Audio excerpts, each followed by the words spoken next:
Well, well, well. Testing, testing. As always, nowadays I need to double check that all my freaking tech is working. And I think it is. Yo, Yami! Yami, thank you very much for the raid. Sorry, I didn't know. Oh, that's why the sound effect went off. I apologize.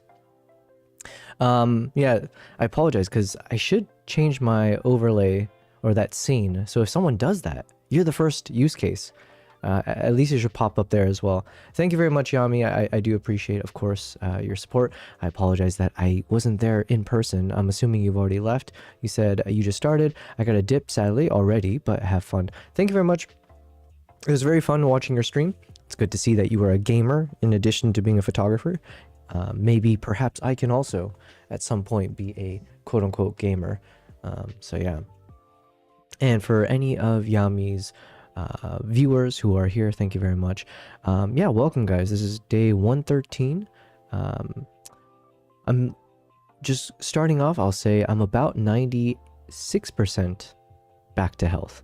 I woke up this morning feeling super excited, hoping that I was back to the grind, but I did have a bit of a cough in the morning that I couldn't have go away, so no gym. All I did today was I walked outside for a little bit, and that was my sorry ass excuse for a workout. But tomorrow I should be back into it. So yeah, in the meantime, I am warming up my voice and we're going to test it out. We're going to do another proper live stream today. It is now 7:12 p.m. my time.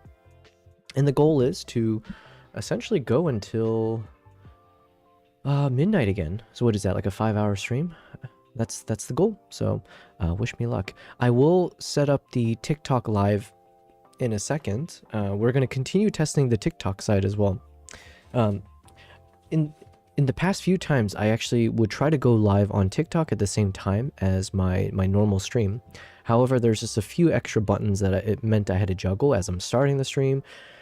Blah, blah, blah. So I figure if we continue doing this, I'll start this stream first. And then once I know everything is stable, then I'll start the TikTok stream. And then basically, yeah, we're good to go. Okay, so let me just double check that I have everything to start. I have everything except my beautiful cats. My cats are just kind of, where are they? Can I spy on them through these cameras? They were chilling over there earlier, and now they're nowhere to be seen. I see how it is, my pretty babies. They don't care. Anyways, all right. Give me a moment to catch my voice again. I've got this like vitamin C drink. Oof. You drop one of those pills in here, and then this one actually surprisingly tastes good, so.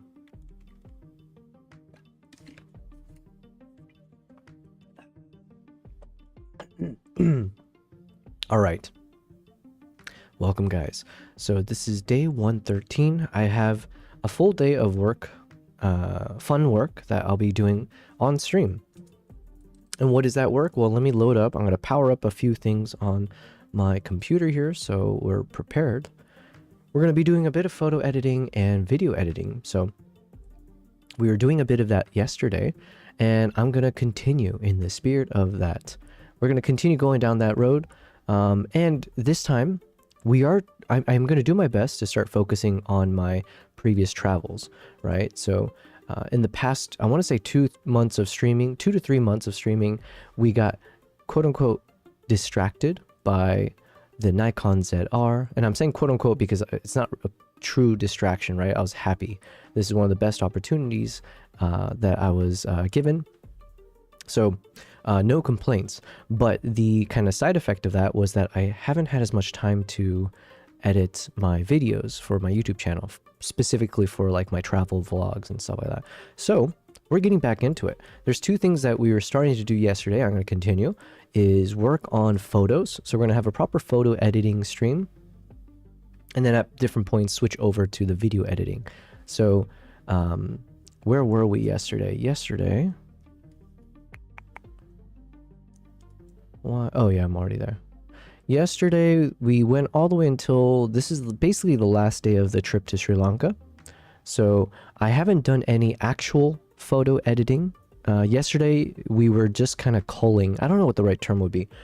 God, it's going to be such an obvious term. But basically, I was just doing a quick review of all the photos, and then I started rating the photos. It's like a filtering system, right? So I was rating any of the photos that I thought were maybe like worth double checking on. And so we're not going to do any full edits until we finally get to like until we get to the final list of potential photos. Wow, as I go down this trip down memory lane, I'm zipping through all the photos that we're going to go through today. You can see here, sometimes I get enlisted by fellow tourists to be a photographer. Now, I'm not saying that like as if they forced me to do it. I was more than happy to. It was fun testing.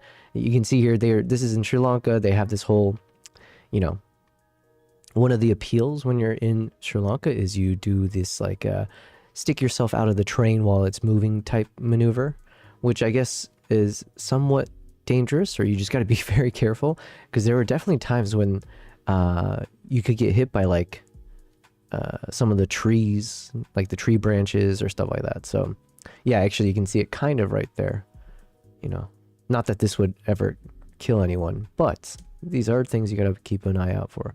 So anyways, we're going to go through some of these photos. We're done with wildlife. Basically, this is the final day of the trip, essentially, where we went to like a famous town called Kandy, I believe. And then from that town, there's a train that goes by, and it's like a nice little photo moment. So yeah, this will be fun because it's a bit more portraiture. And we, it was kind of fun trying to photograph them, trying to figure out how to get this shot to look nice. And it was a first for me. Daytor says, "Hey everyone, guten Abend, Daytor. Thank you for being here. We're doing a chill stream today, but like I said, I'm kind of metaphorically rolling up the sleeves, and we're getting back into proper photo and video editing sessions.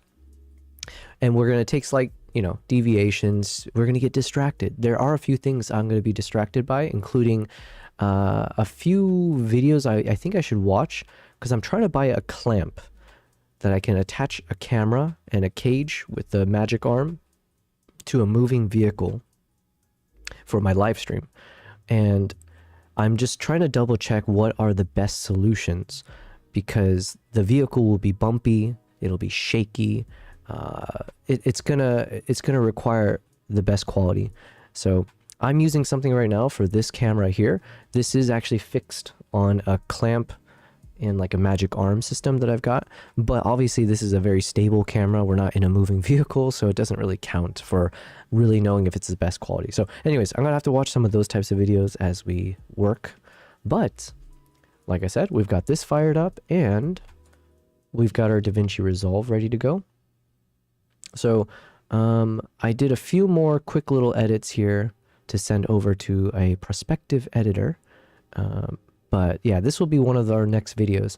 And the cool thing is, I think this review that I was doing, so I filmed this assuming it's going to be one video that I send to an editor, and then I'll publish it onto YouTube.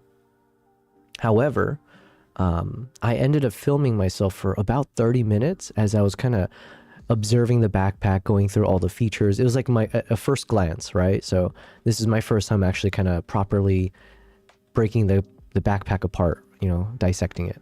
So because it's 30 minutes, it's way too long for like my initial video that I'm going to be publishing. But this is a nice follow-up video where I can just publish it in full, right, with minimal edits. And, it'd just be like a follow-up video where it's like, hey, if you want my full thoughts on this camera bag when I first unveiled it, here you go. So anyways, 2 videos for 1.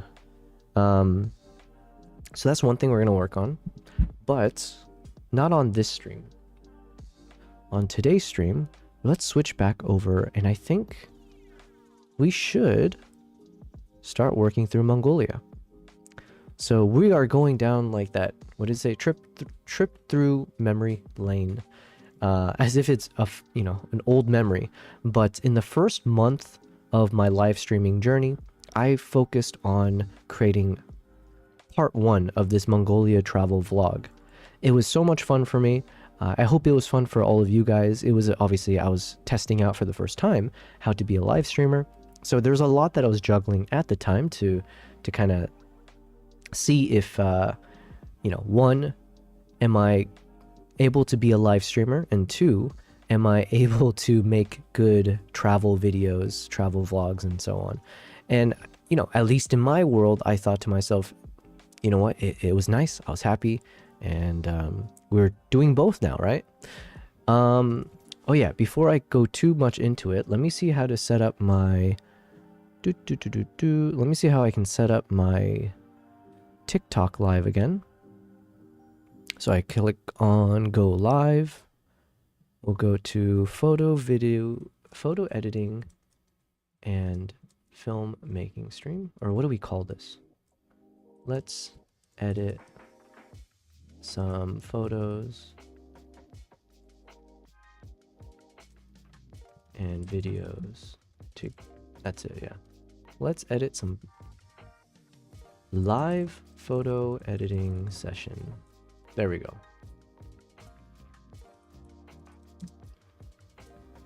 Boring name, but let's keep with that.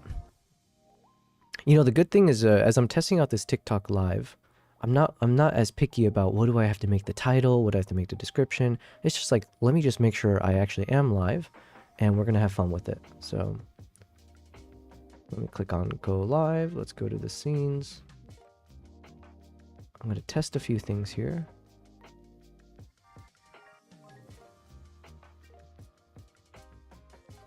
Okay. Welcome to TikTok Live. Have fun interacting with your viewers in real time. Creators must be 18 years old. Oh wait, is there a way I can turn off?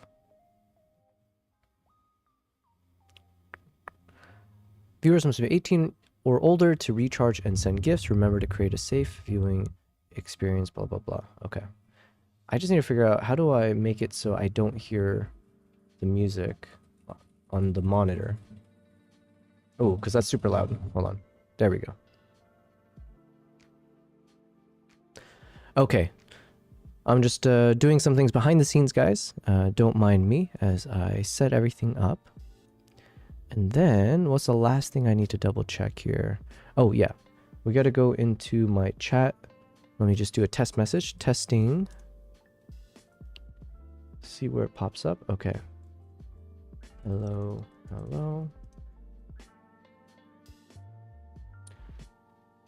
Okay.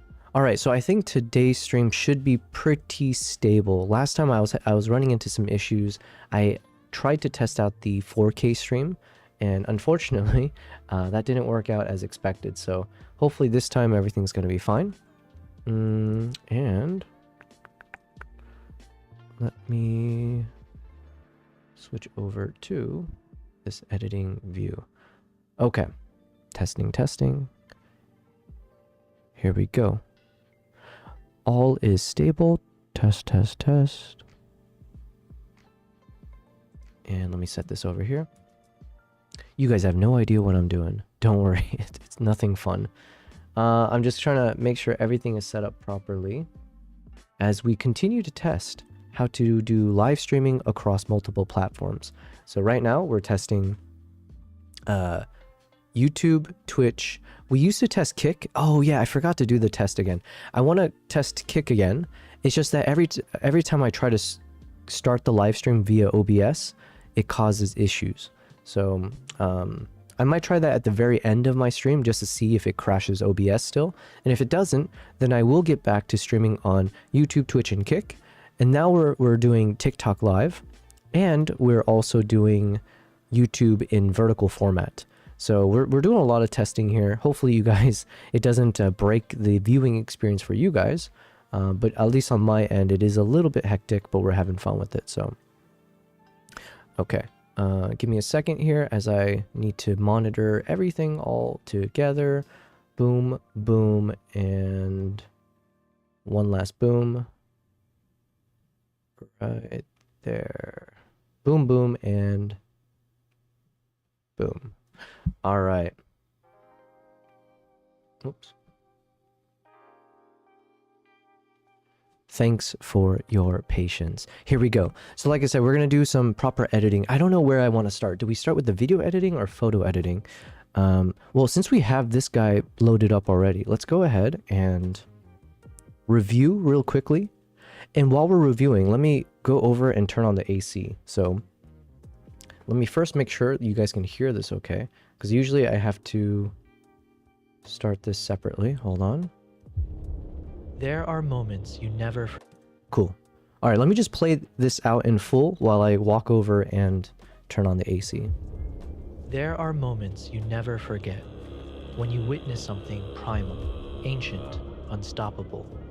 Through blinding snow, I watched them emerge, eagle hunters with the spirit of warriors past. This is my journey to the heart of Mongolia.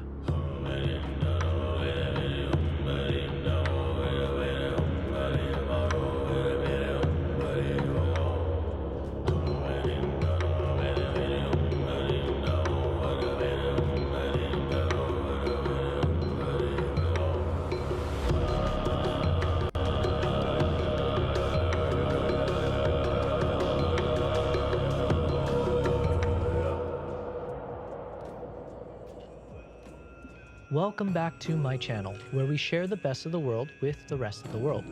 We've traveled to one of the most remote places on Earth. We did travel to one of the most remote places on Earth. A place called Ulgi in Mongolia. Okay, so as I was just kind of quickly looking at this, I noticed something is off between my new version and the old version. And I thought I literally just copied this and pasted it into Mongolia episode 2. However, when I'm looking at this, I was gonna say, yo, why is everything so much darker, right? Because that's not normal. It's because I had an adjustment layer at the top here that was causing issues. So what if, let's just delete, I don't want to delete it just yet. Whoops. Let me just move it off to the side. There we go. So that was the culprit. So now if I play it from here, it should be much better. Yeah, okay. But I do want that adjustment layer, so let me just copy this one over here. Because the adjustment layer I had, it just creates that top and bottom bars, so it looks a bit more like film quality, you know? Like that widescreen angle, that kind of stuff. So, and okay, and hello anyone watching from the TikTok side. Thanks for watching. We're testing out a few things today. I'm testing out the TikTok live yet again. I think this is my 4th time testing TikTok, and I'm also streaming on YouTube and Twitch. YouTube is my primary channel where I look to continue creating content as much as possible. And then Twitch is a new experience for me as of 5 months ago, when I decided I wanted to explore being a live streamer. So we are testing out live streaming from YouTube, Twitch, and now TikTok. So feel free to join on any of the platforms. One of the things that I am testing is this kind of vertical stream concept. So both on the TikTok side as well as YouTube. I've got 2 streams going on YouTube, one in landscape, one in vertical. So I'm curious, hopefully the viewing experience is not too bad. Right now, if you're seeing me on either of the vertical streams, you'll see me and you'll see a bunch of empty beds, because sometimes my cats join me in these 2 cameras that I've got set up. So we got this bed for Kimbap. You can see Nala walking behind right now. So they're just kind of in exploratory mode. And then this is where Nala would usually stay. They're just kind of doing their own thing, so you know, it is what it is. But that, hopefully that's one of the excitements. That's one of the things that will make you want to watch my stream, because when they come over and they hang out with me, it'll be fun, I swear. But in the meantime, what we will focus on is the editing stream. So in the center, I believe you should be able to see my monitor screen, where I am currently doing a bit of editing on the video side. So I do a lot of wildlife and photography. I do a lot of wildlife and photography, especially when it comes to content creation. I've been testing out more on the video side of late, but as I started my YouTube channel, I have over a year's worth of travels. That's like about 12 different countries that I've been to, that I've captured, and I haven't had the time to actually edit and create certain stories out of it, or short films or vlogs. So that's what you get to watch on these streams, is as I catch up on all the content, and you'll see the whole behind the scenes. How do I make my videos? And I am still very new. Maybe I shouldn't say that anymore. I am still intermediate when it comes to being a video editor, cinematographer, etc. So feel free to call me out anytime if something I am doing is not the right technique, or if there's a better way to do what I'm doing. We're very much in like a, hey, we're trying our best to learn, and you'll see in real time if I make mistakes or if we make something super epic. So all right, so this is Mongolia episode 2. I had shown you very briefly a teaser into the first vlog episode that I had made around Mongolia. So I did it in a typical vlog style, right? So you kind of, I had a trailer, then I kind of go chronologically. So you see me landing in Ulaanbaatar. I have a little bit of a voiceover as I give some context, and then you see me explore before flying out to the remote destination, which is called Ulgi. I meet my fellow guides and the people who will be taking me and taking care of me for the next few days. And then you see the journey, right? So I do a bit of filming. One thing I will point out is, as I started traveling, I feel much more knowledgeable now. I think I have a lot better gear as well, and I feel more comfortable knowing what kind of shots that I should be taking when I travel.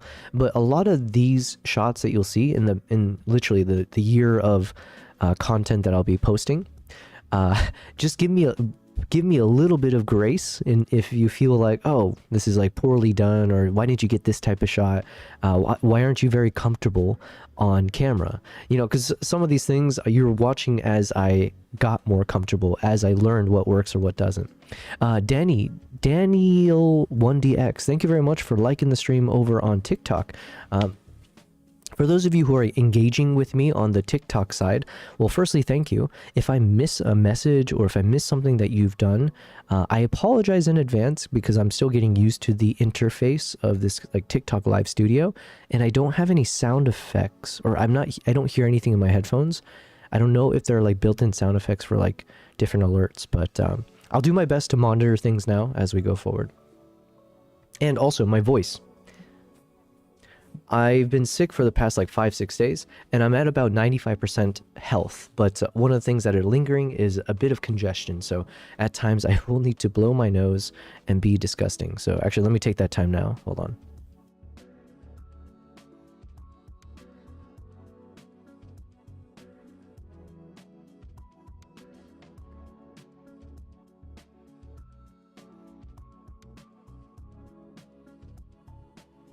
Okay. Man, it got so bad how often I had to blow my nose. I literally got a trash can just to put near me, because yeah, anyways. Oh, we got one of our cats here. Wow, she looks so beautiful over there. Wow, look at Nala. What a pretty girl. Hold on, can I switch it over on TikTok? Also, I still need to set up the switching system on TikTok. No, that's the wrong camera. Let's go over here. Wow, look at Nala over there. What a good girl. Also, I need to adjust the focus point. Let's go do that. By the way, I get distracted very easily. So, sometimes it takes me a long time to get any task done, because I'll be ADHD mode, apparently. But there we go. So, we got Nala over there. Usually, she doesn't hang out on that bed. Usually, that's Kimpop's bed. But sometimes Nala kind of gets... She's a bit of a diva and a bit jealous at times. So what's Kimpop's is hers, is kind of how she views things. So sometimes she tries to kick him out of that bed, which I'm trying to discourage, because obviously this is a shared household, and you know, there are boundaries that they must respect. But as of now, I think Kimpop's hanging out somewhere else anyways. So who cares? All right, here we go. Let's go back into edit mode. I have to manually switch over on the TikTok side. There we go. Okay. You know, one thing I was gonna test out at some point with TikTok was, can I just do a live stream where it's just my cats?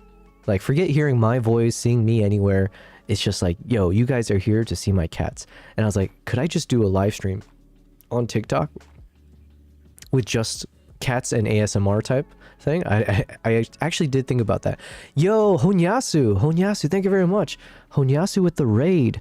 Hello, welcome. It's been a while, I think, since I've chatted with you.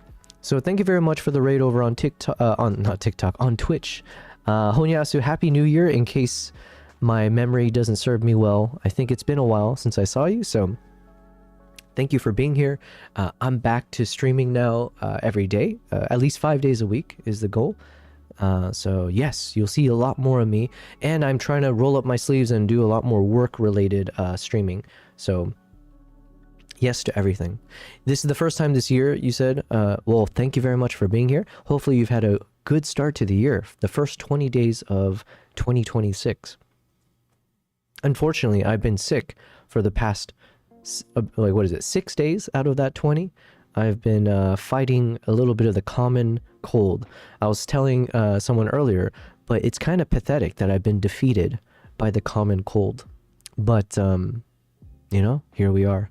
How is Bart the Lamp doing? Was that the name? You know what? I apologize. Okay, we haven't settled on the front. Haven't settled on the first name of Mr. Steampunk. But Mr. Steampunk's doing well. Actually, let me go ahead and adjust the focus. There we go. Did we go with Bart? Listen, I don't accept just yet. I'll make it a thing where hopefully as we grow as a streamer, either if someone donates me like $500 or whatever, something reasonable, then I'll be like, okay, whatever you want it to be, we'll make it the name. Or I should do some kind of polling thing. But we're still a small streamer, so I don't think I'm at that point yet to be able to, you know, to get something like that going. But yes, Mr. Steampunk over there is doing well. No complaints. And Nala's doing well, although she's over on the other bed right now, which is confusing me. And then Kimbap is just hanging out somewhere. So, you know, it is what it is. But like I was saying, right now, today's stream, we're getting back into the grind where I'm going to be doing a mixture of photo and video editing. So I've got my Lightroom set up already. We're going to be doing edits of Sri Lanka. And then for photos, we're going to be editing photos from Sri Lanka. And then for video, we're going to be editing my Mongolia trip. So I was going down a little bit of memory lane of like, okay, so this is something we had created. I say we all the time, but this one actually is we, because this Mongolia travel vlog, I did everything while live streaming the process.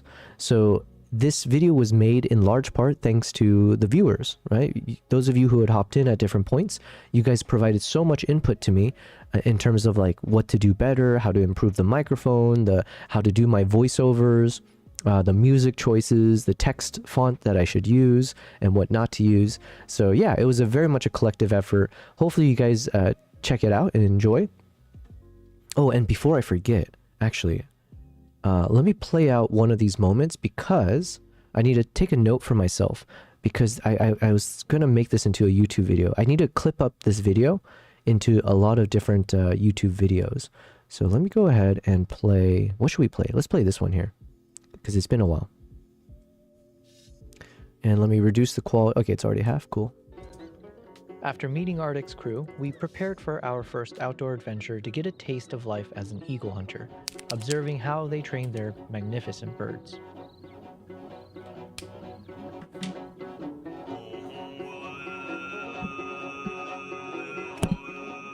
Sorry.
Okay, so hopefully that played out all right. I just had to take a note for myself, and then I want to see if I can put this in the chats.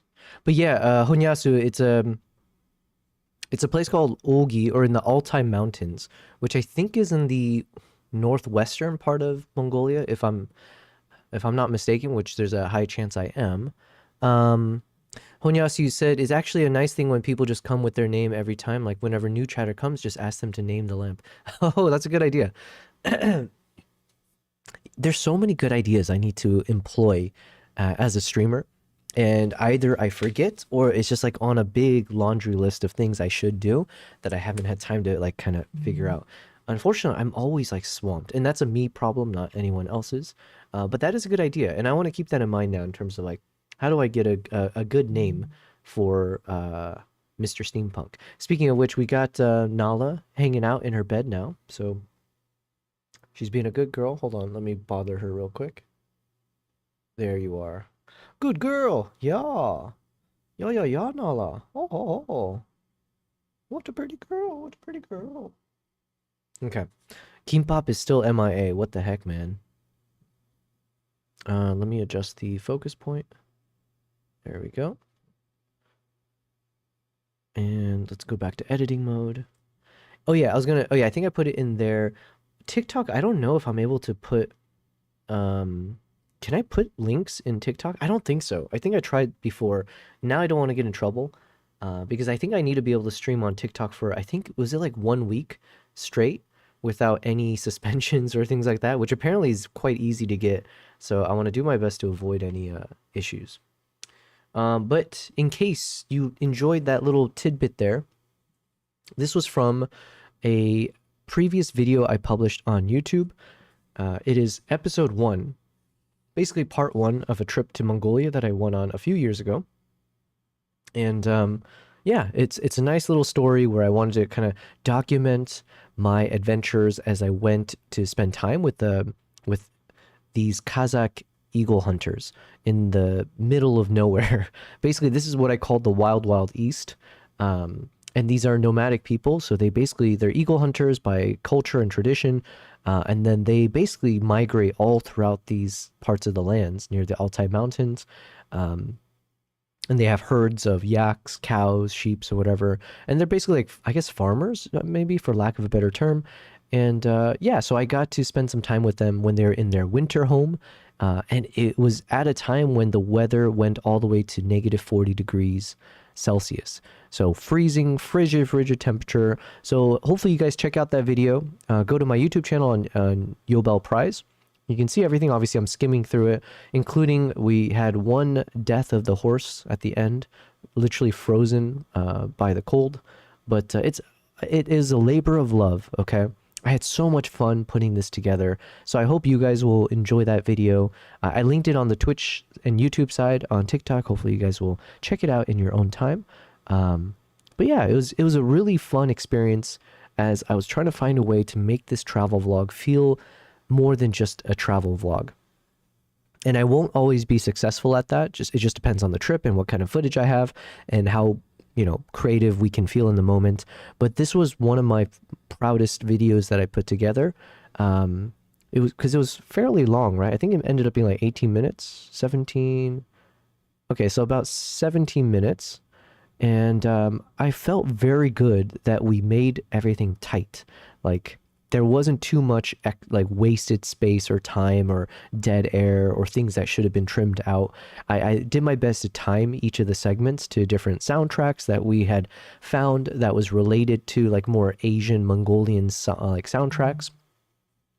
Honyasu says -40 is wild. It's so wild that apparently Fahrenheit and Celsius are both the same. So at that point, they both give up at being different, and they all say, we all agree -40 is where we draw the line. And it's literally -40 degrees equals -40 degrees. Sorry, -40 degrees Celsius equals -40 degrees Fahrenheit. Another thing about this video that I was proud of is I had spent some time where each of these chapters I had tried to do my color grading to look slightly different. So I was using some LUTs from lens distortions, and I do my own color grading, but I was trying to make it so each of these chapters had a more distinct look and feel. So then they would stand out a bit further, a bit more from the next chapters and so on. So like here, I would use the same consistent LUT and like color grading, and then over here on the next chapter, it would be like more like this one. I remember we did a bit more like sepia. Yeah, it was more like a sepia coloring. So for all the cinematic moments, basically, I was trying different grading. Over here, then, was a bit more monochrome style, and like a bit more coolish monochrome faded style. And then this chapter was, yeah, like a coolish style. Yeah, so we were trying different things. I was really happy with it. And then here was like super faded brown sepia style. So yeah, anyways, did a lot of fun things, explored, experimented quite a bit with how to be better at editing. And yeah, and then after this came our 5-minute short film of the rescue chimps. And yeah, the rest is history, I guess, or the rest is now, technically. And I want to get back into it. So we've got episode 2 lined up here, and I want to work through the trailer, and then we'll start working through each of the sections. And I have to refresh myself on, because it's been months. I need to refresh myself, make sure we still have a good, yeah, that everything still makes sense. So we'll play that out. Honyasu says, horse looking majestic. Yes, very, very majestic, right? Horses are beautiful creatures. I love photographing and filming them. They're not the easiest to photograph, but when you capture them in their most majestic moments, it is like it's hard for other animals to beat the quality of it. Okay, let's see how this turned out. Let's play this out again, because it's been a while, and I think I need to do some new color grading. And then the text is placeholders. We'll remove it.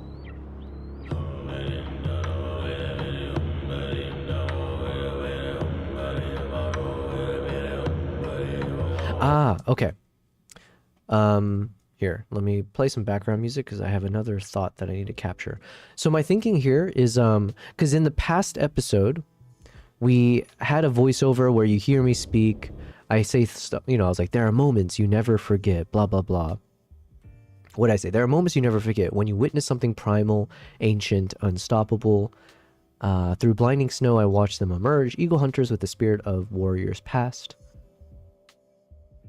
This is my journey to the heart of Mongolia, right? So I had that whole line, but obviously it made more sense for my previous video because you literally had this whole extended clip where the Mongolian eagle hunters were charging through the snow, through the blizzard. Whereas obviously this is a very different start to the video. So I'm thinking I'm not sure if I want to have voiceover of me in the beginning, just with different, obviously a different script, or if it's better to just not ever hear my voice at all in this new episode. One of the things that I said I wanted to try for this episode is not make it feel like a diary. So not make it like, hey, today we woke up and did this, and then I went and did this. Instead, I wanted to tell the story of these eagle hunters and their culture through their own words, through their own voice. Because I recorded a number of moments when they were singing, like they had their, I forget the name of the instrument they play. So I thought maybe there's different styles of songs that were played by different people. So that could be the backbone of each chapter, and then the B-rolls, the kind of clips that I would show while they're singing, could be moments that are related to that theme. So like this one would be around kinship, and so while that's playing, while they're singing, I would just put a bunch of clips when they were having fun. We were drinking together in the blizzard, that kind of stuff. Yeah. Honyasu says, what can I say? The year of the horse. Yes. Wait, is today the year? Is this year the year of the horse? I didn't know that. Well, good to know. What am I? I'm not a horse. I think I'm a sheep. Is there like a sheep one, I think? Yeah, I don't know. I have to be better at tracking myself. So for example, let's let this play out in its in its entirety. And I just want to retrace my steps and see how it sounds. But my thought process here is maybe I'll give a bit of voiceover as the context of what they're gonna see. So something about like, I don't know, in today's, this is not going to be what I keep, but it'll be something to the effect of like, hey, so in this video, I want to dive in to the people of this land and the pillars, and basically the 4 pillars of the Altai people. Like, yeah, something about that, right? So maybe I'll do a voiceover. I'm like, in this video, I really want to explore or share the culture and the people of the Altai land or the Altai mountains. But instead of hearing from me, we'll hear it through their voice, blah, blah, blah. So just to set the context so I don't have to waste time later having to try to add that context. And maybe it makes sense to have in the beginning so that the entire rest of this has nothing with me in it. So that's my current thoughts. But it reminded me that I need to open up a Notion document so I can track everything. So give me a second as I open it up. Honyasu says, I'm a rat. Nice. What are... I feel like I feel like rats in general have such a bad reputation, right? So what are in the Chinese system, how do they glorify the rat? What are the qualities of the rat that they glorify? You know? I'm curious. Okay, give me a second. I'm just going to open up Mongolia episode 2. There it is. All right. Wow, we had so many notes that we took last time. Oh, that's good. That's music to my ears because I was like, it's going to be difficult for me to retrace my steps here. For those of you watching on the vertical stream, it's probably too small, the font, to be able to actually make sense of anything. Maybe I can zoom in a bit. Let's see.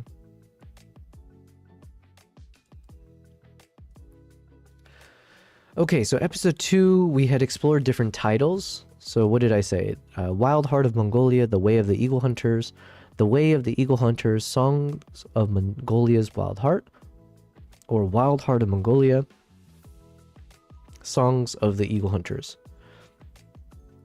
I'm not sure yet. Obviously, we're going to get to that eventually. As for the structure, same, yeah, we had the opening hook, then the first act would be kinship, and then, oh yeah, we were going to have intermissions in between each act, where I have a number of footage of the eagles in flight. So this is kind of like the excitement factor that we throw into each of these moments. So you would be able to see slow motion of the eagle flying and stuff like that. So act 1 is kinship, act 2 is the hunt. So I have one of the guys who does like throat singing.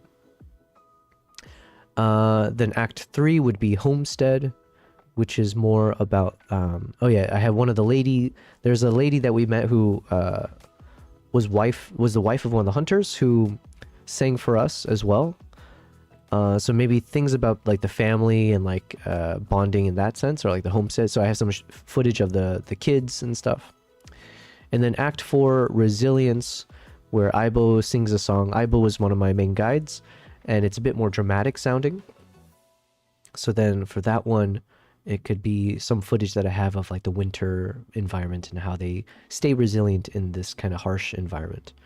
And then the closing, I have a song where it's more farewell song. So anyways, that was my current thought. We have a bunch of these songs to represent different pillars of the Altai culture, let's say.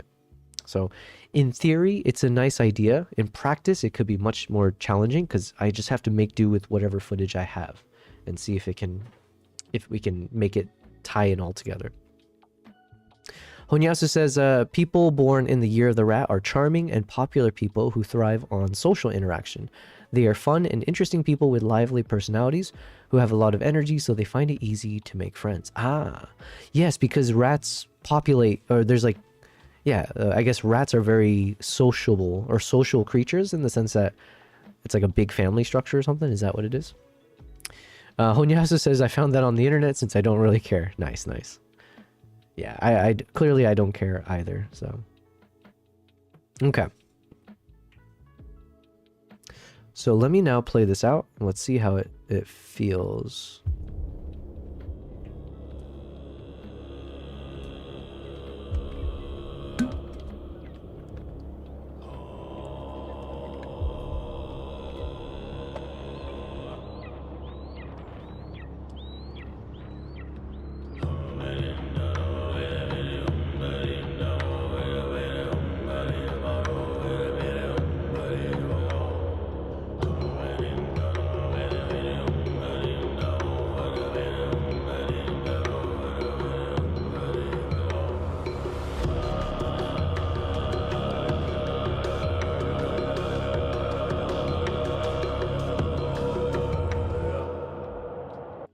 And then this part, we wouldn't change anything just because it's the same trailer to kind of connect between the two episodes. The only change, obviously, is what the title and all that would be. Songs of Mongolia was, I guess, the placeholder for now, but we'll see. Man, I still feel so congested. Give me a second. Let me just keep letting this play out as I blow my nose again. Even the doctor is concerned about me. Wait, what did you say, Honyasu? My psychology test 2 months ago shows I'm 96% introvert. How do they make that assessment? 96%. Why 96 and not like 95? What is the 4% of you that's extrovert in what scenario? Because at that point you might as well just be 100% introvert, right? I'm curious, what were the 4 percentage points that the psychology test was like, oh, but these things are super extroverted? Even the doctor is concerned about me. Listen, don't be concerned. The more you can know yourself, the better. But sometimes you know what? I'll say this much. I might have said this on stream before, but the reason I don't like put a lot of stock on things like the psychology tests, like what is it, like those INFP, ENTP, whatever, like those 4-letter psych test stuff, or like the astrology stuff or whatever. There could be some truth behind some of that, right? Like the psych tests or whatever. There could be some truth like personality tests. Sorry, that's what I was looking for. There could be some truth in terms of it actually knows who you are based on the testing. However, my concern that I always have with these personality tests is it's almost like stripping away your free will, because sometimes I have a fear that a lot of people, they'll hear what these tests tell them that they are like, and then they become the thing that the tests say they are. So if a test tells you like, oh, you're very extroverted and sociable, but you're super lazy and I don't know, something. My concern is that some people hear that and it becomes like a placebo effect of like, oh, then I'm a lazy person and I am very extroverted. So then they put extra effort in terms of being sociable because they think that's who they have to be or that's who they are. And then when they're being lazy, they lean into it or think, what can I do? That's just part of my nature, right? So it takes away a little bit of your agency sometimes, is my concern. So yeah, I don't know. So let's say if like a psych test tells you you're 96% introvert, my big concern is hopefully there's a solution that they also provide you, so that you don't feel like, oh, well, it told me I'm 96% introvert. Well, there's nothing I can do about it. That's who I am. And then you just become more introverted instead of ever thinking like you could take steps to be different if you would like to, or being okay with being 96% introverted. Like before you took the test, maybe not knowing this number is fine because you will live your life and it's all good. I don't know. Okay, listen, I'm going a little bit too deep on random things, but let me blow my nose and let's play this out. Here we go.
Okay.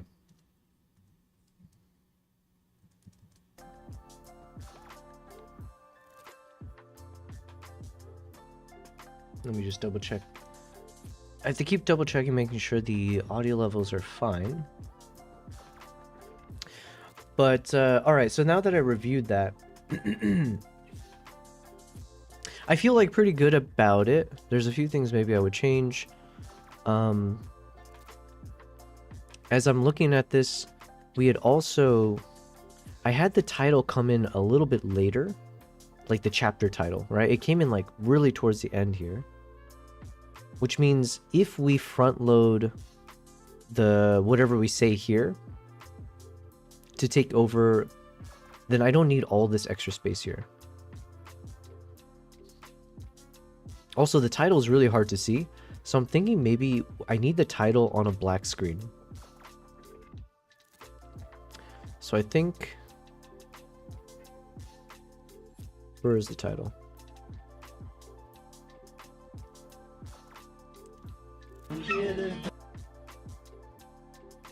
Where are you?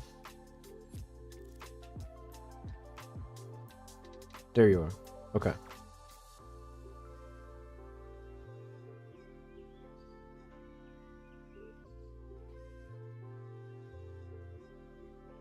Let me just drag everything over.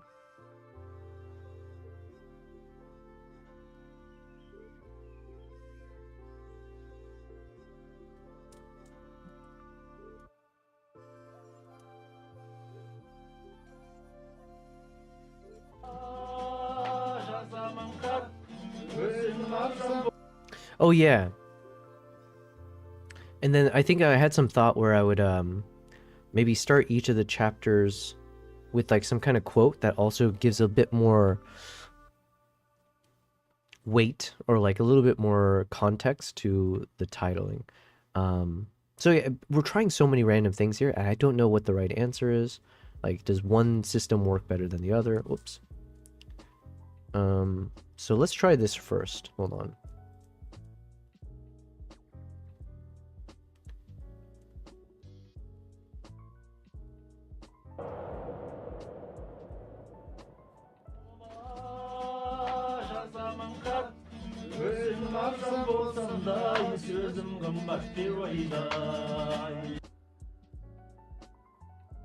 We will move these out of the way.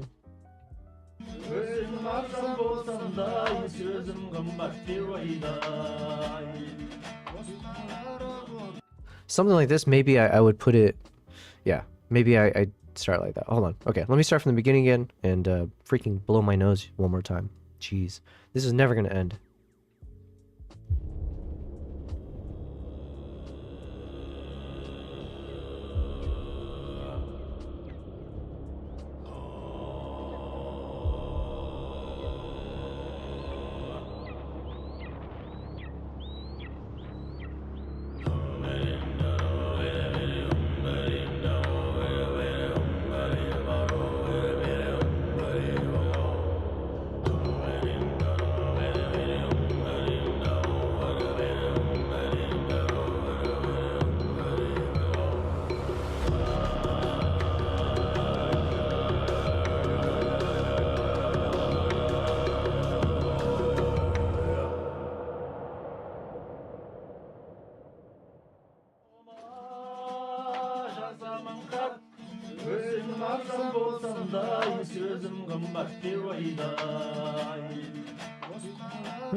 Honyasu says you found the results. It is not 96, but 94% introvert. Okay. So then, yeah, what does that mean for you? And what is the 6% that is extrovert? Or are those the only two options? You're either choosing intro or extrovert. One second.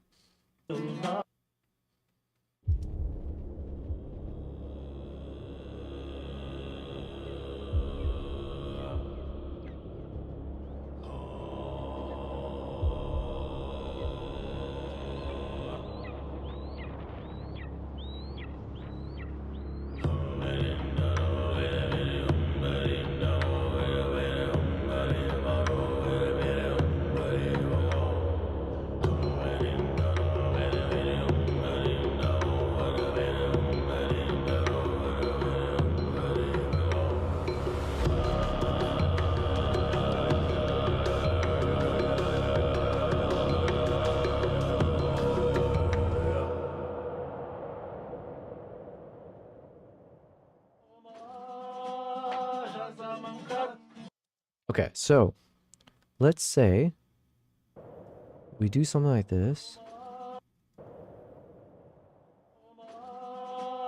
And then maybe I start the music slightly sooner. I felt like it was a little bit... Kimbap, good boy.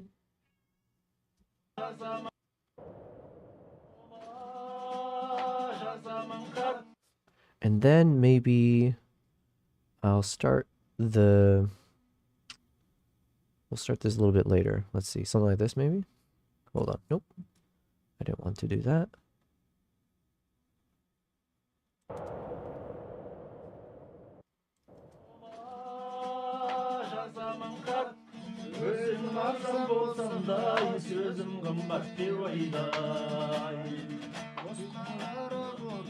And then let's have these stupid credit things show up later. I might not even show the credit stuff, but let's see. Also, the other thing I need to figure out is, do I keep the act? So, for instance, this is Act 1, Kinship. 4 Pillars of Altai Life. Should I have the quote appear alongside this, so they're all on one page together? That's like what I'm currently thinking. Instead of like showing this, have it disappear, and then the thing shows up. Maybe. Because this one could look nice too, where while the text is there, then it fades in. Let me think.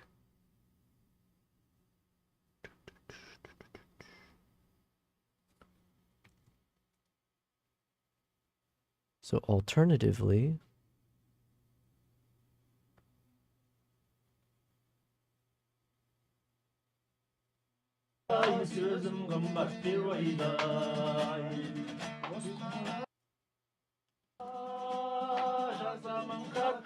Honyasu says, okay, I'll sleep now, 11 p.m. here, good night. Well, thank you very much, Honyasu. Thank you again for the raid and for being a part of the community. And yeah, thanks for being here on the first stream. Oh yeah, first time I got to see you again since the start of the new year.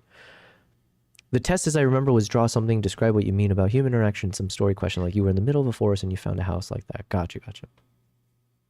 The Razor says, just joined in and that looks really great, but I feel the tension is a bit over the place for my liking, like fearful, happy, if you get it. I think I do. Oh, you're talking about the trailer. I see. So for the trailer, I intentionally, maybe intentionally is the wrong word, but I want the trailer to feel a mix of emotions because it's meant to just be like a roller coaster. It's like a, you know, if I only have a few seconds to interest you or get you interested in my video, I want to be able to share as many of the key moments so you have a good sense that there was an adventure, that this was like,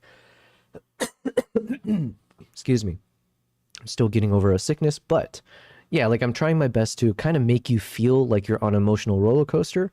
So, and also I'm timing it with the music so it feels like it's just the build up. Like, yeah, like you said, so you mentioned tension. I don't think I necessarily disagree with you. I think that was kind of the approach I was going for, is to just build and build and build, and then a slight release of tension as the music draws down, and then as the title comes in, and then it calms down, and then we start over again. That was kind of like my thought process. And maybe it was because that's how I set up episode 1, right? So just kind of going back, this was episode 1, same trailer, just slightly different intro. There are moments you never forget when you witness something primal, ancient, unstoppable. Through blinding snow, I watched them emerge, eagle hunters with the spirit of warriors past. And this one was all about tension. This is my journey to the heart of Mongolia.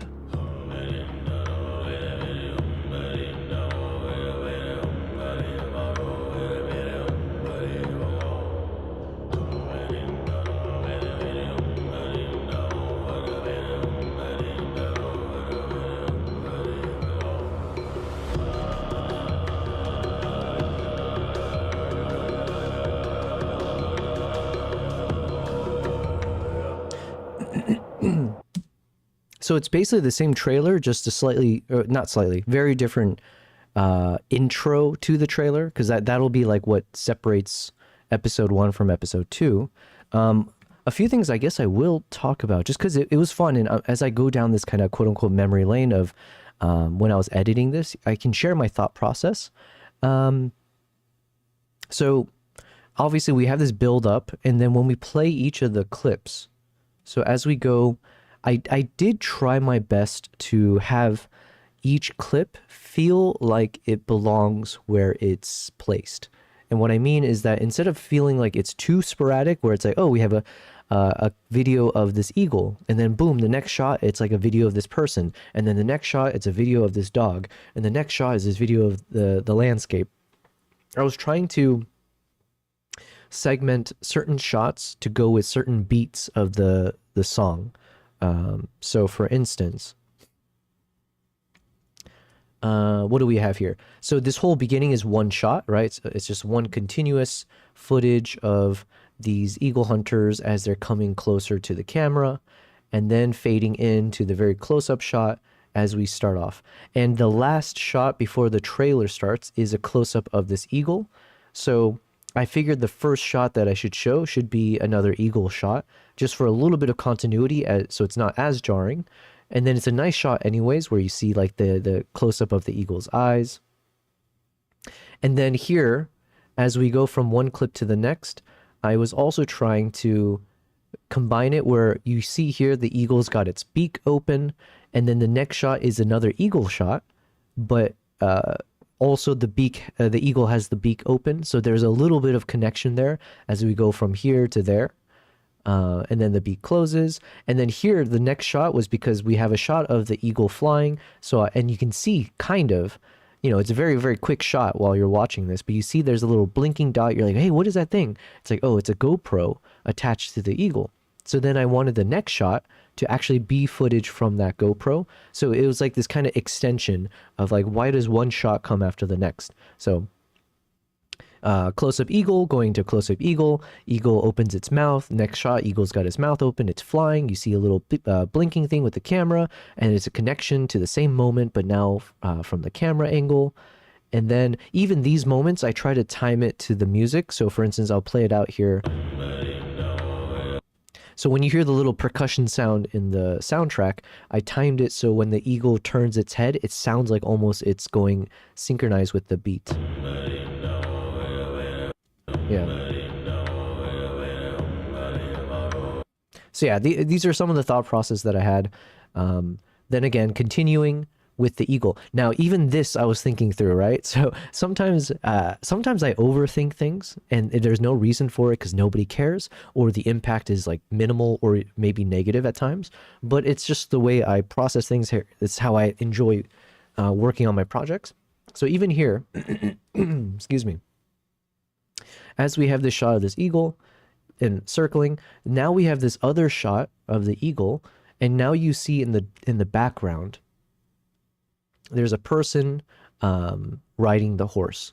So it was almost like, okay, now it's still out of focus, it's very blurry, so it's not the main subject in this shot.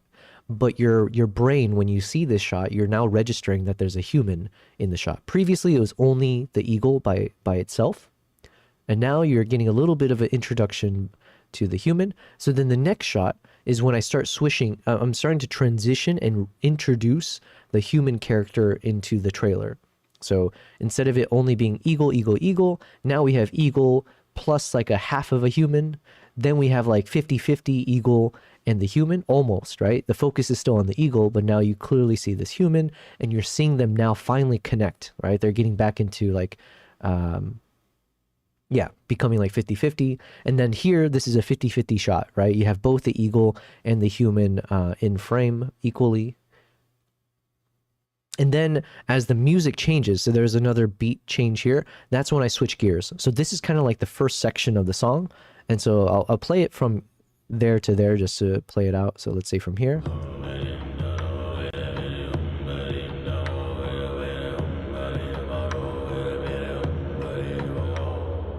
And then even when you see the eagle, you can see the mouth. Same principle here where I had like this shot of the eagle with the mouth open. Eagle's mouth opens, and then you see the eagle close its mouth, and I try to time it to the music there as well. So for instance, let's play it out. close, yeah. So yeah, these are like very maybe levels of autism, I'm not sure, but it's, you know, like just, yeah. And then here you hear it in the song. The song changes to like I don't know music language, but basically you can hear where it's almost like the next verse is kicking off there. So all of this was like focused on the eagle, eagle, eagle, and then towards the end we're introducing slowly, slowly, slowly. Now we're introducing the human, and this is where they're passing the baton in the music, where now it's switching over to shots of the people. So Eagle hands the baton over to the human, and now the next few visuals are meant to focus on the human cultural side of this trip. So yeah, and you'll hear it in the song as well. So let's see if I back up.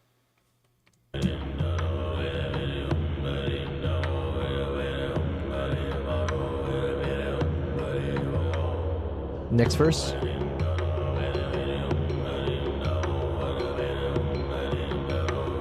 So yeah, those sequence of 4 shots, that was like as the new verse kicked in, as you hear this new percussion instrument, whatever, kick in as well. Now we are in full human footage mode, and then we started switching over back into the eagle hunters. But that was like even that I tried to have some reason as to why you're seeing each shot. And then here also I started with like a close up of the instrument and like something, you know, this is a really cool shot for me, so I thought I'd start with that. And then we're zooming out slowly by little bit by little. Now you see a bit more of the instrument, you see the person coming into frame. And then we're showing, in this case, one of the ladies who was singing as well. So just kind of showing different characters. And to me, it's all about like the camaraderie, all the people that I met on the trip. So trying to show different flavors of the people, and yeah, just being more cultural. And then switching back into this eagle hunter mode. So all of these. And then here you're also starting to see that these are shots where the weather is getting crazier. So you're seeing now snow is picking up. The animals are getting more, you know, like agitated or like more, I don't know, animated. And then here there's this cool shot where you see the dude, Ardok, he's just like puffing away on a cigarette in the snow. And then we kick into the high gear of like, okay, now we're in like crazy blizzard territory. So the next sequence of shots were to kind of mimic this blizzard feel. So I was putting together a number of the shots of moments that I captured in the high blizzard scenes. And then as the music changes again, I'm now introducing myself. So all up until here, you didn't really see me.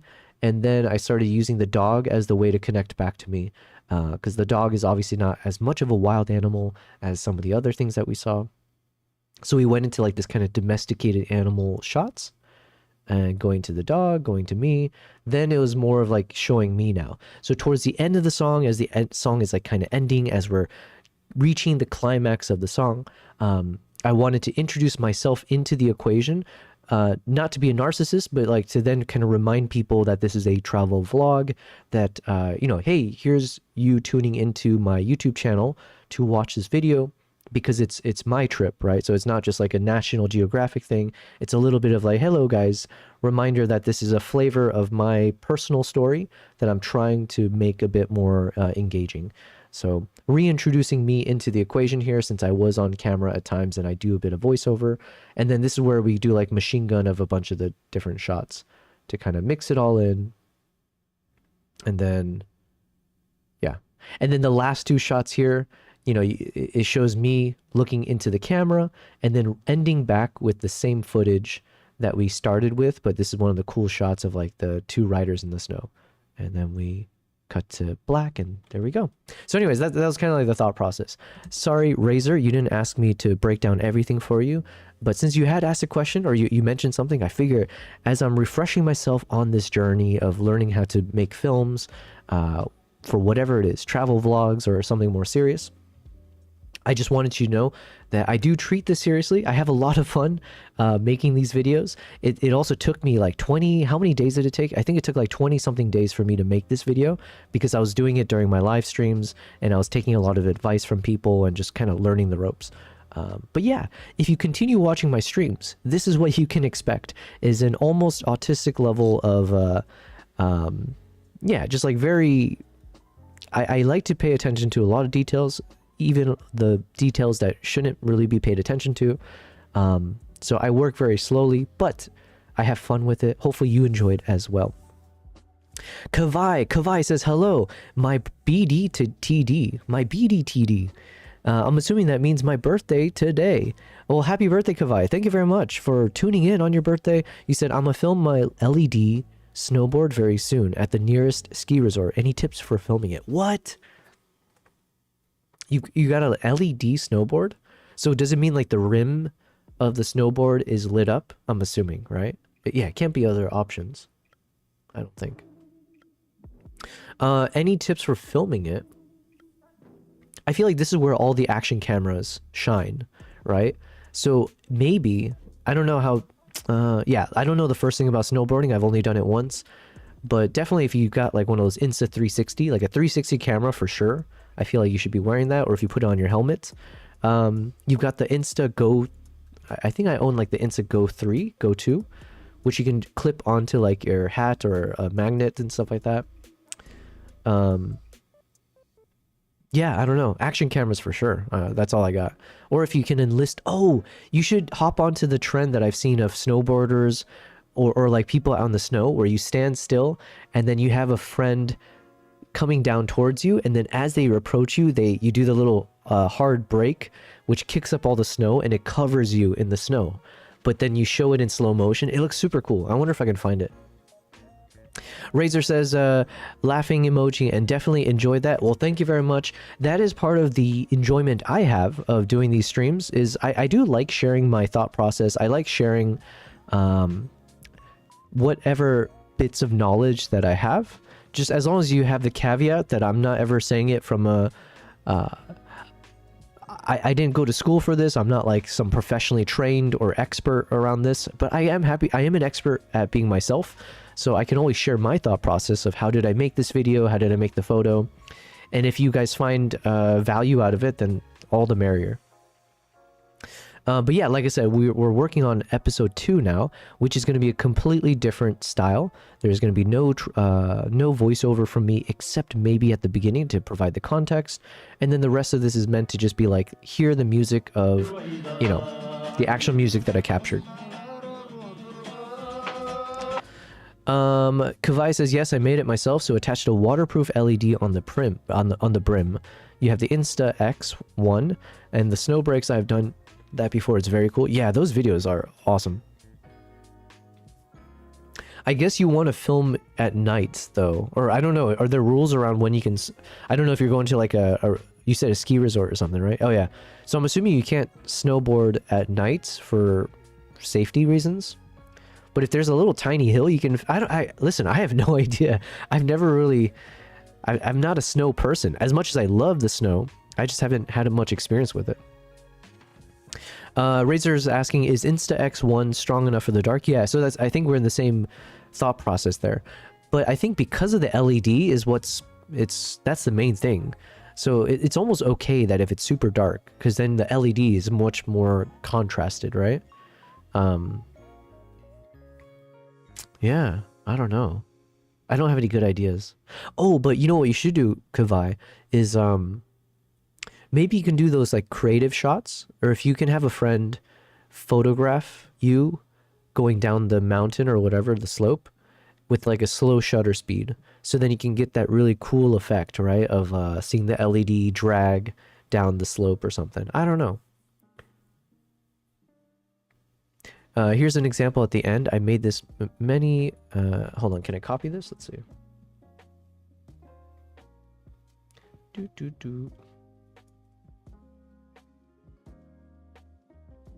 Let's open this up.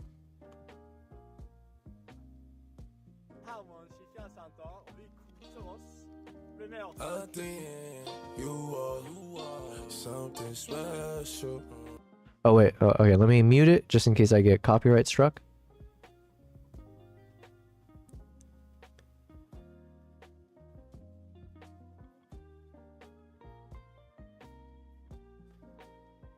You said it's night now, yes. No Insta X1 is pretty bad for the dark. That's why I'm eager to win the Insta X3 giveaway. Listen, I did mention I have the X3. I have an X4 as well that, you know, depending on when I do a giveaway, maybe the X4 is what I can give away. I would love to, but listen, I have to keep growing as a streamer before I feel like I can provide these giveaways. So help me grow my channel. That's what I'm saying. And then I can start giving things away. Super cool though, by the way, man. Yeah, hopefully you're having a good day on your birthday. Hopefully you don't get sick like I have gotten sick in the past few days. Super annoying. Razor says, depends on if the resort is lit up. Yeah, oh yeah, that's true. Yeah, I guess my best advice would be, yeah, try to find a good composition.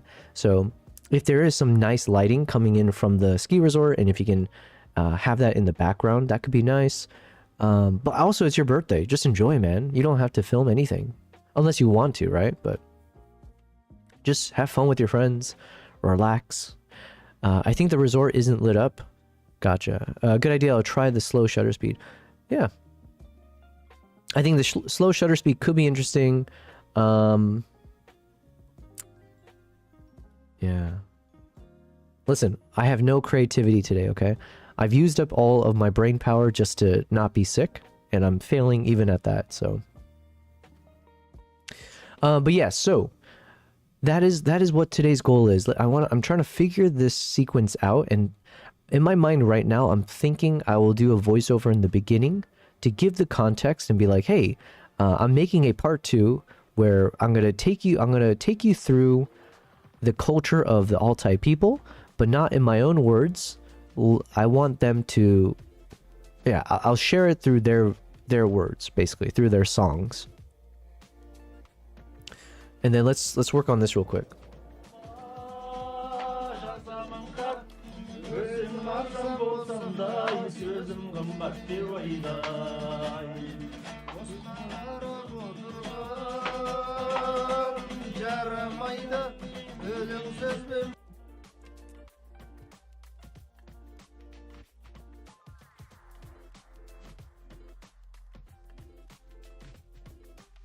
I think I forgot to drag something over.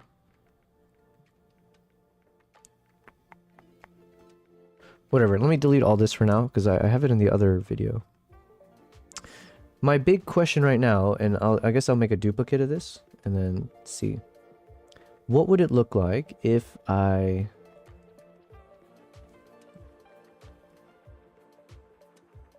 have this show up in between?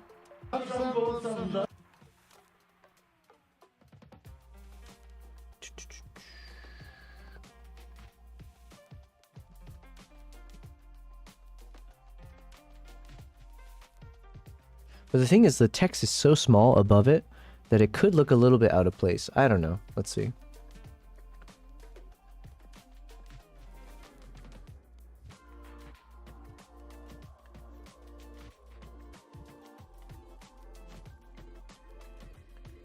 We gotta experiment with it, you know? Let's see.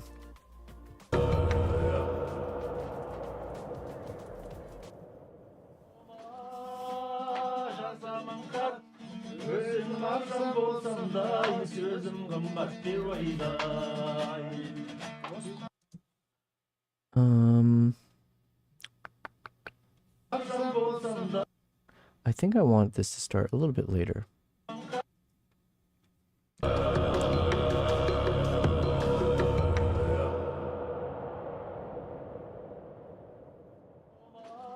Oh, also, I kind of forgot. I don't think I'm going to use that same title font thing because we're using it right here, right? So we used it already for this, the title of the episode. So this is just a placeholder. Yeah, this is just a placeholder because we're using it twice. So let me just keep that in mind.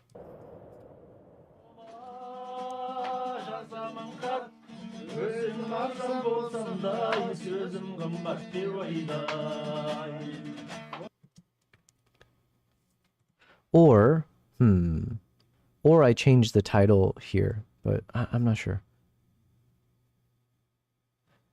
What's my hang up right now?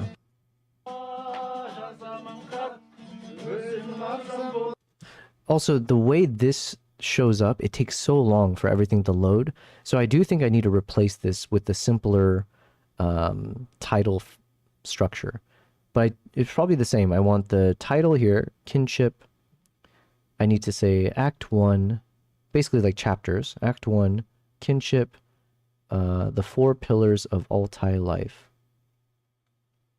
And then have the quote show up below it, maybe? Or swap out kinship and then have the font or the title or the quote show up in the middle.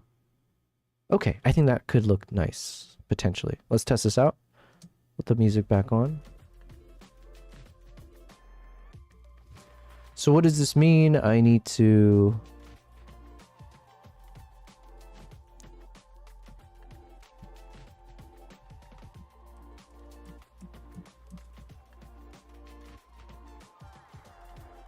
We need to replace this. Let's first see what font did I use there. Higher jump regular. Higher jump. Also, another issue I have is I'm really bad with fonts, apparently. Because I was a big fan of the thing that everyone makes fun of. What is that font that everyone makes fun of? And apparently me and James Cameron have this in common. It's not the Comic Sans one. What is the one? Wingdings? No, it's not that bad. But everyone made fun of me. Oh, Papyrus. Papyrus. Papyrus. Apparently it's the font that was used in Avatar, maybe? So, and like they made a SNL skit about it. Everyone, they roasted me about this, like, this is months ago. On my live stream, on my own live stream. You know? On the day of my daughter's whatever. But yeah, so I used Papyrus on a lot of my my first few YouTube videos. And I still to this day will defend that I think it's a nice looking font. But apparently, it's universally hated. It might be more hated than when I was growing up, as many people who hated Creed. No, not Creed. Nickelback. I can't tell. Was Nickelback hated more or Papyrus? So yeah, you shouldn't trust me for fonts ever. I would say though this font looks really nasty here, so I won't go with this.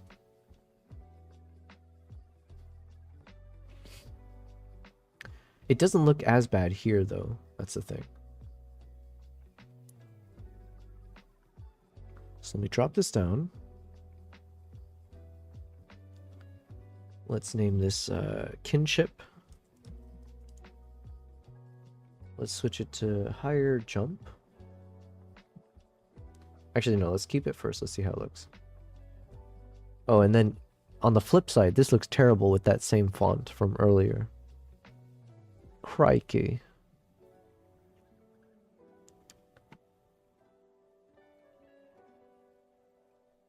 Okay, if there's one thing I learned is I need to be more efficient with my time. So I should just use a placeholder for now. So I'll use a placeholder for now so I don't spend the next like several hours working on this.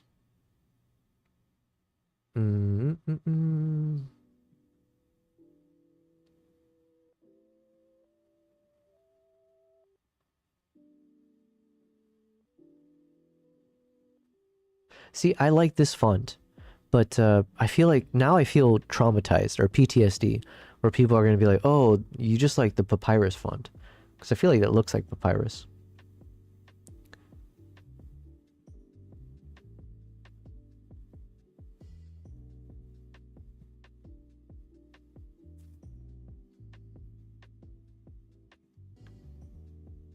I know I said I got to do this quickly, but I just want to... I'll try to do it faster. I just want to see if something resonates with me.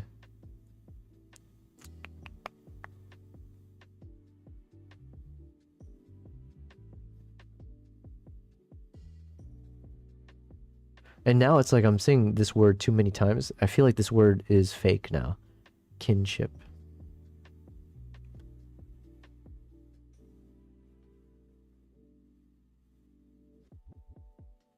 Also, I can't tell. Do I want something like a thicker, bolder font?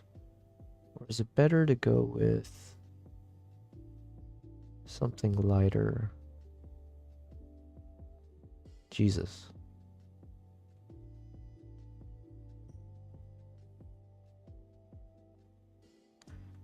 Give me a good one.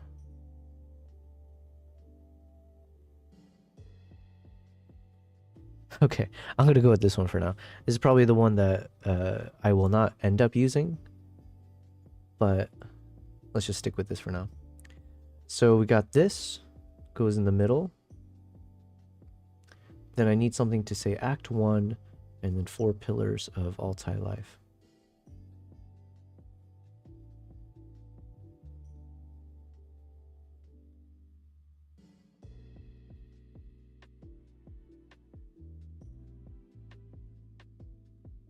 Do I need to put Act 1? That's the other question. Is that a little bit redundant, or not redundant? Is it necessary? You would see the title. Okay, so the things I need to convey. I need to convey that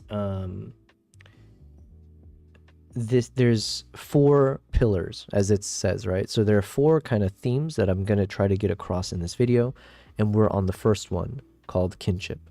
So I guess it could be like pillar 1. Maybe the word act doesn't make sense.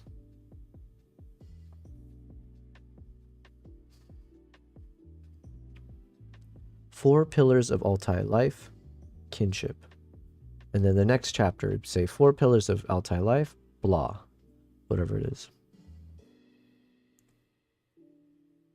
Whatever. Let's keep it for now. So let me add an extra font here. We'll call this Act 1. Oh yeah, we're definitely not going to use this font. But just for now, hold on. Just to kind of get it all set.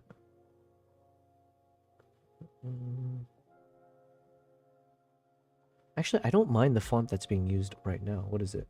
Montserrat Light. Okay. So we'll go with Montserrat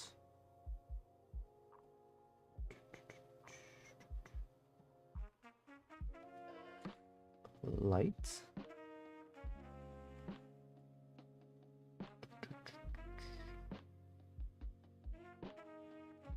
Okay, something like this.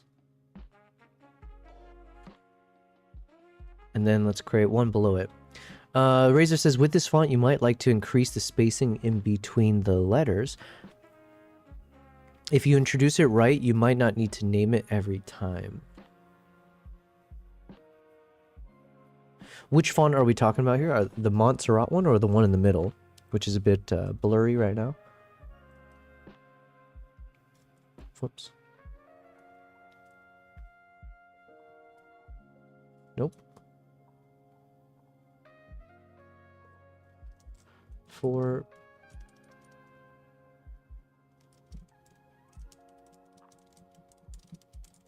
Also, yeah, the other thing I was like, do I make it say the 4 pillars of Altai life? So let's see.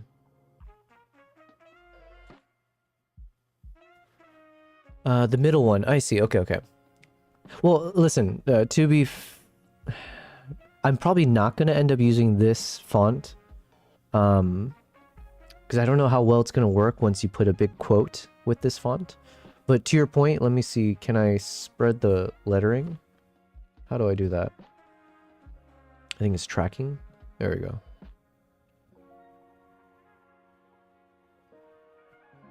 So maybe something like this. So you say you might want to increase the spacing in between the letters. We did that. Kinship. But okay, I do think, regardless of whatever font I use there, I think it makes sense to have that be bolder and then having the letter, like the words above and below it, lighter. It's kind of like a sandwich effect, I guess. Whereas if I make the top and bottom bold, it takes away from the title. So yeah.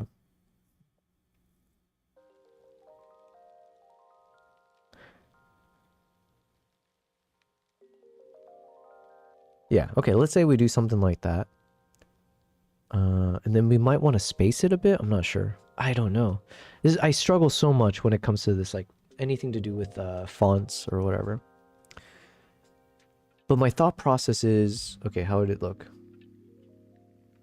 Maybe then I have... So maybe this font shows up a bit later.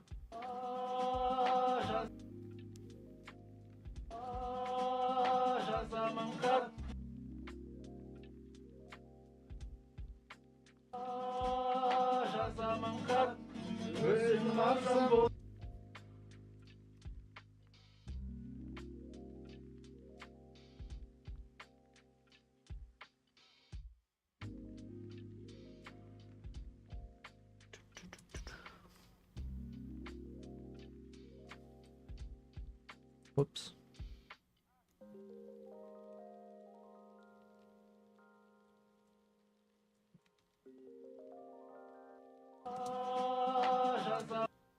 Okay, I'm just gonna let it play out, and I'm not thinking that it's gonna work or not. I just need to keep reviewing.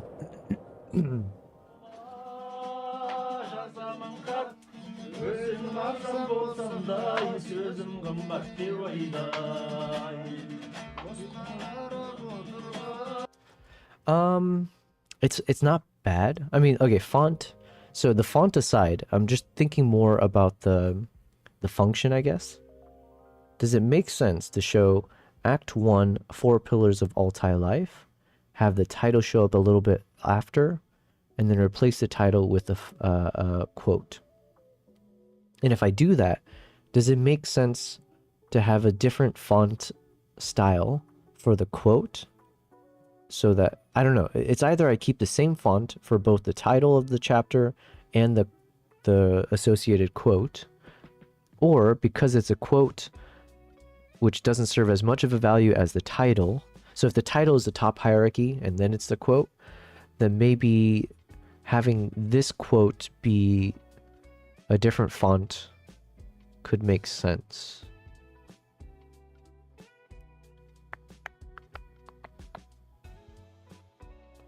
Let me play that again.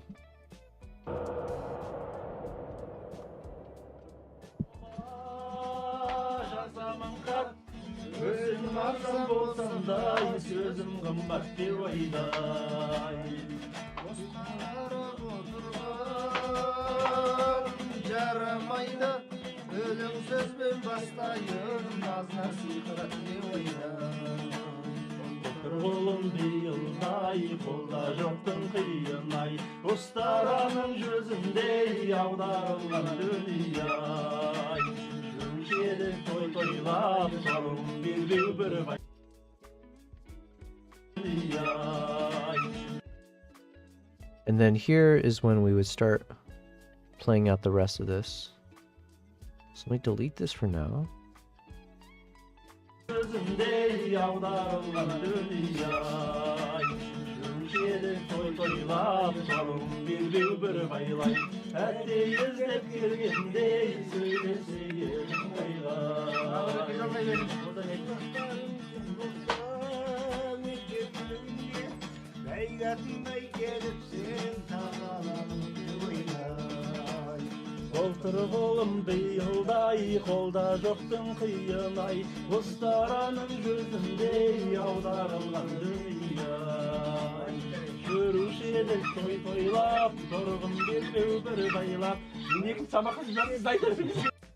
Okay, I felt like I need more clips. So I think I need to add more of these kind of B-roll shots, because then there's too long of a moment here where there's nothing happening. So I should be able to find more clips of from this trip that represent kinship, where they're just having fun together, right? So if I can find a few more or extend some of the durations of some of these guys, so it lasts up until somewhere like here before it starts panning back over. But I think structurally it makes sense. So we have title, and maybe instead of calling it Act 1, maybe Act 1, where's the... Let me just sandwich it better.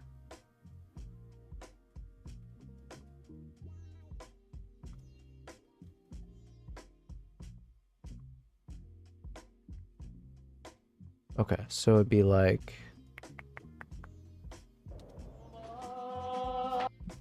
Okay, so instead of calling it Act 1, should I call it like...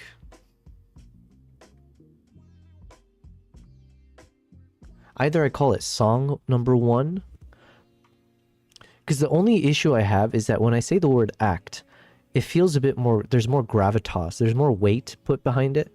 But this is, at the end of the day, it's going to be a short film. Or not film, it's just like a short video. So it's not like you're going to be sitting here watching some 10-minute act. It's literally just going to be like 1 minute, 2 minutes long maximum. So it feels weird to say that that's an act when it's so short, right? So either I say like chapter 1, but then chapter also feels a bit too different. I don't know. Verse 1? Oh, okay, what if we call it verse 1? Ha ha ha. I think I like that. Hold on. Verse 1. Okay, I think that works. Until someone tells me like, hey, that's a terrible idea and here's why. I think we stumbled upon a better thing. Razor says act feels too linear. That is true. Yeah, as in like we need to watch. Yeah. Act 1 has to be starting with this mood and then we move to the next mood for this reason. Yeah. So hopefully verse can work. I don't know. But I guess it could be the same issue. I don't know. But at least verse is more explicitly about like songs, right?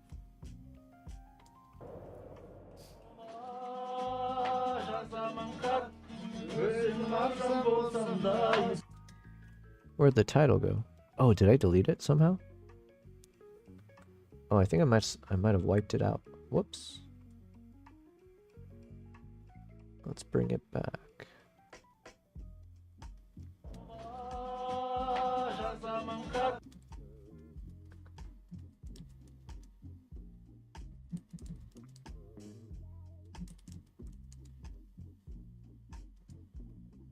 Let's try again.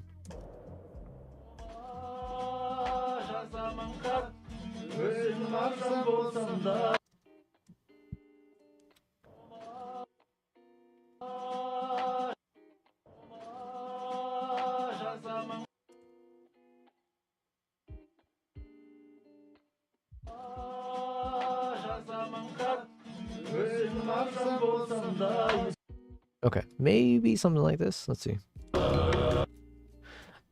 What's up, Conan? Conan says, YouTube told me I've done some copywriting. I haven't when it's my own videos. You just got to be careful, Conan, with the music. That tends to be the copyright strike. Or, you know what? I think I got a copyright strike for the visuals at one point as well. But yeah, usually it's the audio that you have to double check. But thanks for being here. Razor says, is this the introduction or is this the main video? This would be the introduction. This is the introduction to episode 2, if that makes sense. So sorry, hold on, let me see if I'm being clear. This whole section here is the intro with the dedicated trailer.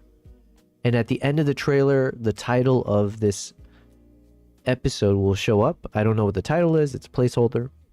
And then basically what I'm playing here is the first chapter. So this is the intro to the first chapter of the main video, if that makes sense. So let me play it from the beginning and let me just get some thoughts in my head of like, what could I say in the beginning here?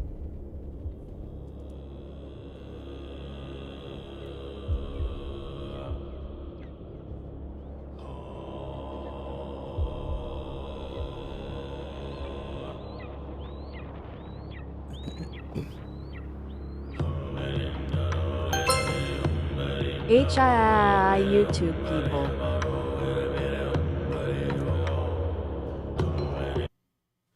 Conan says, hi, YouTube people. Yes, hi, everyone. Hi, everyone on YouTube, Twitch, TikTok Live as well. Thank you, guys.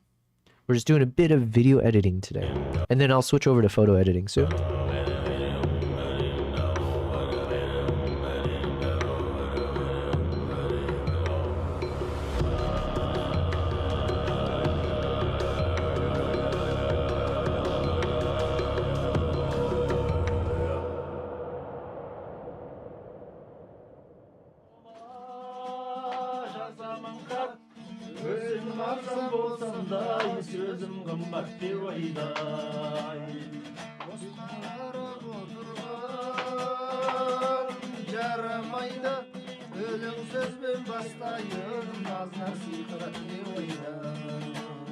And then in this in this space here, I also will add a little bit of this like opening credits.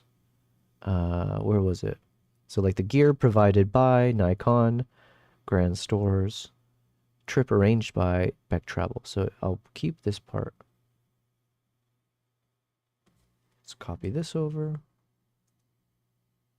Let me just paste it over somewhere safe. Just to make sure I don't overwrite anything. Jesus, I'm going to have a lot of layers here. Oh, no. Okay, I can just drag it over somewhere here.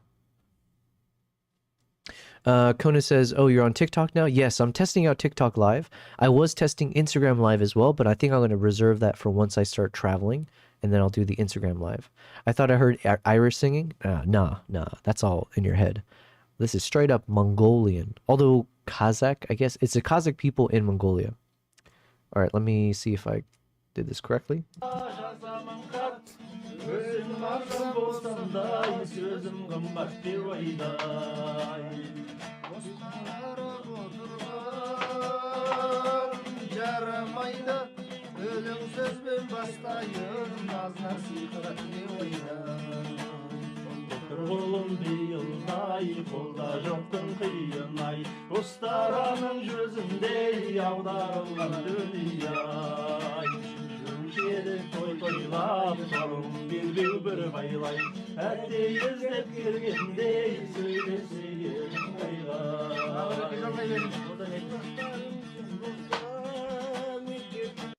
Okay, it's not bad. Also, you can see the color grading is quite different between these two shots. That's because I was testing a bit of a dehancer at this point. So I want to reset everything when it comes to the color grading. Because I feel like I've learned a bit more how to use dehancer, and I've also learned more about just proper color grading techniques. Now, this one is not going to be an example of me like working on my color grading too much, because most of these footage that I'll be editing, they're not the raw footage. These are ones that I've already exported to use on this travel vlog creation. So the color grading is already kind of baked in, is what I'm saying. But we might take some creative efforts at some point. But yeah. Okay. So the key thing I need to look into here is, do I have enough footage? I should, right? But I just haven't played around with this enough to say for certain. Oh, yeah. These are all footage we can use. Okay, hold on. No, this is not. Let me make sense of how did I structure this?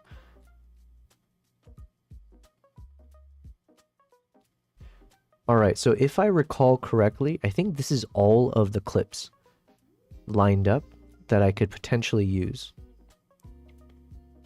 So I just now need to do the job of selecting which ones will go in as B-roll here.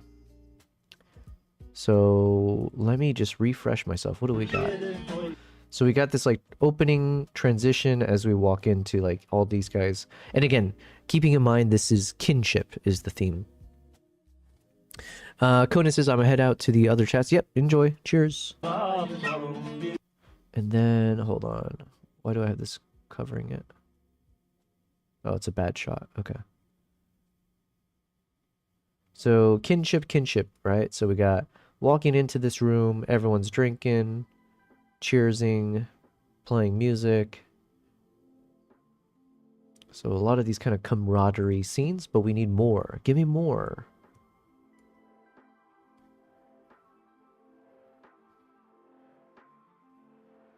Do I use that section? Let's see.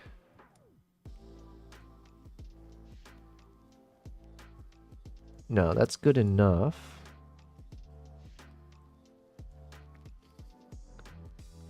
We got a lot of drinking. Yeah, so I think this chapter is going to be a lot of drinking.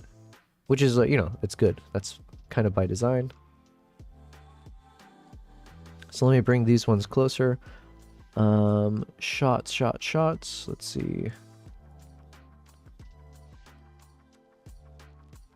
Let's mix in handing out some of the shots, drinking,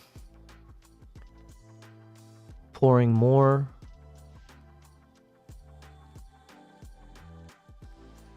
handing out, me cheersing them. Maybe not these shots, just because we're going to end with him again, so I don't want it to look too repetitive. So let's drop these down. And then is she going to sing... Oh, yeah, I think I can use some of these, because... Oh, okay, let me remind myself. Man, it's been so long. Episode 2, so we've got Kinship is Act 1 with Aibo, and it's an upbeat song. Act 2 is the throat singing, so this is more of the action stuff. Act 3 is Homestead, so any shots related to, like, I guess the kids. So I think these ones are fun. Oh yeah, so this should go into the Kinship.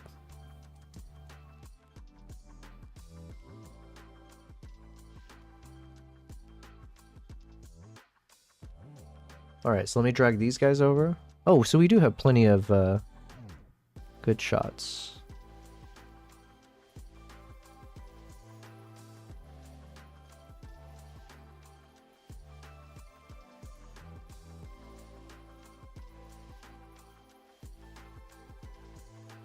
I mean, these count, right? This is a bit of Kinship, just in a different environment.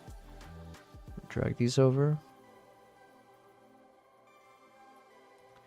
Okay, so then this is a different chapter, right? So let's see. Let me just remind myself then. This is The Hunt. The Hunt is Act 2, Verse 2. Okay, let me play this back.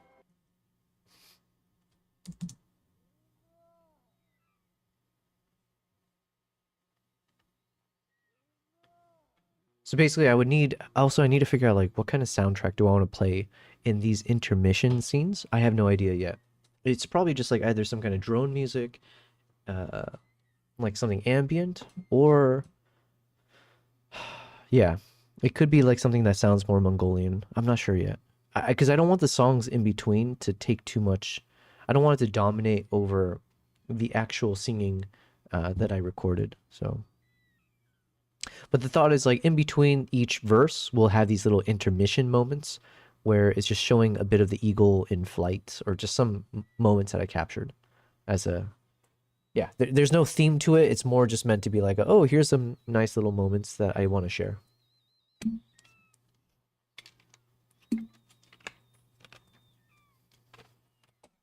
Which, let me make a note to myself.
Okay, I just had some thoughts.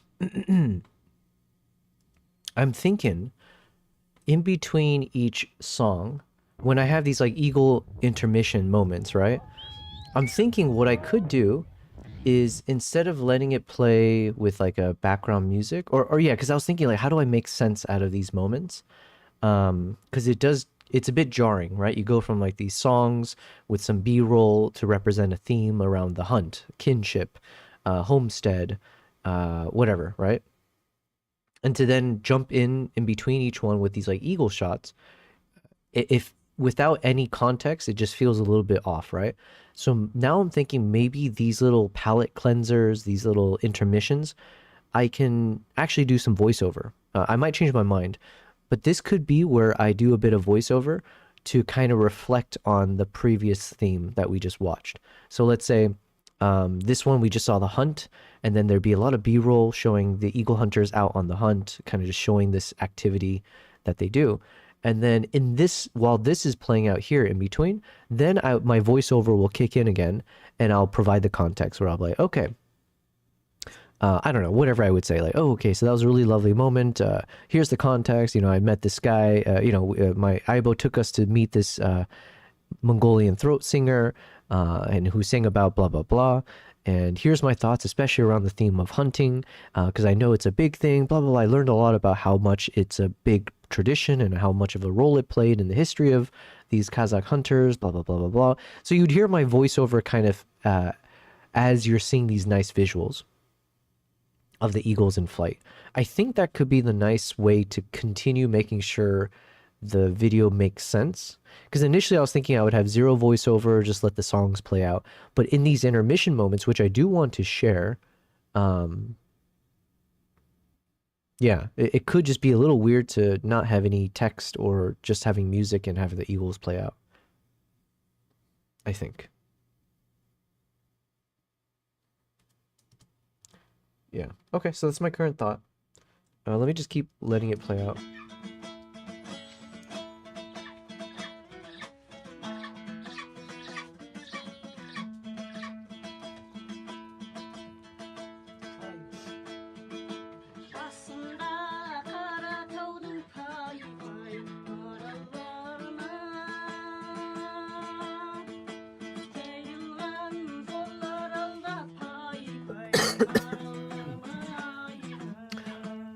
Oh, hold on, we gotta pause because I just noticed. Guess who decided to hop on back over here and hang out with us? The one and only Kimbap. Wow, look at the good boy. He looks so good in this lighting right now, I gotta say. Wait, how does it look on TikTok? Let me see. Let me switch over to the Kimbap camera. There we go. Wow.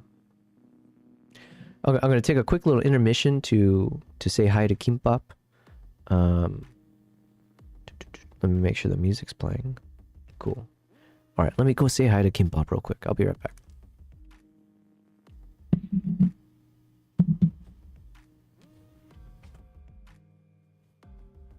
YouTube.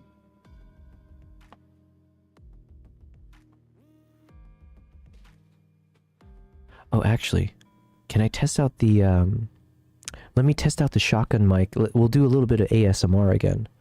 I was testing that earlier. It should, I mean, everything should work, right? Hold on, let's find it. Where is... I think I need to add it back in here. Bum bum bum. What would be... Audio input capture. What would NTG?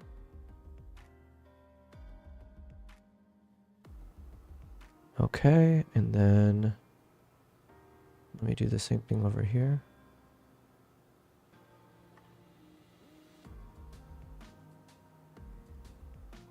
Rode NTG.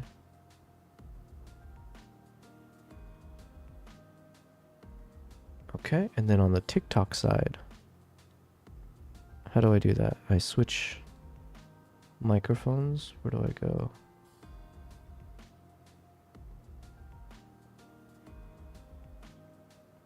How do you switch microphones on TikTok?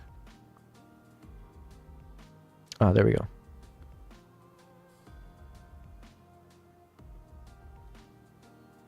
Nope.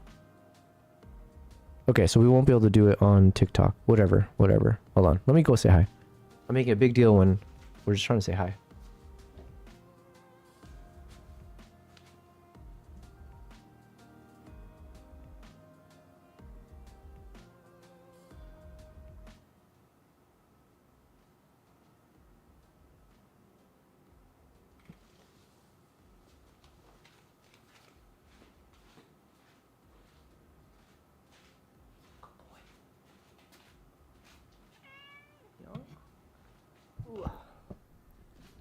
Let's see if this works.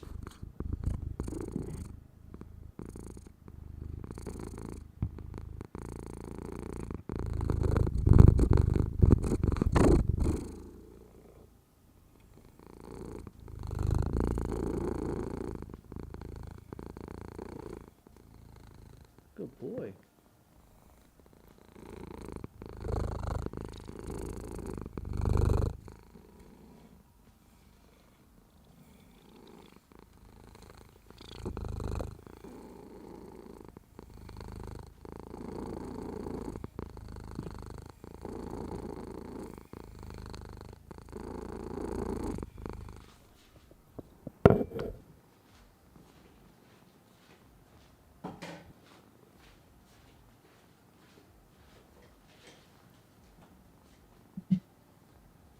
Okay.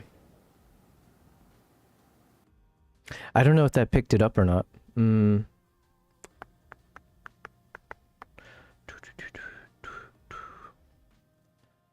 one way to find out. Let me try it myself. I'm going to mute the music this time. I'm going to unmute the shotgun mic. Let me do it. I'll do it myself.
Okay, so I gotta put it right up to him. What about you, Nala? Good girl.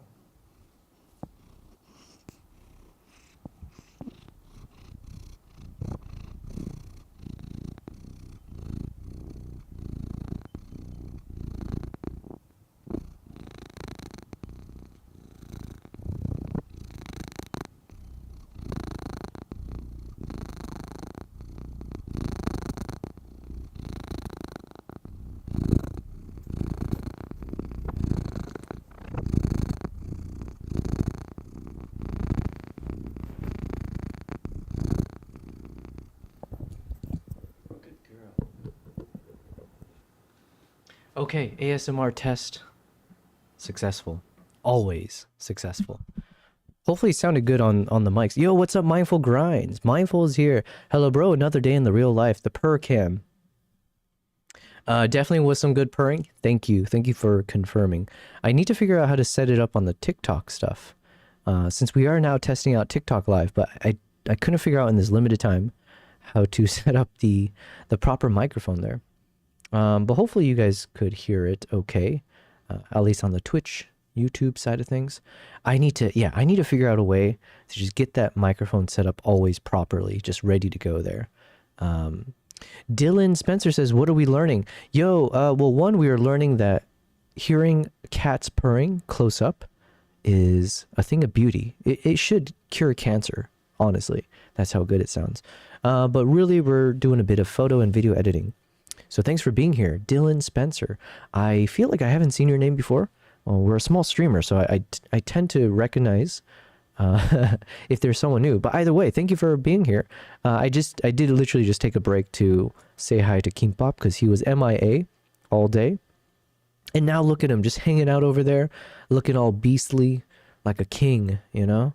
So welcome to the stream. This is Kimbap over there that's hanging out. And then over yonder is Nala. So Nala's the older sister. And then, yo, thank you very much for the follow. Dylan Spencer, thank you very much. I appreciate it. Yeah, so this is Nala, the older sister, and then Kimbap is the younger brother.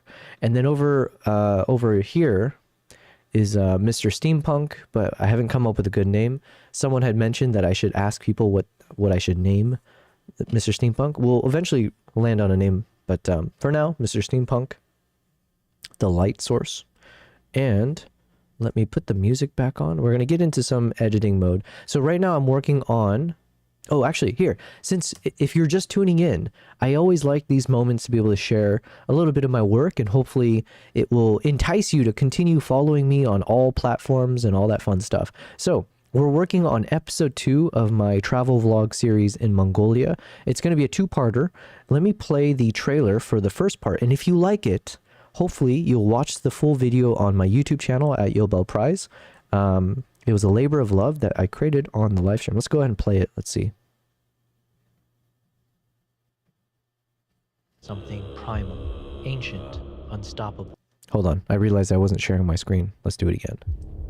There are moments you never forget when you witness something primal, ancient, unstoppable. Through blinding snow, I watched them emerge, eagle hunters with the spirit of warriors past. This is my journey to the heart of Mongolia.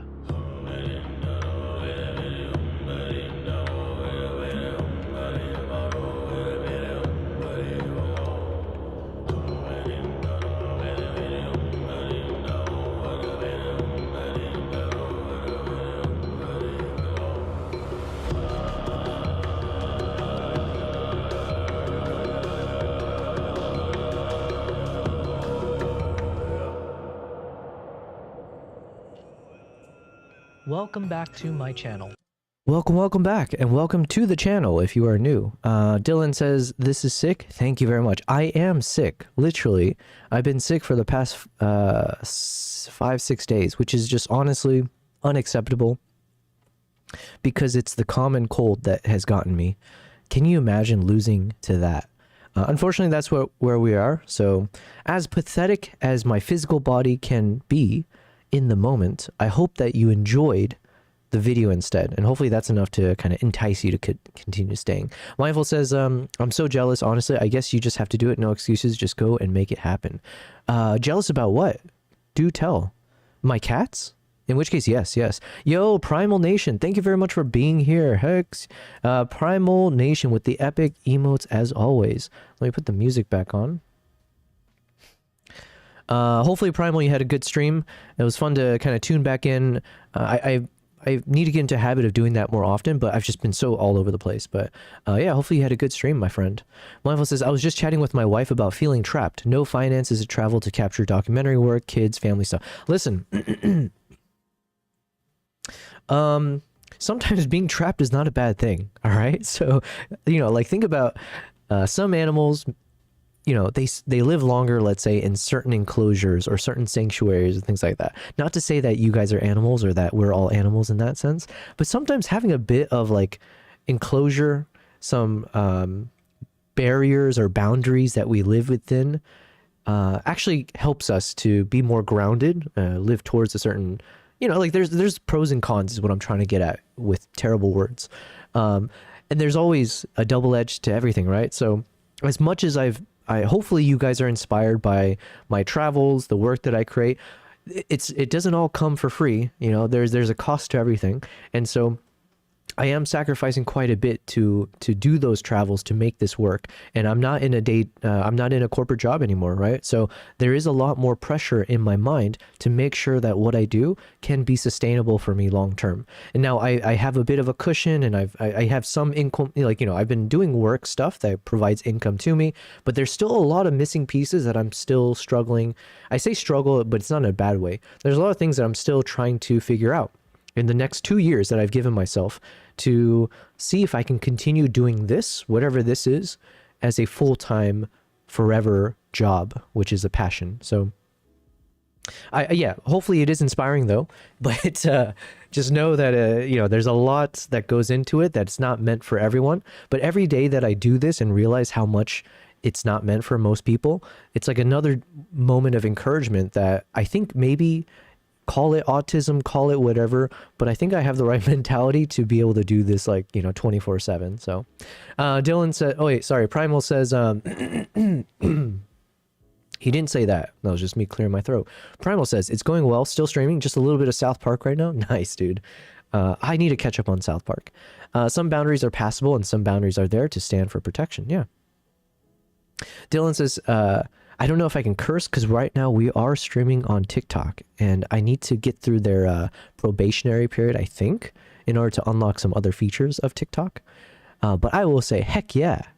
What made you leave your job? Well, I usually don't get into like too much of the corporate stuff, but there was just a lot of changes that I was experiencing and my team was experiencing where basically I was going to curse again, but basically I was at an impasse, if you will, where either one route that I take would mean that I need to sacrifice the time that I spend on what I was doing that I love, like the traveling, photography, the videography stuff. There's a lot that I would have to give up in order to maintain a corporate job, or I could completely just give a bit of my time into the non-corporate world.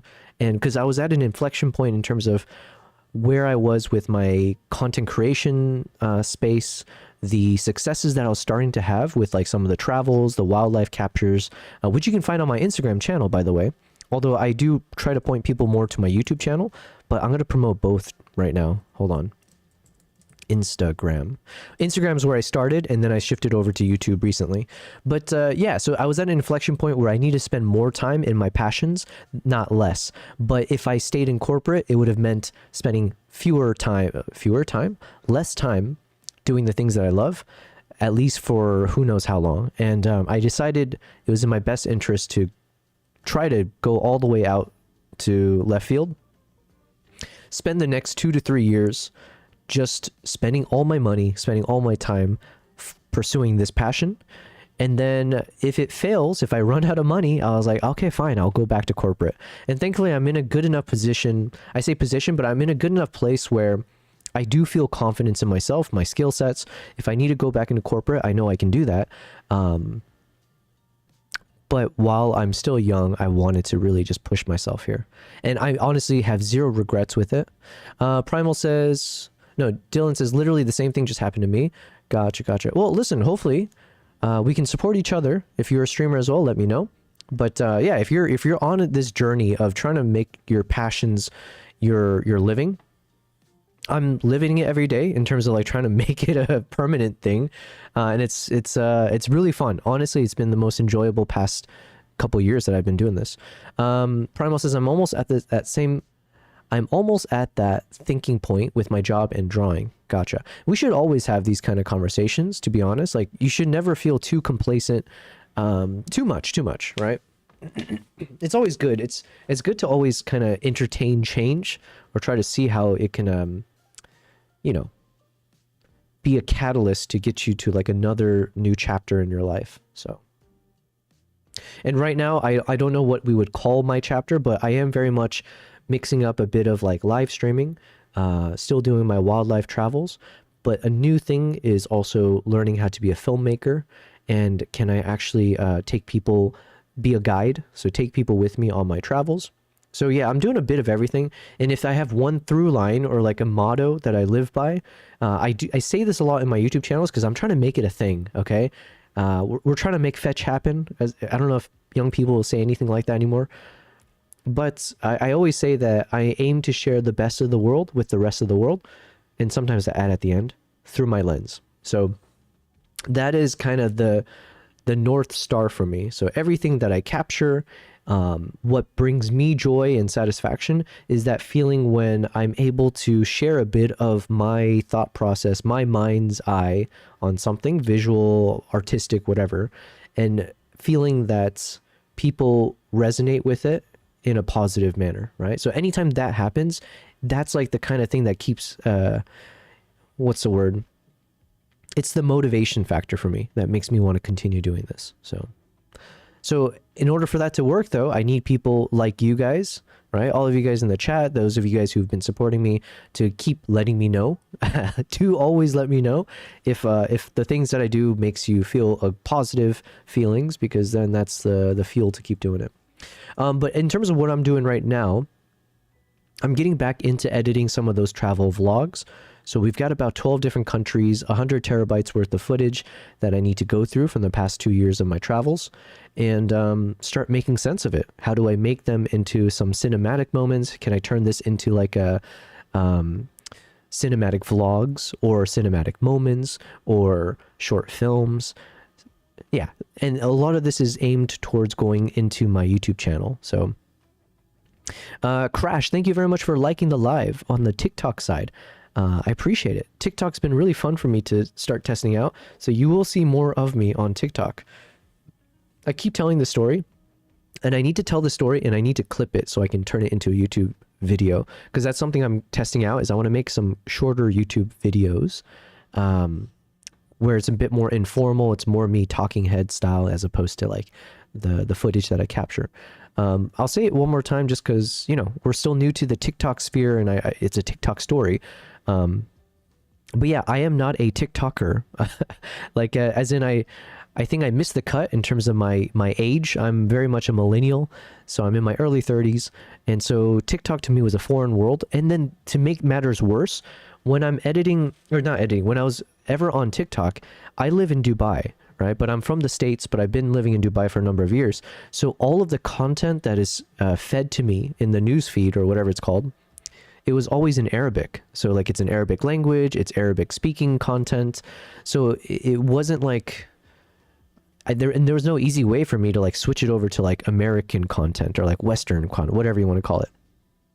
So I just had no reason to like, I didn't feel encouraged to spend more time on TikTok. Anyways, as Reels are getting big, TikTok's getting big, I decided to copy and paste my Instagram Reels over to TikTok, and one of those clips went viral like literally 1 month after I posted it. It was I think I have it pinned on my TikTok channel, but it's this clip of a shoebill stork that I spotted in Uganda, and I filmed a moment where it was staring at me through the rain, and I just kind of did a little bit of a zoom factor so you can really see, and I think I might have slowed down the footage so you can kind of see, maybe I don't even know, it's been so long ago, but you can see the raindrops splashing on the shoebill's head, because otherwise you would have no idea that this wasn't a picture, because the shoebill can be eerily still, like it's like a statue, especially when it's staring at you like that.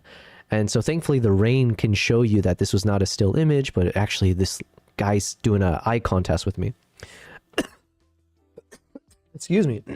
Well, anyways, it went viral like after a month after I posted it, and it was really amazing because it traveled all around the world, and I got to see people leaving comments in all sorts of languages. Very, very fascinating experience. And it did then bolster my TikTok channel, where it got me like 100,000 followers. But unfortunately, I squandered it because I didn't know how to use TikTok. So it's just kind of been sitting there idly. And occasionally I'll post something, but yeah. But now that we're testing out this TikTok live stream concept, that's giving me way more encouragement to constantly post on TikTok now. Obviously, we're starting with these lives, and hopefully you guys enjoy the lives, right? What makes matters better when it comes to TikTok is I'm not concerned whatsoever about, you know, having a certain number of followers or anything like that. I've been artificially boosted by that one video that's got me enough of a following that it seems like I can run these live streams without issue. So I can just really focus on hopefully creating content and seeing if people like it or not on TikTok. I try to do that with all the channels, but that one's just a bit more easy for me to do. All right, so we have this moment here. So this will be another one of these intermissions. So after we hear her playing, and so same thing, as you hear these songs and as you see her playing, I need to stack a bunch of B-roll clips on top. So it won't just be showing her the whole time, whatever. Oh, Crash says, hey man, sorry to cut you. No worries at all. You said, it's 10 in my country and I gotta go. Crazy story from you. Well, thank you very much. Thanks for letting me know. Don't worry about it. Obviously, you don't have to apologize. It was a pleasure meeting you. Stay strong. Keep doing what you're doing, man. Well, thank you very much, Crash. Have a good night. If it's 10 p.m., you're somewhere close to me, because right now it's 9:30 p.m. over in Dubai. But have a good night, and I appreciate it. Dylan, you asked me, what do you think about the 85 1.2? Yo, I feel like you are a plant. I guess I shouldn't be saying that, right? But I could be accused of putting you as a plant in my chat, because the 85 1.2 it's quickly grown to be my second favorite lens at this point. The 400 f2.8 is my favorite lens because I spent so much money on it, so I have no choice but to say I love it. But no, like honestly, it's what allowed me to capture some of the greatest shots of like wildlife and stuff like that. But the 85 1.2 has been the one that I use for a lot of my recent project.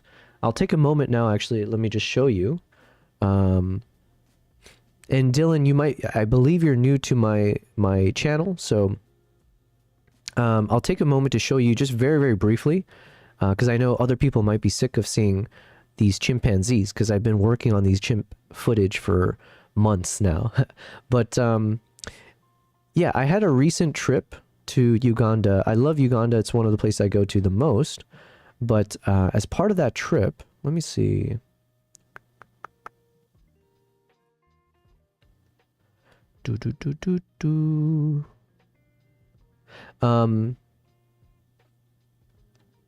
Yeah, what's the easiest way for me to show you?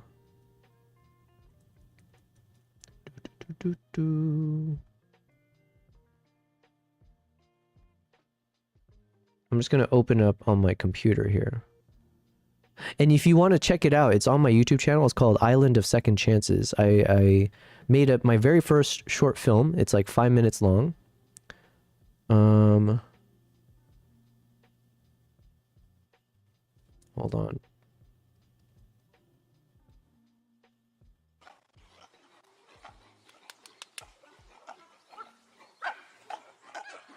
Okay.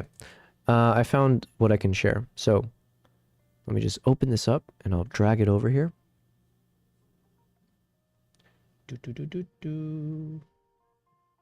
Mindful says, I spent most of my savings on camera gear, then several years of continuing education. I should have focused on documentary work. Listen, it's never too late, okay? That's what I would say. Because I didn't study this at all.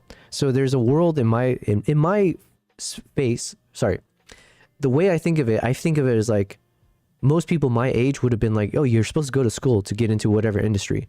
But we live in this beautiful golden age where like all knowledge is at your fingertips, digitally speaking. So you can start learning things. You can just learn things. Who knew that? You can learn things outside of university. Wow.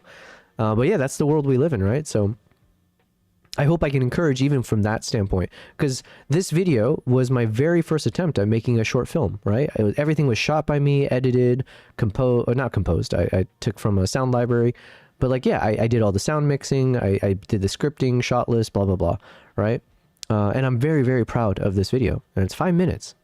So, and that was with no formal training, but it's not like to say as if that's super impressive, because to be honest, I used AI quite a bit. I was using Google, I was searching, I was watching YouTube videos, and everything about what you should do, how to shoot is out there, which is crazy. Let me answer Dylan's message though.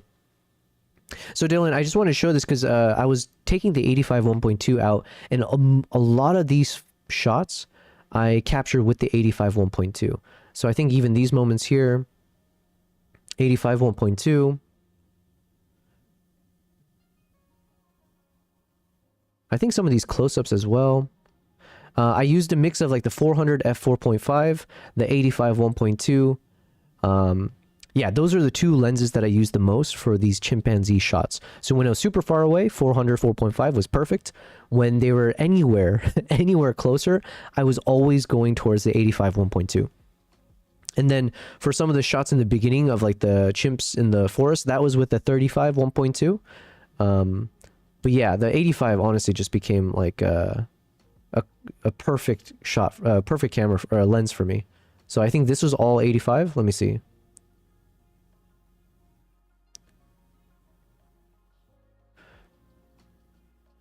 Yeah, this was with the 85 1.2, I believe. I think. Because I was like pretty far away doing an over the shoulder shot on both sides, yeah.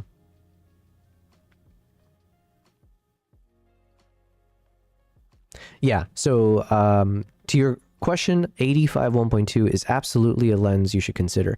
Now, Dylan, if you are a Nikon shooter and you're trying to purchase the 85 1.2, if you check out my YouTube video, maybe that video in particular, and go into the link in the description, there should be a link where you can buy the 85 1.2, and it'll give you it's an affiliate link, so it would help me, not you.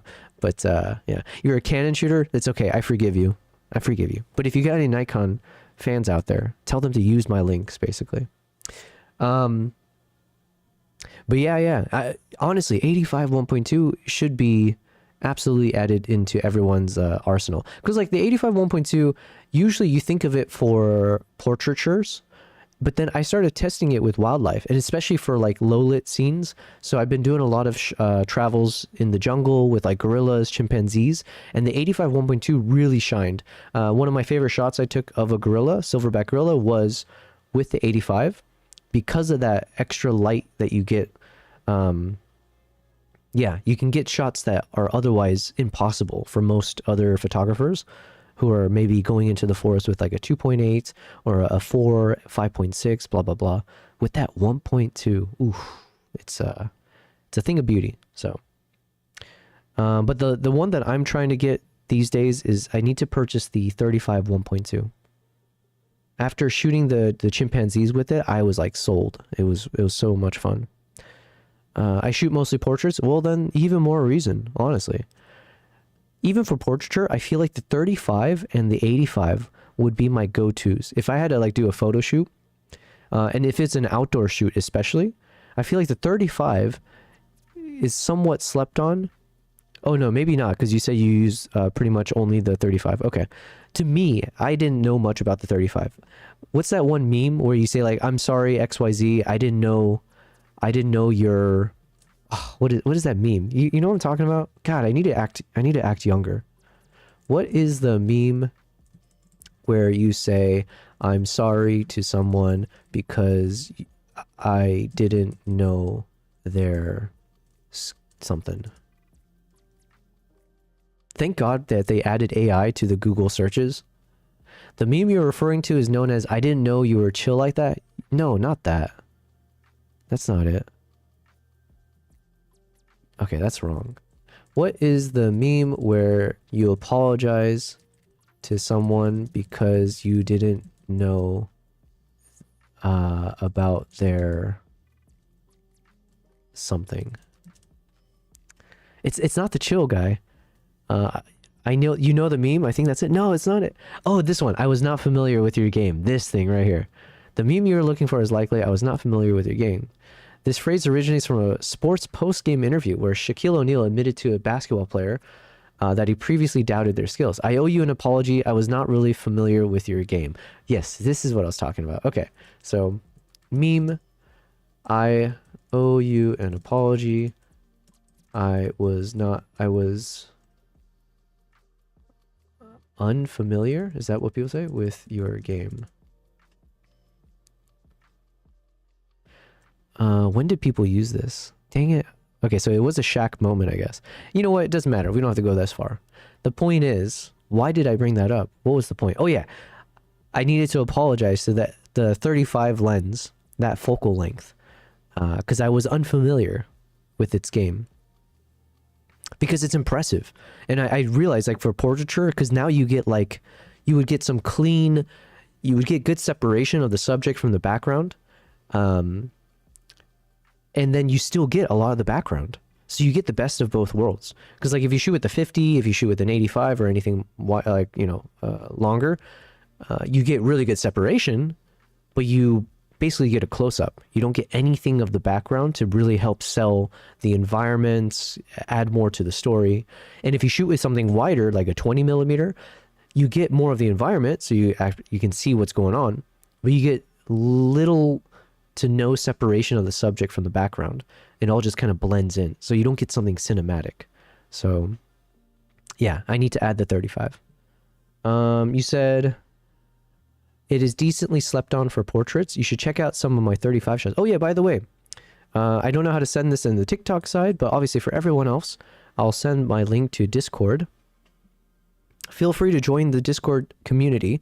I've been slowly, as I've been streaming, I've been trying to build up a community there of like fellow creatives, artists, and occasionally on stream, if someone pops some of their work on the Discord, then I'll show it on stream and we can do a quick dissection. We can do all that fun stuff. Eventually, I want people to pay me money to do that, but you know, we're not big enough to get to that point. Eventually, that will be a thing. It's like, hey, pay me money. I have a whole coffee link, ko-fi. What do? Do I do exclamation mark coffee? Does this work? Yes. You can always go to that link, and then I think one of the options there is you can donate money to me so that I can edit one of your photos. So we'll get to that point. But yeah, feel free always to join that community and then share your work. Yeah. Okay, so let me keep playing this out while we're doing some work. So same thing, yeah. So you'll hear her sing the song. I'll add some B-roll.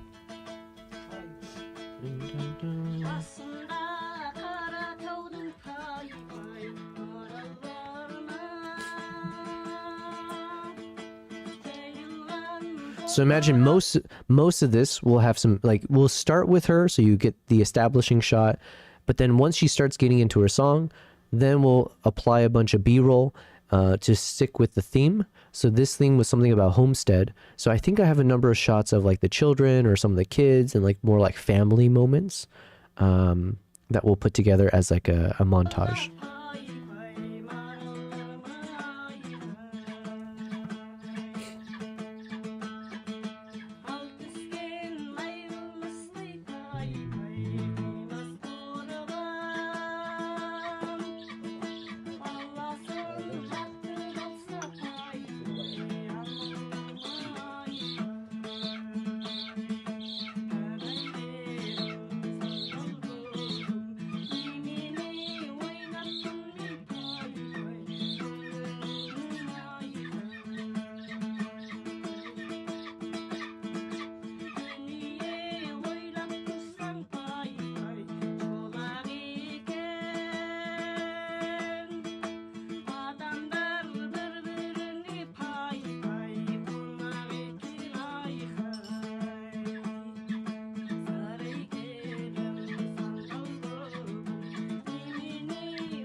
I have no idea what they're saying. Imagine if they were talking some mad, you know, they're just like completely trashing her skills.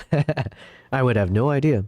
But yeah, so then obviously I'd kick back to this scene at the end, so you see everyone celebrating afterwards. And then I'll need, obviously it won't be so abrupt, right? There'll be a better like a transition in between. But like I said, once we kick into this part of the, like these intermission moments, then I think I'll add my voiceover, and then I'll give my thoughts to the song, or like add the parting words of like connecting the dots of like, oh, so this chapter was about homestead, and here's my a bit of like introspection, or here were my key takeaways of what I experienced when I spent time with them, and how important the family structure is, especially in these like harsh environments, blah blah blah blah blah. So I'll give a little bit of those thoughts while we see this like scene play out with this eagle flying through, and then maybe I'll put something here about like the intermission, blah blah blah. That's my current thoughts now. And so I think hopefully we'll see how it plays out. It means I do need to add some scripting of what I'm going to say in between, which means it'll take me a little bit longer to create this video, but it might make it feel a bit more fleshed out, is my thoughts. And then I'll have to time it with, you know, the duration of these intermission scenes. which means that's a lot of talking. Unless I can obviously speed up some of these moments. This is a cool moment here, of course. You see the eagle flying through, landing on the arm. You get 2 points of view. You get the GoPro that was attached to my head, and then Aibo was filming me with my iPhone on the right. So this is my attempt at trying to show both shots at the same time. And then I still need to color grade this and everything, so do not worry, we'll get to there. Okay, let's continue. So this is the next chapter, the final chapter, I think? No, not the final one.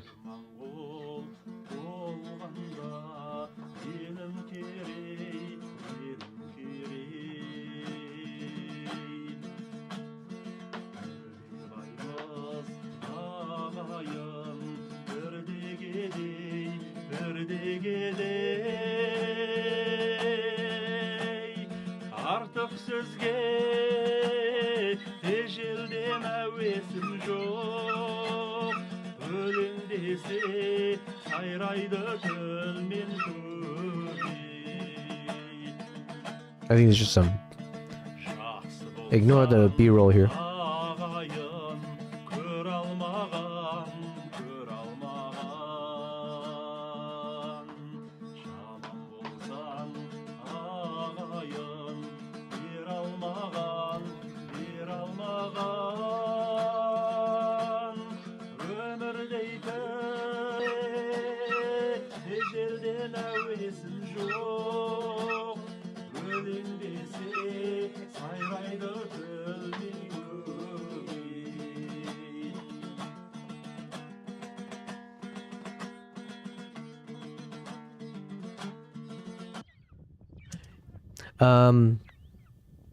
Let me pause that. Mindful said, dude, this is beautiful. Yeah, I mean, he's, yeah, Aibo is an awesome guy, and a guide, and he was like my English translator as well. Yeah, so shout out to Aibo. But yeah, amazing voice, and yeah, I do really like this song in particular. Thankfully, I was able to record a number of these like songs that they were performing, and some of them I wasn't usable because there's a lot of background noise and stuff like that. But anyways, this one has a different tone. My key thing was I was trying to find like 4 different songs that each feel like they have a different theme or tone to it. So that way each act or each chapter or verse feels very, very distinct. And then it would make it so that the video clips that I need to associate with each of those chapters are there for a reason. So yeah, that was my thoughts. Mindful says, also keep in mind that the faster the lens aperture, the more that the autofocus will struggle. So fast subjects might be difficult. Faster the lens aperture, the more that the autofocus will struggle. Yeah. Yeah, I guess I don't know enough to really add much more weight to that. In my mind, for some reason, I thought, like, for instance, if I'm shooting at f1.2, I thought it was very fast at 1.2. Am I wrong? Compared to if I was shooting at like f5 or something. I could be completely wrong. Shows how much I know, right? And then this is the final intermission, I think, which is what we started the video clip with. Or not the video clip, but this is the final Eagle intermission, and this was what I briefly showed in the intro. So we're kind of like, I like to close the loop a lot. So this would be like the, hey, you saw a teaser of this moment as part of the trailer. Now let's watch it in full. That's kind of the thought process. But also add a bit more color to it, so now we get this second camera angle. And I still haven't figured out what's the best way to show this. Like, do I show it back to back, but then the video becomes too long? So I've been trying to play with, like, can I show 2 angles at once? So we got this, like, vertical point of view, and then you see when I was filming... I don't know yet.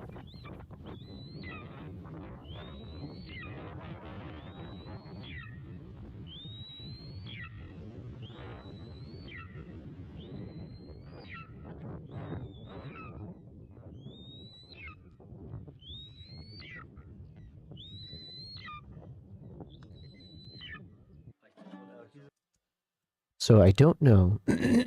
Excuse me. My current thoughts right now, if we go this new direction of like I'm adding some voiceover in between each section, maybe I play this out and then I play one of them in slow motion, because I think they're both in real time, yeah? Up until a certain point. So here I think I slowed it down, but this whole beginning part I think is real-time speed. So maybe after I play this, then I can replay one of them just in full slow motion. Let me play it again, see.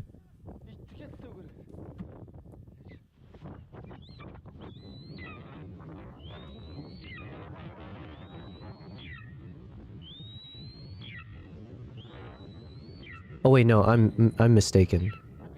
All of this was in slow motion because I can hear the eagle. Obviously, you hear it in the screeching because it's like, yeah, slowed down.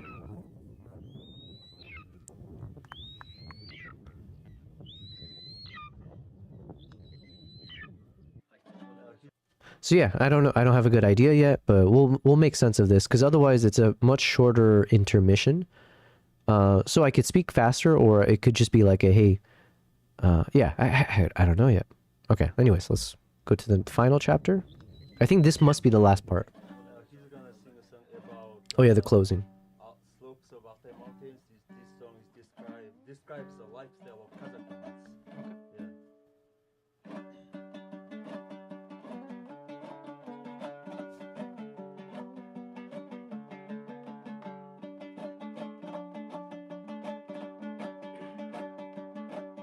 Ağdağanın ürtesinde bir helek, Altay'ımның жондарында түнеген,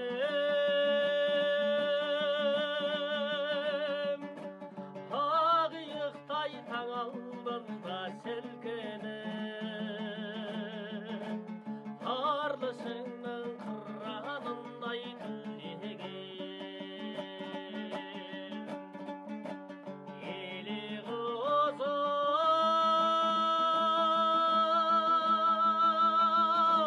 Елі қызып өткен сол бір шақтар,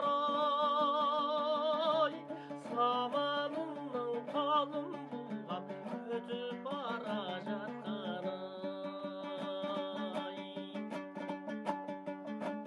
Есті саудай ауыздығын шайнаған, Қазғабылда көкпар тартып ойнаған, не тұрса да қарсы алдында таймаған, сексеуілдің шоғындай боп жайнаған.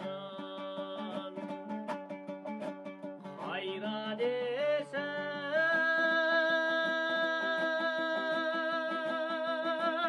қайран есіл ұмытылмас шақтар, ой, заманымның қолын бұлғап өтіп бара жатқан, ай.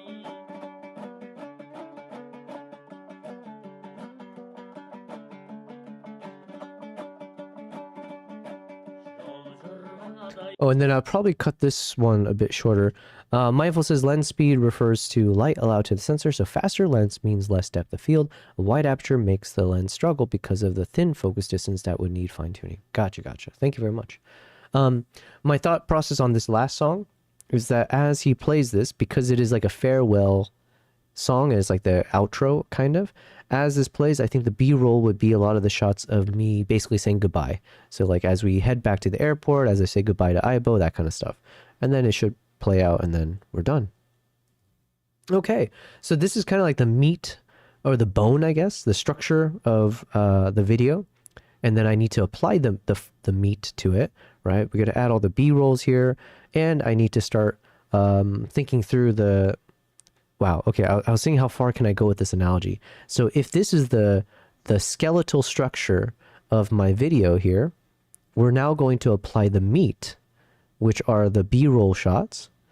But then we have the joints being the intermission scenes with the eagles. So I need to start building out those joints and the tendons, which will be my voiceovers that then get applied in those joint moments in the intermissions. And then we should have a fully formed Frankenstein, right? But yeah, this is basically it. And so how long are we looking at? 8:55 until... Yeah, so that's already like maybe, what did I say? Oh, it's about 9 minutes until, so this is about like 11 minutes or so in terms of the duration, in addition to what I've already got here, which is how long?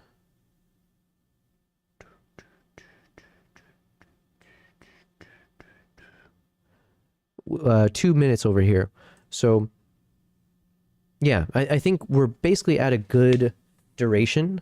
It should be less than 15 minutes. I think anything longer is just too long. So if I can make this video within like 10 to 12 minutes, I think that would be a perfect length, I think. So let me put the music back on. All right, I'm going to take a pause from the video editing, and I want to switch gears now. Let's get into a little bit of the photo editing, because we're almost at the end of this Sri Lanka thing. So we again, just a reminder, we haven't actually edited any photos. It's more just filtering and rating system to see which photos do I want to edit eventually. So this is the last day of this Sri Lanka trip, most likely. Yeah, we had a slightly extra day, but it wasn't a real one.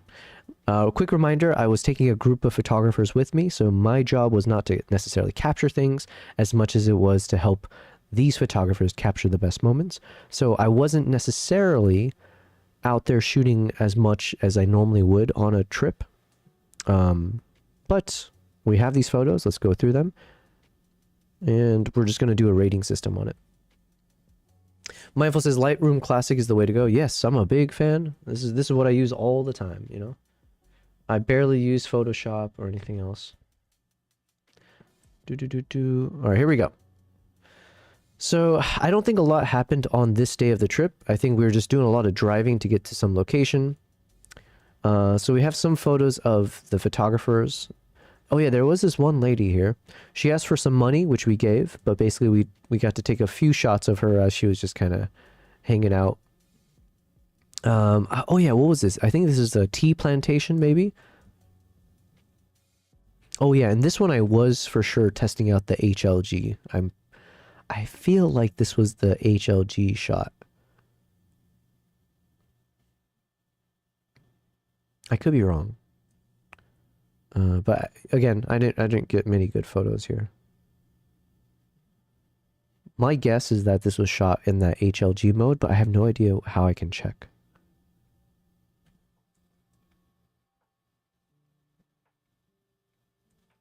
All right, we'll save this one.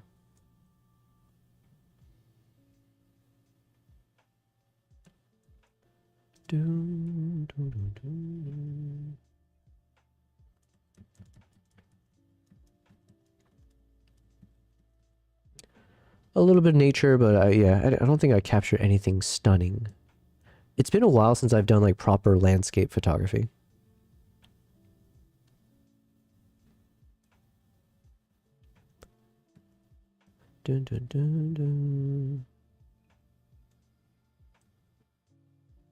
So yeah, this was when, okay, now I'm remembering. So this is when we were heading, we took a train. There's like an iconic train ride, but we took this train to Kandy, I believe is where we went, from Wilpatu to Kandy. And then we spent some time at Kandy to photograph when the train comes through this tunnel. And so you like try to get some shots, basically. And at some point, yeah, this train, Sri Lanka is known for this. Mindful says, I love the train station shot, so much depth. Oh, thank you. You know what, I kind of skipped over those. I'm glad it resonates. Yeah, like this train in Sri Lanka, a lot of people go there so they can take these iconic shots from the train ride itself. It's mostly a woman thing. I think some guys do it as well, but not as much.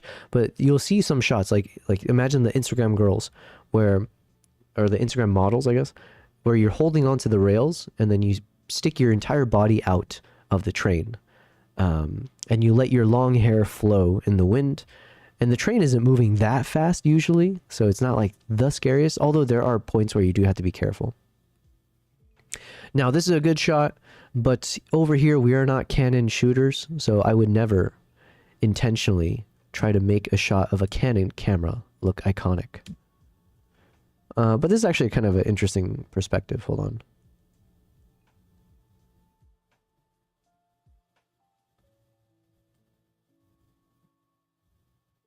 Okay, we'll bookmark this one.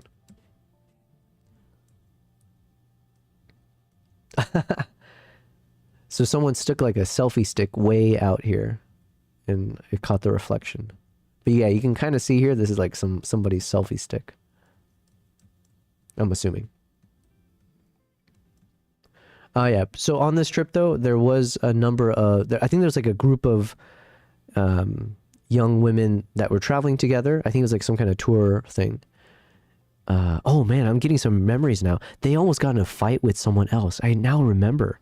They were in a shouting match over something. I don't even know what they were angry about.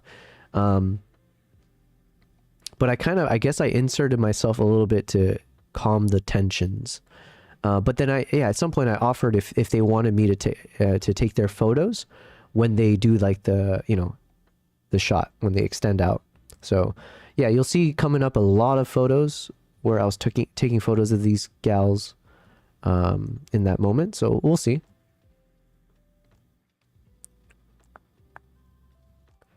Dun, dun, dun, dun. And I was shooting this with the 135 plena lens.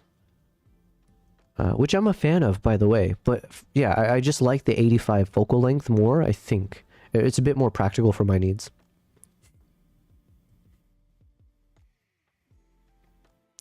Another Canon shooter. What's going on here? First class, of course. Of course.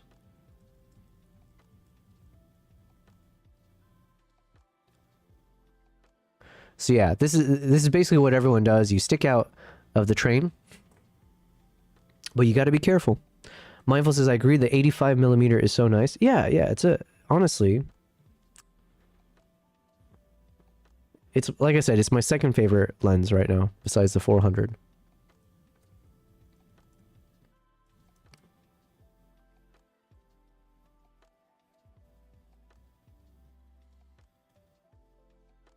This was basically me, though. I was doing the exact same thing. I think at one point, I had my buddy hold onto my leg as I extended super far out so that I wouldn't fall. So I'm basically, I do reckless things as well.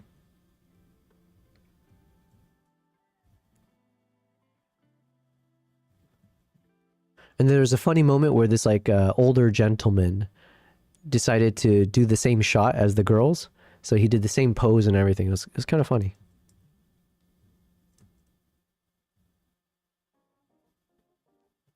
I was trying to do like a photo within a photo, or like try to focus on the phone, which is kind of crazy how stalker-ish this is, because you can kind of get a good sense of the shot. And I was pretty far away. Canon folks are just closeted in love with Nikon. Yeah, of course. It's not even a secret.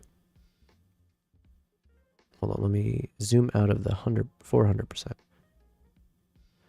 is a cute shot. But unfortunately, there's so much Canon everywhere. What is going on?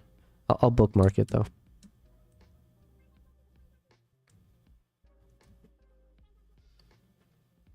I think this framing is a bit better. Dun dun dun. Dun dun dun.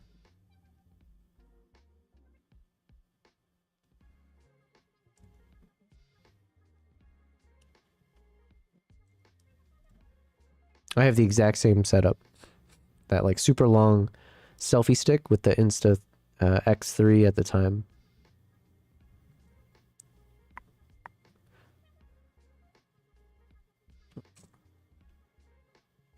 Dun, dun, dun, dun. So I think this is one of the gals in that like tour group, I think, that I ended up taking all their photos. Dun, dun.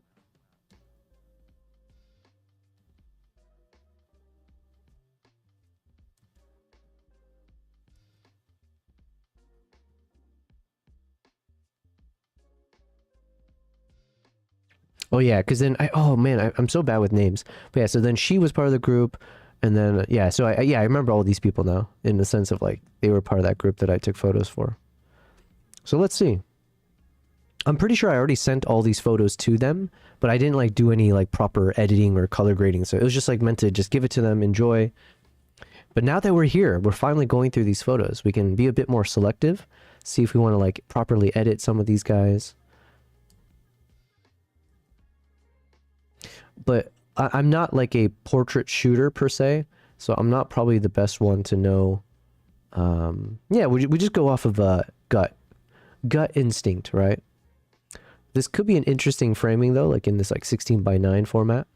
So maybe we'll bookmark this one. But then also like her face is mostly covered up. I don't know. What's the look. Yeah, maybe something where you don't see the face at all.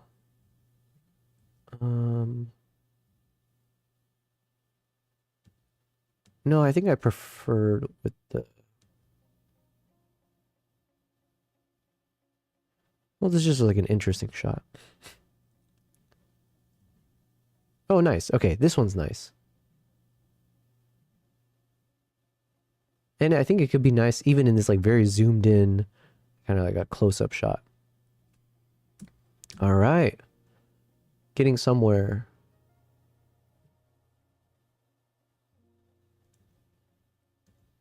Framing on this one's not so good. This one's okay. This one's slightly not so good. This one's a bit too low.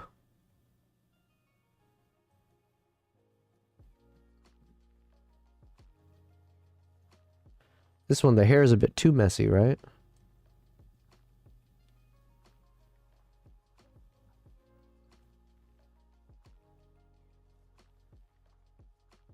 I just don't know. I don't know.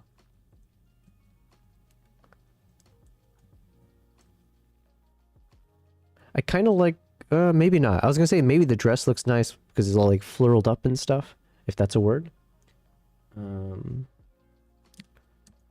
Okay, we'll bookmark that one. Oh, you know what? And I do know I have like proper shots of her later because this is like when I was doing the stalker mode, right? Because obviously you see her there and stuff. And eventually we took like some clean shots where she got out of the way, and then I just like took the proper shot. But sometimes I kind of like it this way. You get something in the foreground that blurs, but it feels more like an action moment, like a candid moment, right?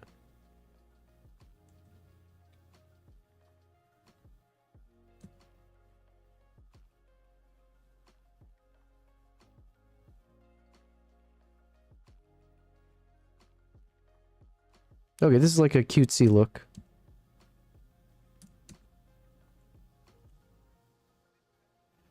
This one's probably a good one.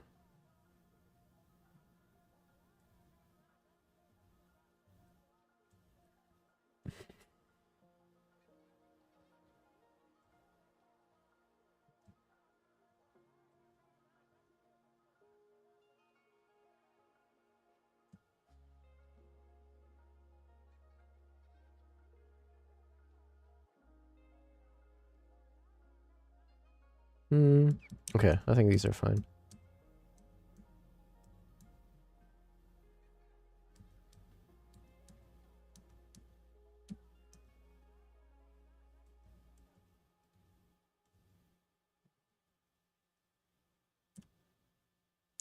Yeah, this one's pretty cool. Also, I'm getting congested again. What the heck?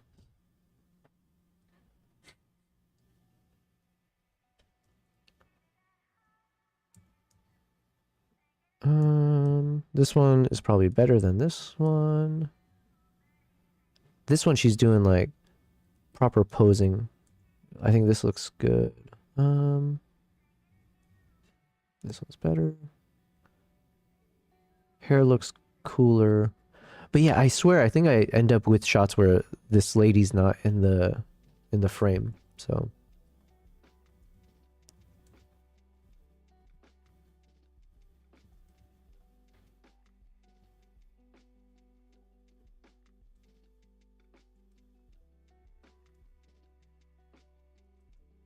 So you got to be careful. Can you imagine you're so fixated on getting your shot and nobody warns you, and then all of a sudden a tree branch just like smacks you in the face, right?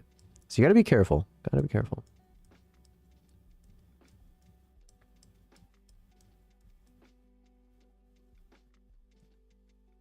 Oh, and then I think I gave these guys these photos eventually.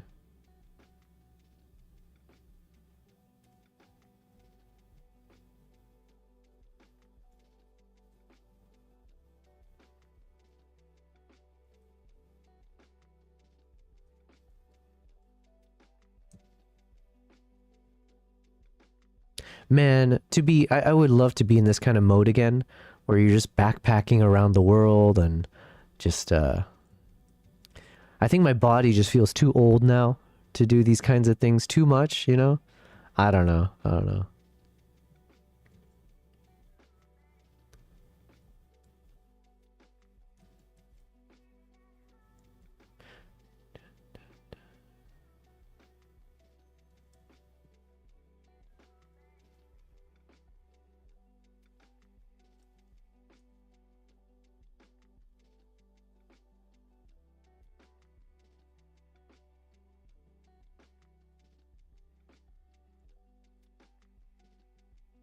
Man, the colors here look amazing.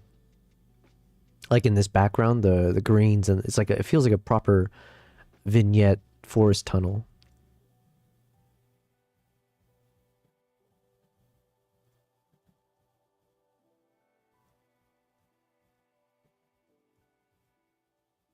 Here, the background's not as nice. But she's doing the pose.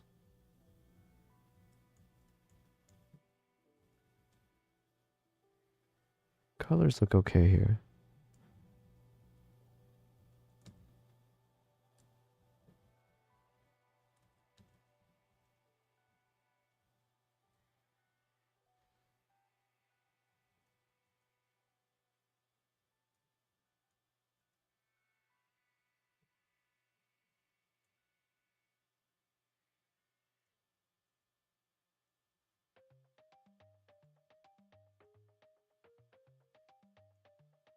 That's a cool shot.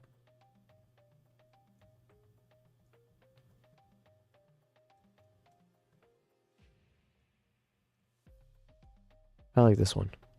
Mindful says, I'm doing a weekend backpacking trip and photographing and filming eagles in Minnesota next weekend. It'll be in the 20-degree Fahrenheit range. Oh man, I'm jealous. I love the cold. Filming eagles in Minnesota. Is that like bald eagles? I would love to photograph like a proper American bald eagle, you know? I need to figure out when... I need to plan a trip to Alaska and Yellowstone for sure. There's a lot of I need tos, essentially. Yes, bald eagles, nice. Right now the temperature is 0. Damn.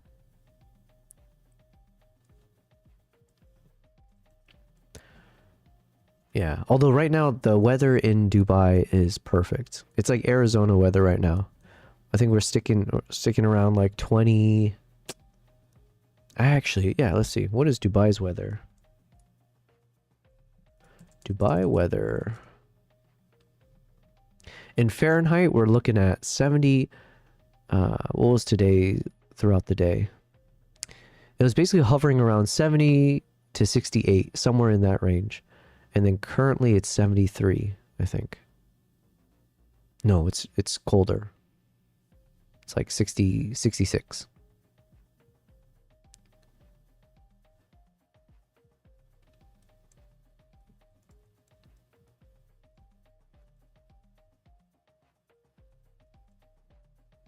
Man, how many photos?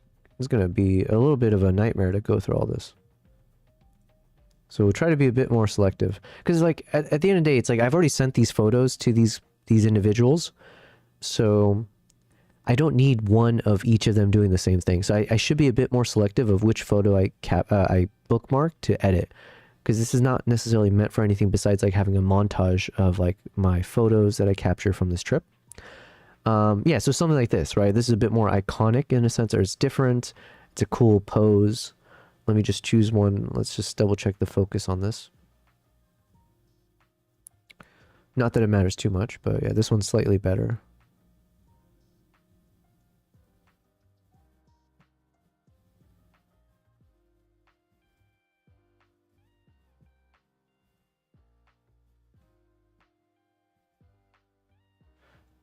This is where I get a little picky with it, and I get indecisive. I'm trying to figure out which of these poses looks best.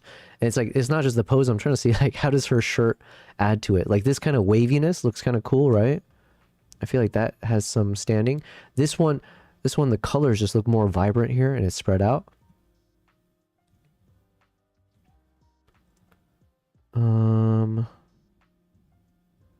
And then here the lighting's not as good, and I'm blurry. Yeah, so I think we're gonna stick with probably this one. But this first one also, for some reason, I really like it.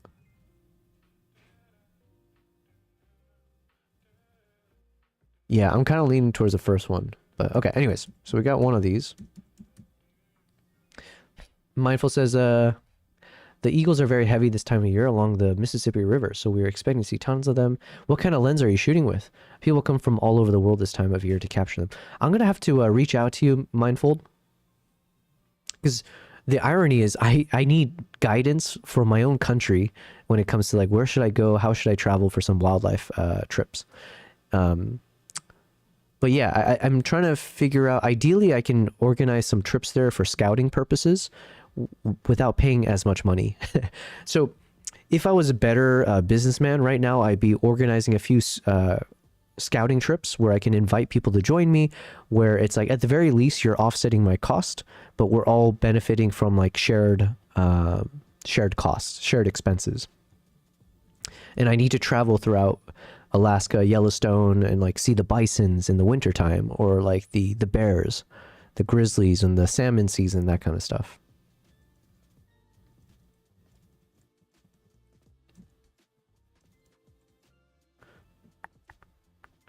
You're going to use the 150 to 600 millimeter Sigma. Nice, nice.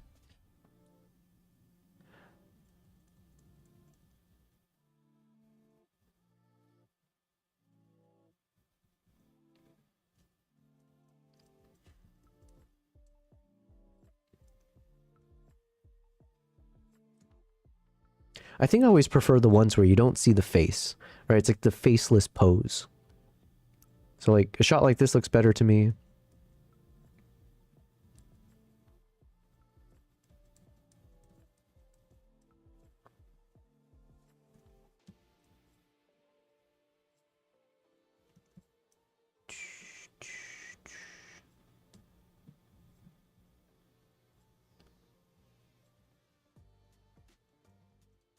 This guy was my favorite. So this guy was, I don't think he was part of their group, but obviously you're all kind of sharing this train for however long together. So at some point I asked him if he wants to get the same shots, and he was on board. He was like, okay, sure. Mindful says, I love northern travels. Going up to Lake Superior is beautiful in the winter and summer. Also, northern Minnesota is beautiful. I would like to get out to Montana again. Nice. Yeah, so much beautiful, like, national parks and, like, yeah, road tripping vibes throughout the states. So let's see. I hope I have, like, a really awesome shot of this dude. Because obviously he was kind of doing it in jest. Like, we were all just kind of making fun of the fact that it was, like, all these girls that were lining up to get the iconic, you know, stick yourself outside the train shot. So so you can even see here, he even gets his tongue stuck out here. I think it's great. Brilliance. Bravo. Oh, it gets even better. All right, let's see. Wow. Bravo. So let me uncheck that one, because this is damn near perfect. Let's go with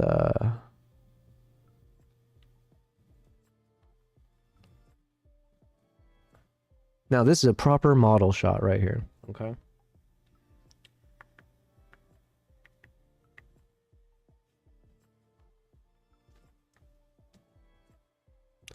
Good separation. Yeah, so all of this I was testing out the 135 millimeter f 1.8 lens, which is a thing of beauty for sure.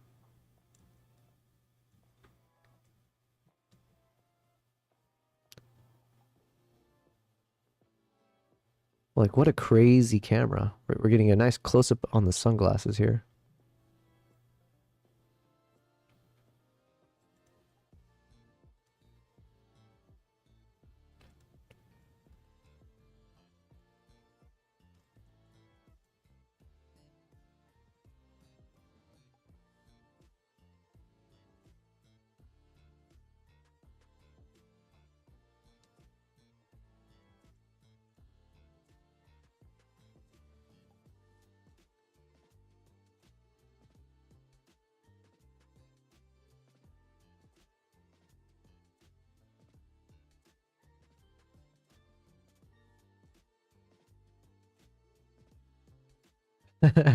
Just inches away from getting her face slapped by this branch.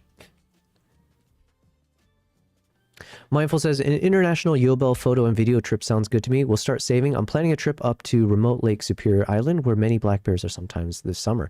Yo, well, thanks for the vote of confidence there. But yeah, I am planning to organize a number of trips. Right now, I'm just trying to hone in on Uganda and just get some film project stuff underway. But yes, let me know. I do want to plan a few trips, like including back to Hokkaido in the wintertime for the Izomomongas and like the foxes and the cranes. I would like to go back to Mongolia for like the there's like the festival, the Eagle Hunter Festival. I want to do my own scouting trips to Ethiopia, Kyrgyzstan, Kazakhstan. Where else? Organized tour to Zimbabwe. Vietnam again would be interesting, but that'd be less for wildlife, although there is like this one monkey I really want to capture there. And yeah, anyways, all over the world. Colombia again would be nice since I've been there, so I can organize a trip there. Doing the Pantanal for the jaguars. Someone gave me a contact, so if I want to do like the pumas in where? Patagonia, I think. Dylan says 35 would have been sick here. Yeah, for sure. I was testing out their 135 lens, which, by the way, I'm a big fan of for sure. Oh, wait, did she get hit by the thing here? Yeah, so she did get hit by this. You can see all the pollen and everything falling from it. So you got to be careful. Yeah, the 135 at times felt slightly too tight. This is why I always go back to the 85. 85 just, it felt like a more practical focal length that I end up using for most of my, like, you know, especially when you're traveling, everything's unpredictable. 85 just had more use cases, or like functional use cases. So the trade-off of having like slightly better, you know, bokeh separations, you know, whatever other quality you get from a 135 versus 85 wasn't enough for the practical value of having a wider focal length.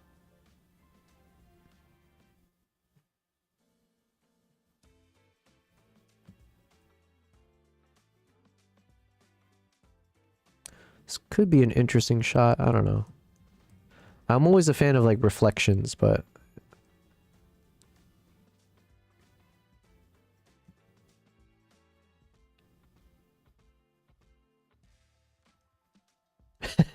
you know what I was thinking of right now? This, remove the face. If you just look at the outline of this, is it just me? Not that I know much about women's anatomy.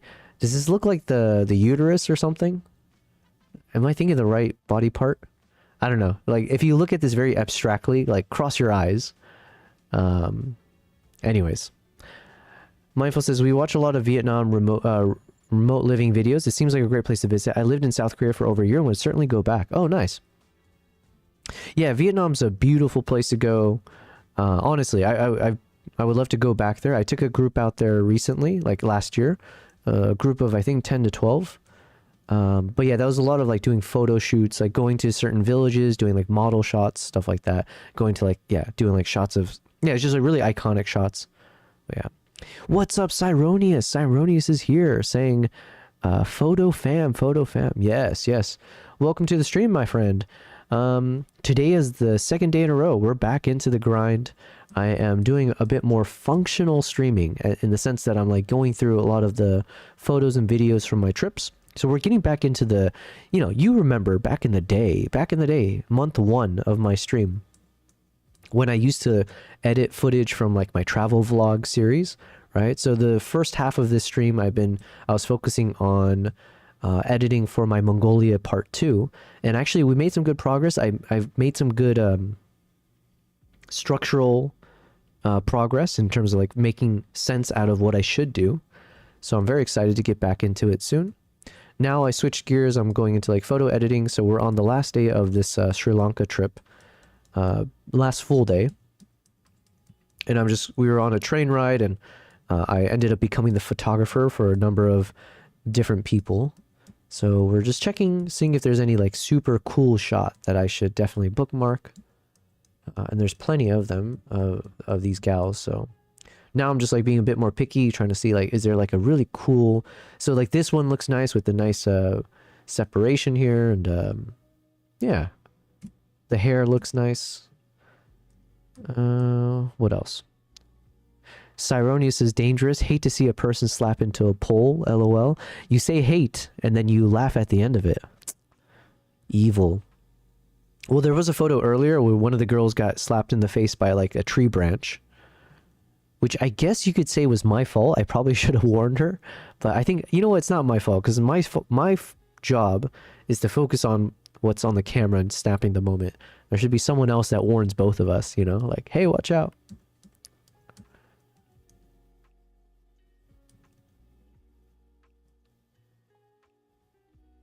This one's a cool shot because of that tunnel. I think something about this makes the... yeah, honestly, sometimes I just say things without knowing why. But there's something about the composition here that speaks to my eye a bit more than some of the other shots. So we'll bookmark that.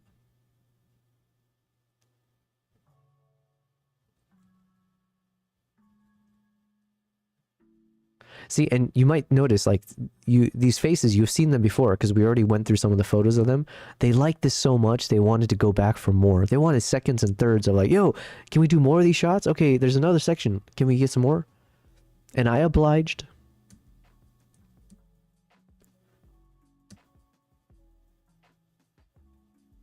Okay, this is, these are some cool shots, or we're getting some nice posing. I would, oh man, can you imagine if there's one of these girls who had the upper body strength, like gymnast strength, where they could literally have both feet extended out and they're just gripping the bar and that's it? That'd be crazy.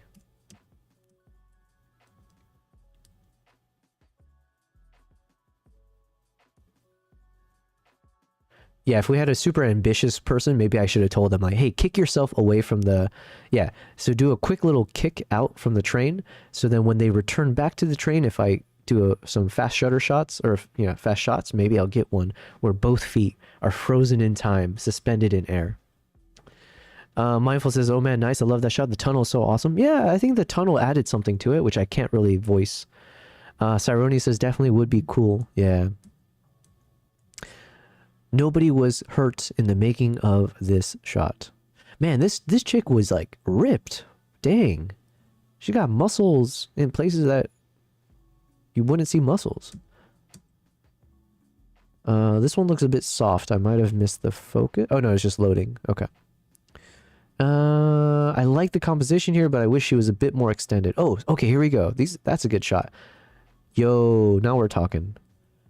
That's a cool pose. So I need to like take notes as well, because I'm not a portrait shooter. So I need to kind of get a sense of like, what are the poses in the future as I build up my own shot list. So for the next time, I'll be like, hey, you need to do this pose, this pose. So I think this kind of pose where she's looking up at the sky and then the hair's flowing from the side profile. This does look nice. And now I just got to find a good pose and where the hair also flows well. This one's like a crazy action shot. This one, the hair doesn't look as nice. So I think this is the one right here. I think this one. This one, I think the hair is a little too wide. This one has a bit more curl to it going inwards.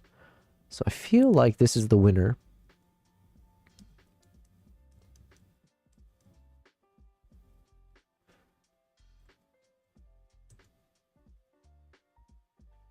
Man, this might be the most ripped girl that I've ever met, I guess. As we get back into our gym grind, as I get back into being in shape, I need all the motivation I can get. Today is the last day of me being sick. I feel it in my bones. I'm still a bit congested, but I feel way much better. I was like at 95%, so... Tomorrow I'm going to wake up and I'm going to hit the gym. It's going to be great. Because I don't want to shave my head off anytime soon. And I did promise people I would if I don't hit my PR on my deadlifts. So let's get into it.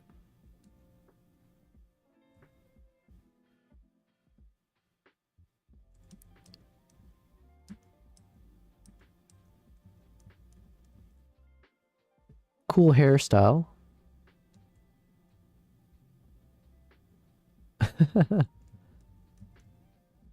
This lady, I'm trying to remember, was she less ambitious? Oh no, never mind. Oh man, I spoke too soon. I was about to say like, oh, maybe this lady was a bit more shy about, she was being more careful, right? Like, oh, I shouldn't be so reckless with it. So she didn't like extend her body fully out like the other girls did. I was about to say that. And then the next shot here, she's like fully out. Like this looks, I don't know why, but something about this looks the most dangerous. So good on her for proving me wrong. Jeez. You crazy.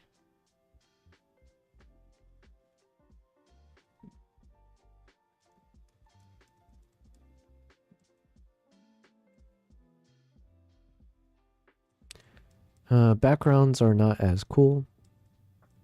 Oh yeah, this is the same, wait, no, same couple? Different couple? I forget. Anyways, another couple that I sent them their photos later.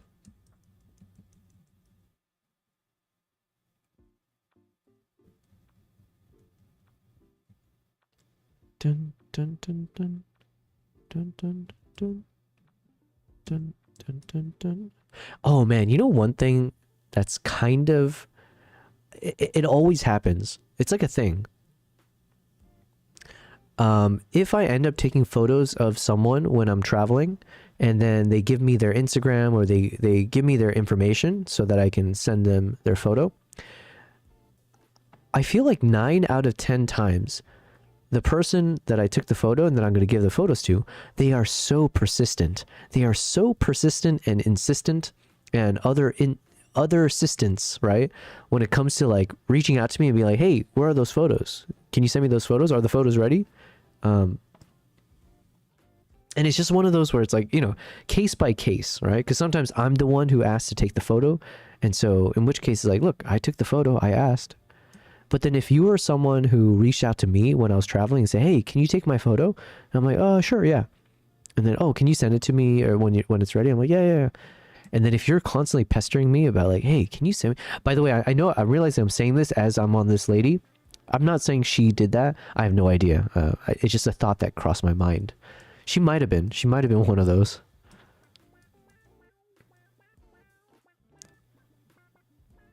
But yeah, it's just something I realized. I don't know. They're just so like, yo, chill, okay? I get it. You're afraid that I'm going to be like sending you the photo a year later or never. And that does happen, right? So it's not without reason. But just give me some time. Kind of like, you know, I don't know. Never doubt the need for attention from a narcissist, says Cyronius. Sometimes they just have to have a whole country of Greenland. Yo, man. Sometimes I'm glad I left the States because it somewhat separates me from the news that I hear, right? It's almost like, hey, not my problem kind of a thing, which is not a good thing. But my goodness, it must be so crazy. If I was in the States right now and I'm just catching up with my buddies every day, it must be so exhausting having to talk any current event stuff. Because like, Jesus, yeah. We're a little bit removed from that here in Dubai. Oh, wait, no. Even in Dubai, there are crazy things happening, right? You don't feel it on the ground, but then again, I never leave my apartment. But I've read some stuff where there's like tensions between UAE and Saudi, and now I think India is like signing a pact with the UAE because Saudi signed some kind of agreement with Pakistan. And it's like, what the heck is going on, man? The whole world, just craziness. And all of these problems, there would be world peace if only Greenland became the 51st state. Didn't you know that, Cyronius? All of it would be solved. This is a cool shot.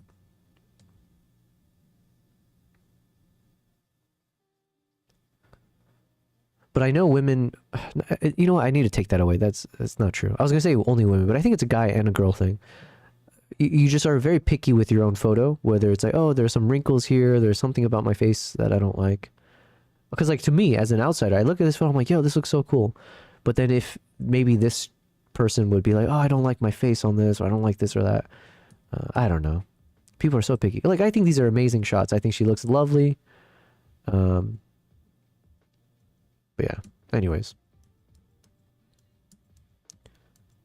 Who knows? Who knows? Who asked?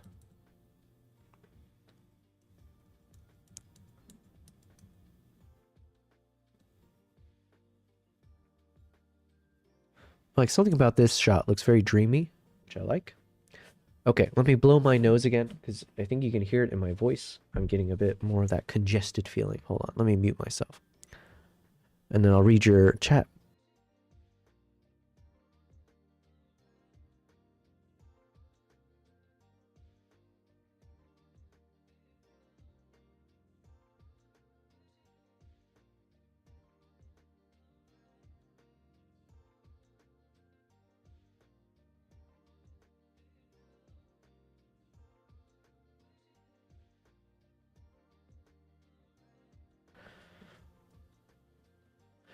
Okay, we're back. You know, I just realized every time I blow my nose, but I have the headphones on, it like makes my ears pop. Quick little intermission, because I see Kimbap just being a cutie over there. Let's go hang out with Kimbap. Let's see how Nala looks. Nala looks adorable as well. Mindful says, man, I am seriously not liking what is going on geopolitically right now. I want to move to another country. There are always things going on in the world, though, so many people just want peace. Yeah, yeah. I agree with you. There's a bit of that kind of like first world problem syndrome. You know what? That's one of the values of traveling, honestly. Depending where you go, obviously, if you're like going to resort, it's different. But one of the things that really got me hooked on traveling to begin with, and I feel like this should be something every American, it feels like you have a privilege in many ways to have this US passport that for now, we'll see, right? But it takes you all over the world with ease. And to me, I feel almost obligated to travel. If I have that US passport, knowing that so many people around the world would love to be able to have that ability to just like on a whim say I want to go to X country and not worry about being on some kind of a wait list for the visa system or whatever, right? So it's definitely been something that I don't take lightly. But yeah, when you travel to various parts of the world and you see like how people live, especially like, you know, if we're traveling to like, you know, not just like third world countries, right? But just places that are less well off than you would imagine in the States at you know, like city life, whatever else. It's like a nice reminder that there's so many different ways to live life, and not one of them is necessarily the best or the right answer. Because like, man, one of the things you see as trade-offs when you travel to some parts of the world is like they have much less when it comes to material things, but they have a lot more when it comes to community, where there's like a bit more of a close-knit nature to like the family, to, you know, all your neighbors and everyone supports each other because everyone's kind of in the same boat. Whereas like, you know, living in the States, in the city life, even here in Dubai, I don't know my neighbors, right? I don't know what they're doing. I don't know what their problems are. Like, there could be so much. If we all knew our neighbors here, like we would help each other out, and like sky's the limit of like all kinds of cool things. But yeah, we're all like siloed in these little buckets. So consider that an EU passport is great as well. In fact, an EU passport allows you to travel to more nations directly. Yeah, I think the US passport's amazing. So it's not, but I don't mean it just for the US. Obviously, there are more powerful passports out there in the world. So my point is more like, if you have the privilege to be able to travel easily, I feel like it's one of traveling the world is like something that we are so lucky. Like in the grand scheme of the history of humanity, we're like a speck in the spectrum of the generations that actually live in a generation where we can hop on a plane, a flying vehicle that can take us all the way around the world in a single day, right? So the notion of even hopping on something that can fly you around the world is like such a modern era, modern generation, modern technology that no one else throughout the history of humanity was able to ever experience. So if we live in that era where you have the money, because obviously it takes money, if you have the money, if you have the energy and the time to travel around the world that is like the greatest privilege, because how often does anyone ever in the grand history of humanity get to say they did that?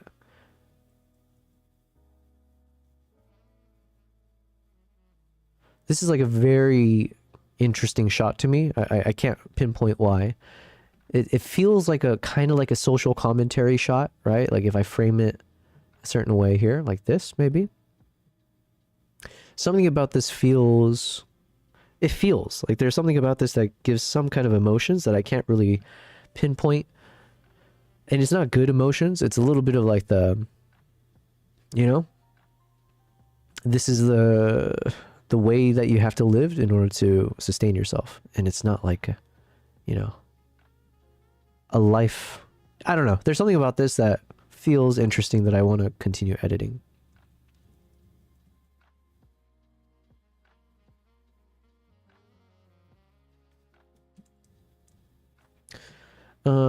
Cyrone says scene. Oh, my bad. Scene change by the way. Who cares? You guys love seeing my cats. Probably way more than when I'm editing. Look at these guys. Look at these guys.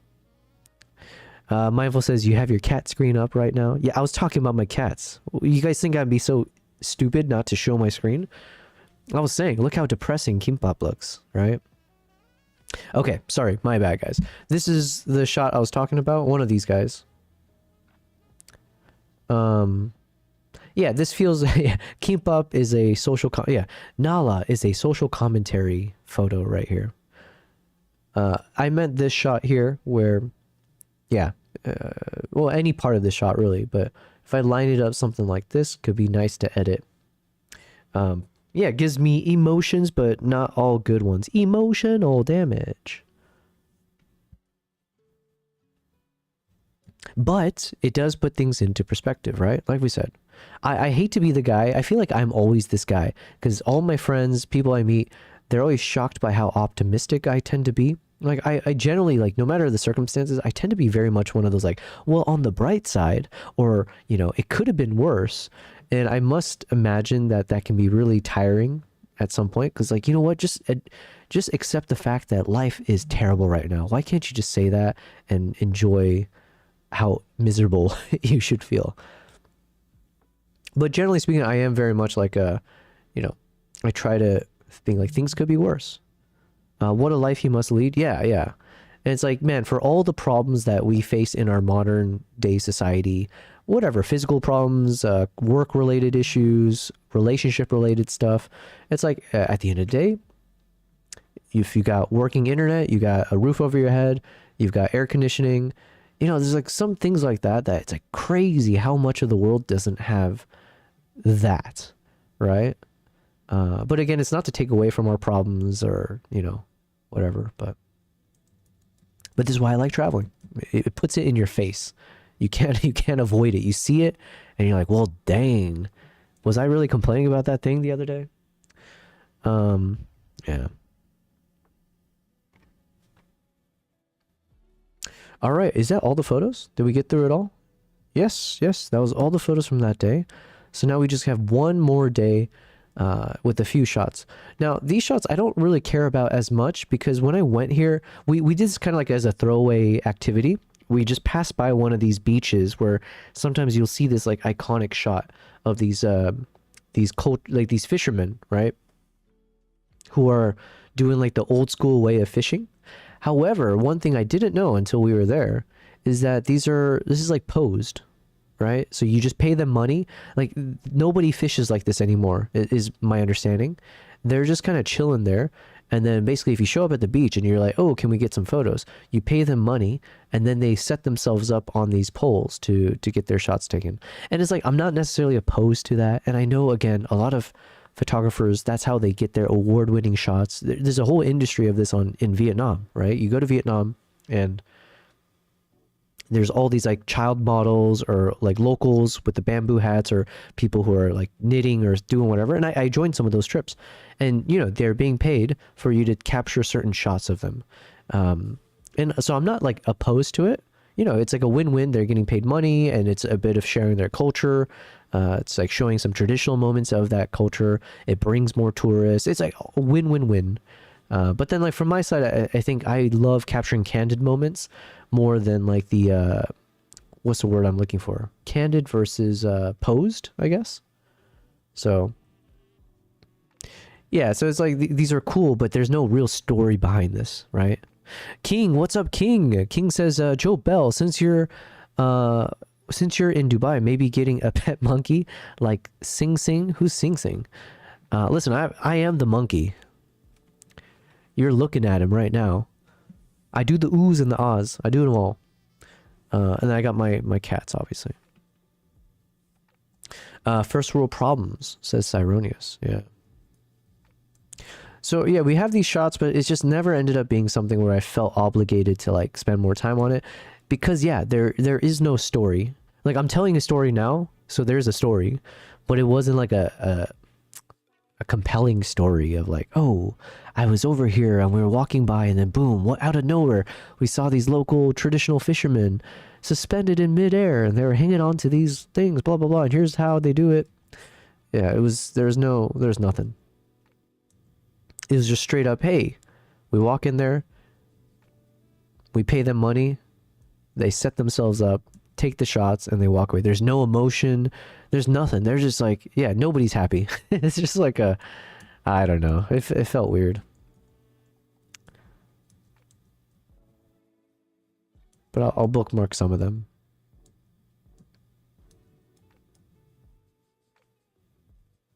But it is good for like if you're trying to teach photography, right? So in that sense, these are nice because then you bring photographers, you've got the model that's posing there, you tell them what to do, and then you can help all the photographers learn like, oh, now try taking this shot. Why don't you try with this settings? That kind of stuff.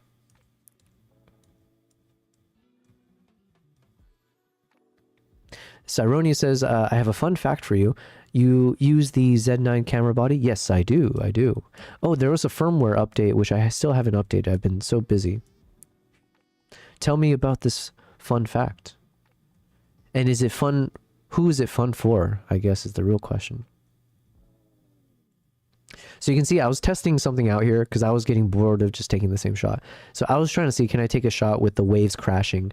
And in hindsight, or if there's one thing I could have tried to test was maybe doing a slower shutter speed, and but being stable and getting a mix of that water flowing around the sharp subject. Cyrus says, go grab your body. I'd rather show you. I can't. My camera is, my Z9 is currently being used for this shot right here. Hello, hello. For Nala. But it is in front of me, so if you just tell me what to do, I might be able to touch it, but like the camera's up against the wall, it's hard for me to like yeah, it's just chilling there, you know what I mean? Oh, Cyronius. Wait, since you are here. Oh, wait, okay, two things. One, and I mentioned this a while ago, it's just been tough. I want to start doing like voice Discord call-ins, right? I think that'd be fun to be able to have other streamers hop in and we like, you know, it's not just me talking, but we can like collab together. We can do whatever and just have, yeah, just have people hop in on a call and just chat with me, right? I would love to do that. Although the one thing I realized is in Dubai, Discord doesn't work unless I go on VPN because of some pesky rule in Dubai and the UAE where they have their own private, there's something called Boat Team that they push, which is like a WhatsApp equivalent, like a FaceTime. So they block all of the video calling services, except for Google Meet. For some reason, that one skates by. So hopefully they never cancel that. So you need VPN in order to make it work, which means my internet connection slows down. So I have to test if I can be on VPN while I'm multi-streaming and be able to have like viewer call-ins, stuff like that. Saroni says, when you review a photo, you can record a voice memo. So if you ever want to replay some critical notes, I never knew that. I'm going to have to test that out. That's really cool. Thank you. Thank you for sharing. So yeah, Cyronius, that's one thing. It was like, oh, maybe if you want to hop in a voice call at some point once I figure out how to set it up. The second thing is, since you're here, I mentioned briefly before that I am currently in the midst of setting up and like getting the proper kit, the full kit, to be able to run an IRL live stream from a safari, from the wild, all that. So I know we briefly chatted about it, but I want to take some time as I'm going through these photos. I just want to like quickly talk through what is the gear I'm looking at. But I think the main thing right now, it's going to be the Rodecaster Video as my video audio switching product, I guess. And then we'll have, in the ideal setup, if I get this all working out, I'll have two Nikon ZRs attached to the Jeep, if I'm in the Jeep. One facing forward for the front point of view, and one facing interior for like the selfie shot. So let's say if I'm streaming, the interior shot might be on majority of the time because people can see me, and they can see the Jeep moving. But then occasionally I might switch over to the front point of view, so when the Jeep is rolling, you get the views and whatever else. Then separately, I would I'd have my own, either my Nikon ZR or the Z9. I still haven't decided what's better to shoot with, because obviously with the Z9 I would get better wildlife photos, and I have the NRAW, so I still end up with 12-bit really nice footage to capture. And it's the Z9, so it's very bulky, it's gonna last, it's meant for this. But then part of me was like, oh, should I shoot with the ZR? Because one, the ZR is the new thing, right? And I've gotten more into filmmaking. So part of me feels like I would rather shoot with the camera that's meant for film. So anyways, that's my own interior, like that's my little internal dialogue here as I debate what should be the handheld camera. But the point is, imagine I'd be having that camera with the 400 2.8, and that becomes my stream camera at times, so I can switch over to this when the wildlife shows up. So then I would just become the cameraman, and I would point it at the animal. I'd either record at the same time, or I'd be taking photos at the same time as the viewers can actually see whatever I'm capturing. And then God, I hate being sick. But who does like being sick, you know? And then what else? What else? Oh yeah, and then I'm looking at getting the Hollyland Pyro H. Hollyland Pyro H, which would then allow me to do wireless HDMI. So I'd hook up the Hollyland Pyro H to my shooting camera, and then the receiver would be connected to the Rodecaster via one of the HDMI inputs. So then that way, hopefully, I can move the camera around and it should be fairly easy to show what I'm doing.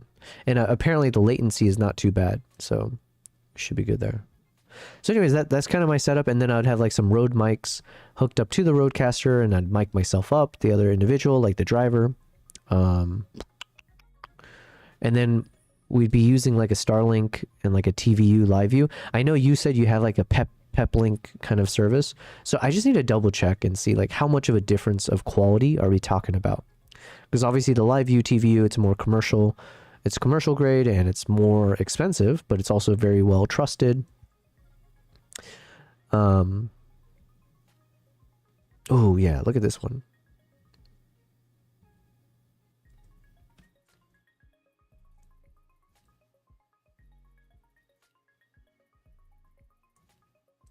Okay, let's just focus on this photo for now. Oh wait, no. Hold on. Someone used to say, I don't know, 30,000 for a TV is kind of crazy. Wait, is that how much it costs? What are you talking about? Is TVU or live view cheaper? Let me first start with that question.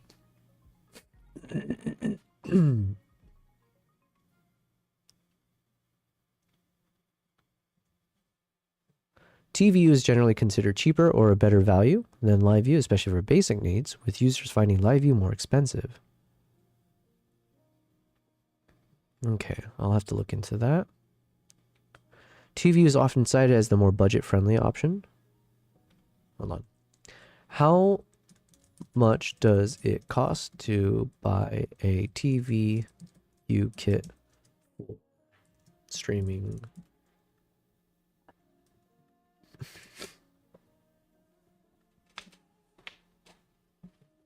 buying a new TV, blah blah blah. Similar high-end professional bonded cellular units often cost upwards of $5,000 to $10,000.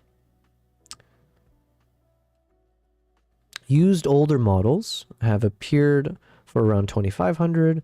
Rental services are approximately $4,000 per week, or around $750 to $800 per day. Oh no, sorry, no, yeah. The latest TVU includes 6 global modems, 4.5-hour battery life. Okay. Yeah, and the thing is, like, it all depends where I end up traveling to, but some of the places I'm considering, it would be better to shoot with like well, I'm gonna need the Starlink, right? So some places I could survive with just like a TVU kit or a live view kit or whatever. I think that the better option for you is to go with the OBS bot talent.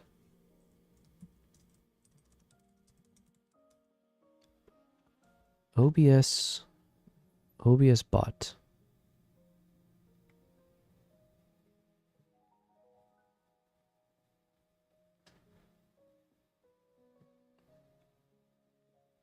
Let's check this out. OBS bot. All-in-one multicam live streaming and production studio.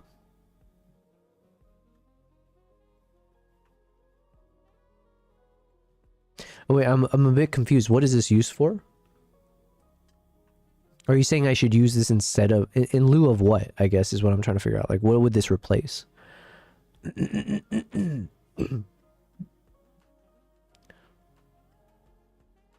Yeah, I think we're on the same site here. Let me just try. Like, are you saying this would replace the Rodecaster? If I want multicam streaming, this would handle that. Alternative to the TVU. But my understanding was the reason I wanted the TVU was because I needed something that could do the cell bonding. That's the main thing. I couldn't care less about whatever other features it has. I just need something that would allow me, if I'm live streaming in a location where there's cell coverage, that I could have a stable connection throughout the stream. And then for like everything else, I'd be using like the Rodecaster and yeah.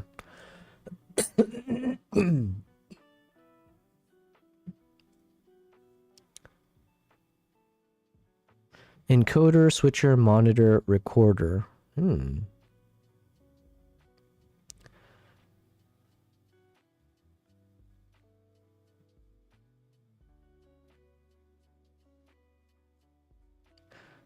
Okay, now part of me is like, this feels a bit too good to be true. But again, like I said, what is this replacing it compared to what my current kit list includes?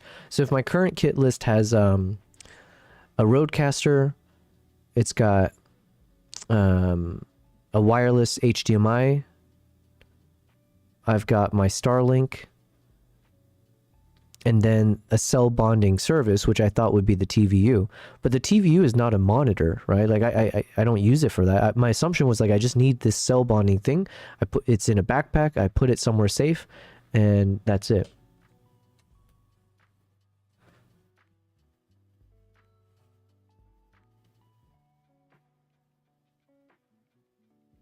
But like the way I'm reading this, it's like saying this is actually replacing the Rodecaster.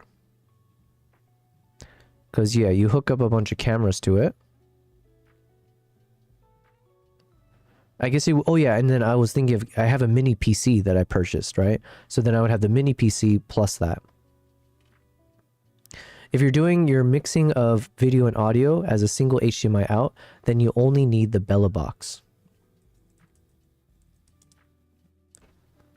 Bella box. Hi everyone, I'm Arishan Lateral and I'm the creator and main developer of BellaBox. Yo, I cannot understand this guy. Feel bad, but okay, let's just look up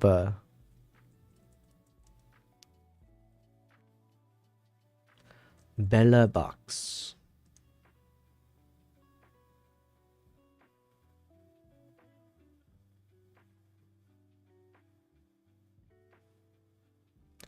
Bella Box IRL live stream. IRL.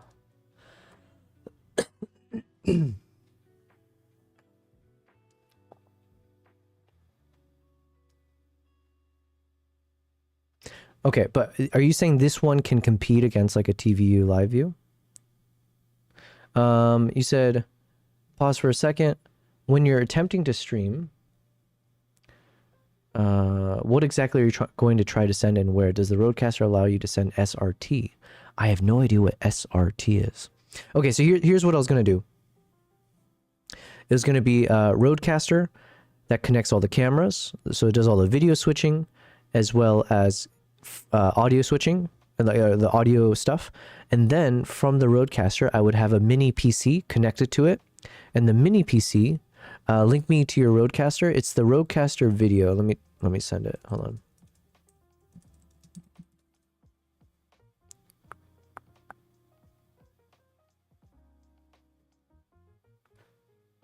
Actually, Photo Elite, I believe, is the one who actually initially showed me the Roadcaster Video S, which came out recently. But the Video S is like a smaller version of the Roadcaster Video. So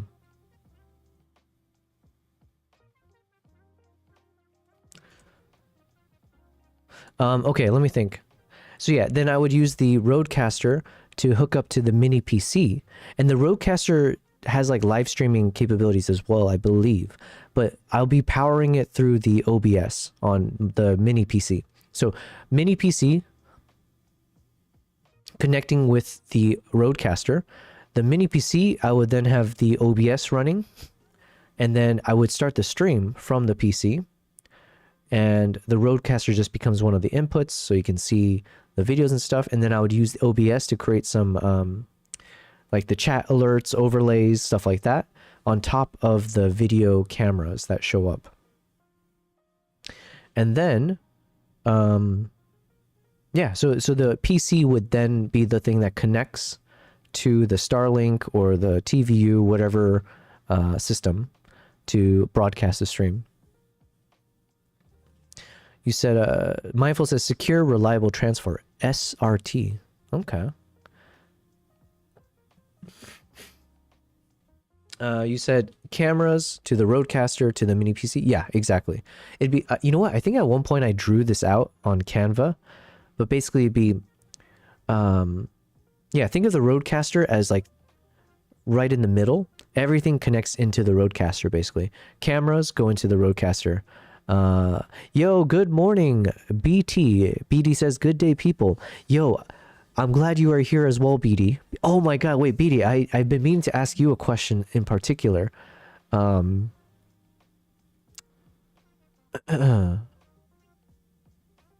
on. Because I think I bookmarked it somewhere. Let me see if I can find it.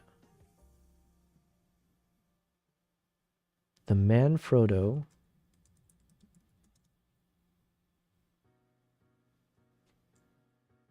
Magic Arm 244N.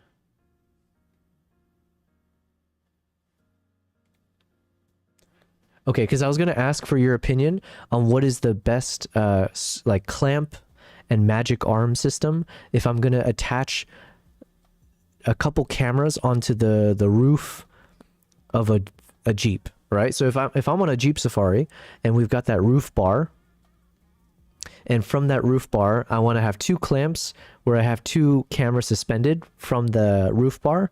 And so it'd be like these big clamps with like a magic arm or something. And then I would attach it to the cage of the camera and one facing either direction. But obviously I need the system to be as sturdy as possible so it doesn't like loosen up over time.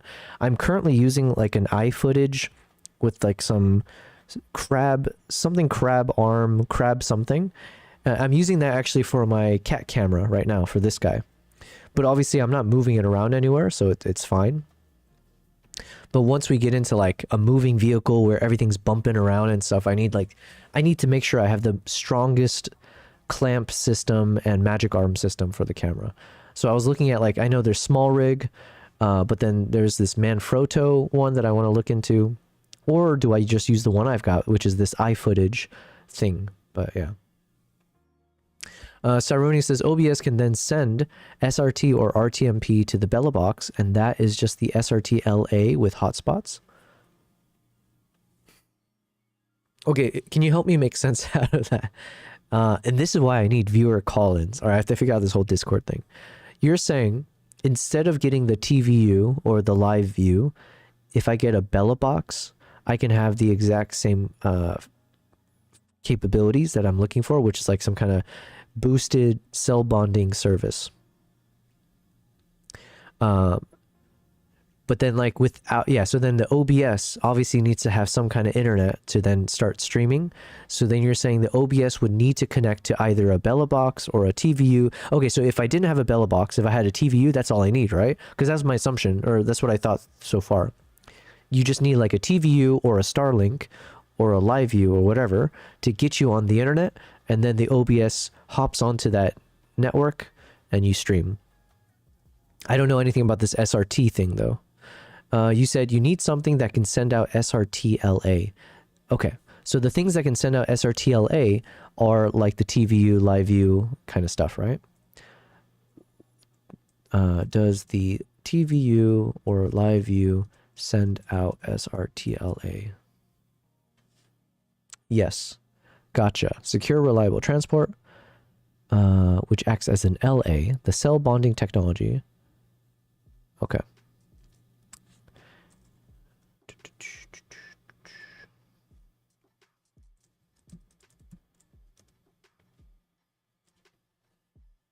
The Bella box is the super inexpensive way to send out SRT-LA. You just feed it a video audio input of your choice.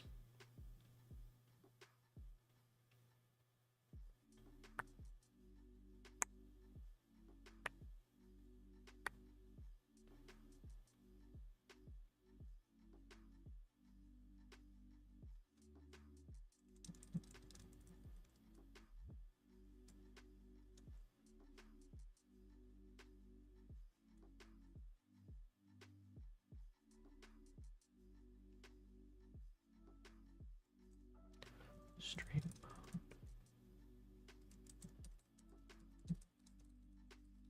Hold on.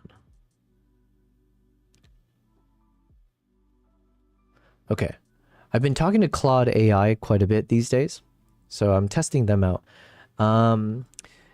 If I want to do some IRL live streaming in remote locations like in national parks or private game reserves, how would a TVU compare with a live view or Bella box? Give me a comparison of the three. You said you just feed it video audio of your choice. It's incredibly flexible. You can do HDMI in if you want. Wait, is it HDMI in or HDMI out? So if I have the Rodecaster and it's got 4 HDMI inputs, I would connect 2 cameras physically through the wired HDMI. I would connect the Hollyland Pyro H for the wireless HDMI to the camera that I'm hand holding. And then I have 1 extra port available, which I'm assuming will be used up by something. I forget what.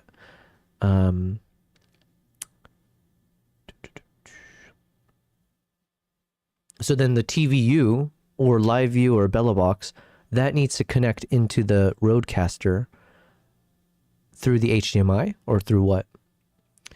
Live views use their own protocol, RCT or something. It's similar. BD says TVU and live view have proprietary transport protocols, ISX on the TVU side and LRT on the live view side. Okay.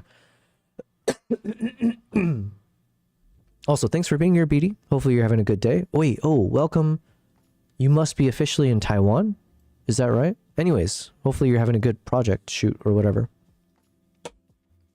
Saturday says the Bella box can ingest HDMI and audio, then it sends it as a video protocol to your computer at home if you're wanting to stream directly to Twitch while in the wild. Oh, so basically what would happen is, yeah, I wanted to obviously stream live. So imagine I'm in somewhere in Africa and I'm doing the stream. there maybe I'll need a second person with me who can either do all the switch, like the video switching, or just kind of monitoring everything. I don't know if they can be fully remote. Like, is it something where Cyrones, you could literally do all of it from your home, or do they have to be on the same network as me? Or I don't know, right? Point is, it would be me primarily, maybe a secondary person to help me out. But while I'm live, yeah, I would want it to stream to Twitch and YouTube. Ideally, if I have a strong enough connection, I want to multi-stream to both YouTube and Twitch. If it's not strong enough and I want to like pilot it out with the most stable situation, maybe I'll just choose Twitch, right? And just stream from Twitch only and see how things go. Yeah. So when you're asking about this, like stream directly or like a video protocol to your computer, I have no idea what you mean by that. I think you explained it to me once before. So like, for example, if I kept my Mac Studio on from home, you're saying something about like, oh, actually the Mac Studio, as long as it doesn't turn off, would then power the stream. But the problem is I can see how that would run into issues, because obviously if I'm gone for like, imagine I'm gone for 2 weeks or longer. If the computer crashes, something happens, then what do I do? Whereas like, I think for your situation, it was more like, hey, if you're going out for a shoot for the day, then obviously you feel more comfortable leaving your computer at home to do everything. I think that's what you're saying, but I'm not sure. Alternatively, I would bring my Mac, let's say if I bring like my MacBook Pro, and then I turn the stream on from that, but I leave it in the lodge of the where I'm staying. But then the problem is, now I imagine that one has to have a good enough internet connection from the lodge. So either way, I'm stuck with like making sure I have a stable connection. But maybe if I have my own personal Starlink and I just hook it up in the lodge where I'm staying, because then now there's no shakiness, there's no in-vehicle roaming or anything. You're saying if the stream is actually powered from a computer in that Starlink enabled environment at home, or like not home, from the Safari Lodge, like the base camp, if you will, then I don't need as strong of a connection on the road. Actually, sorry, let me read your chats. But yeah, I'm on a bit of a tangent here, and I don't know if I'm making up a bunch of bull. BD says, but the cloud servers or physical servers that receive the signals allow you to basically send to anything with any standard protocol. Cyrone says there's methods for this madness. We need to jump into voice to slap these details out more fluidly. The main problem with streaming remotely is the serious lack of bandwidth. BD says, I'm in Taiwan currently. Have been working here the last couple days preparing for a show. Yeah, awesome. Yeah. Hopefully you're enjoying it.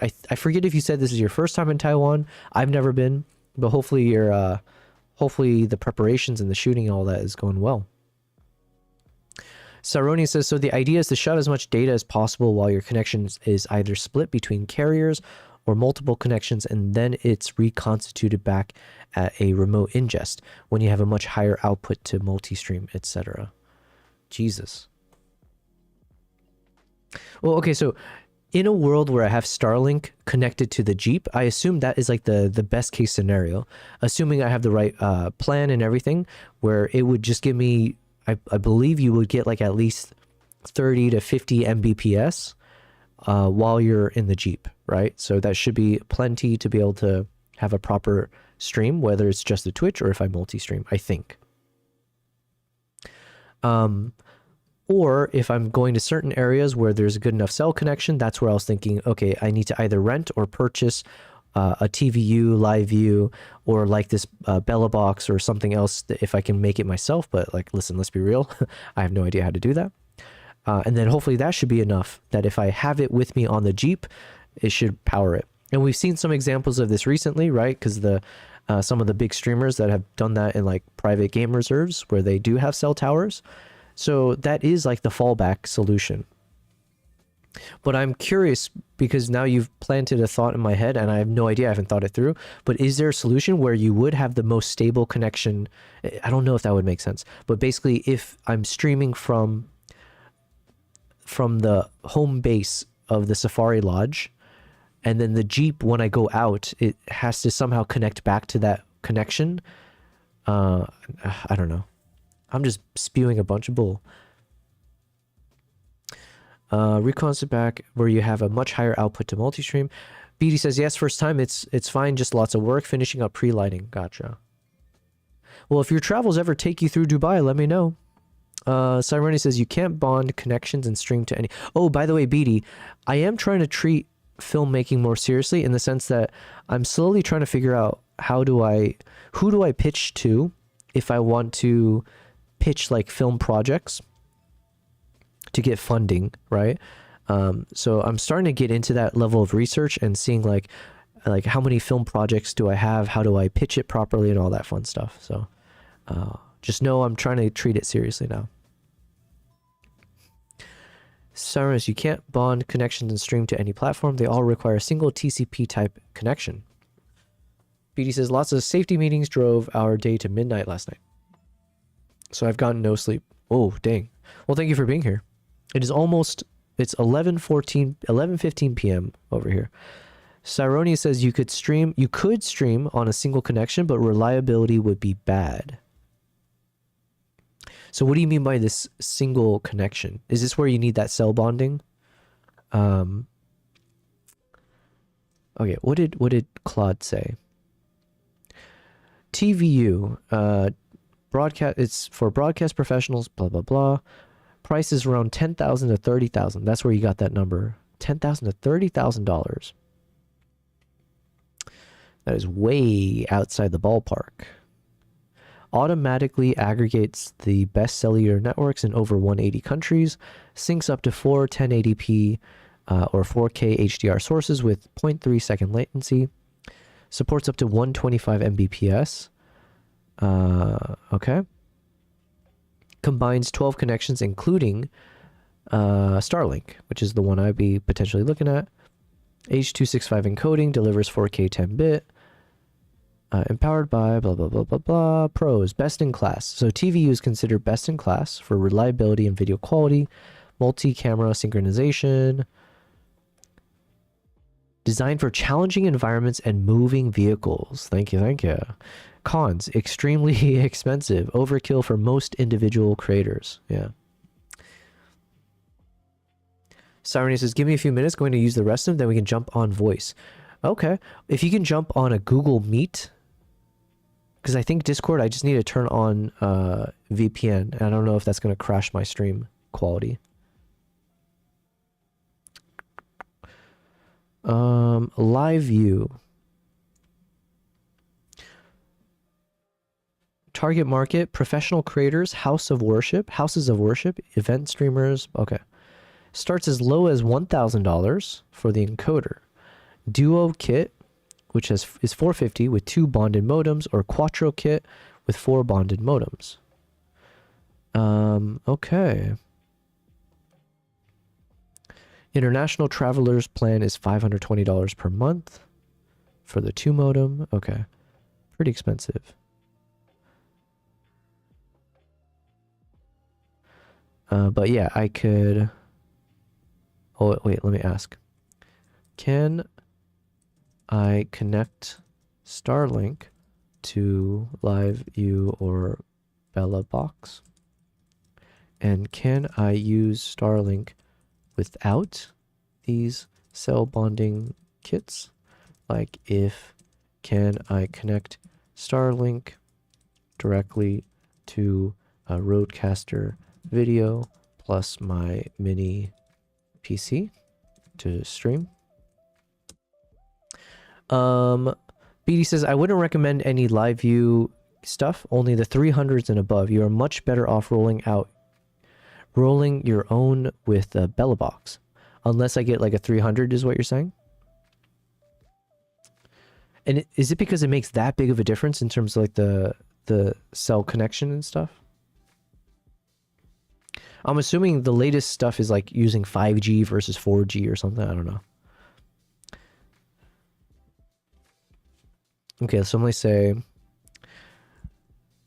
someone suggested I shouldn't use a live view unless it's the 300s and above for my needs. Cyronius says, I'll jump in voice here shortly with you. Can you tell me, Cyronius, are you able to do that through like a Google Meet? Because I know that doesn't cause issues for me. If you want to do it through Discord, I just need to turn on my VPN, which could be a good test. Maybe I should test it now, because that will, I think, cut my connection to certain... I have no idea to how much, because obviously the VPN ends up slowing things down.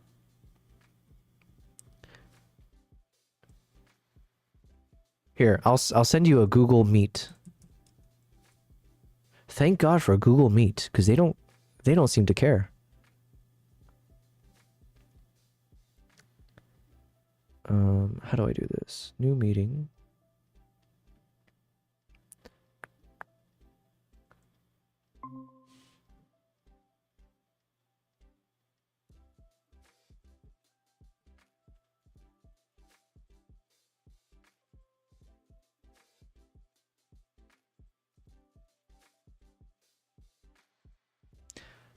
Just give me a few. No worries, no worries. I'll just send you the link for now. How do I do this? I think Google Meet is so much better than Zoom. Zoom is like the absolute worst. I hate it so much because I open up Zoom and it always opens up like 16 different windows. None of it makes sense. Some of them are in full screen, and like when you try to get out of it, it's like such a mess. I hate it so much.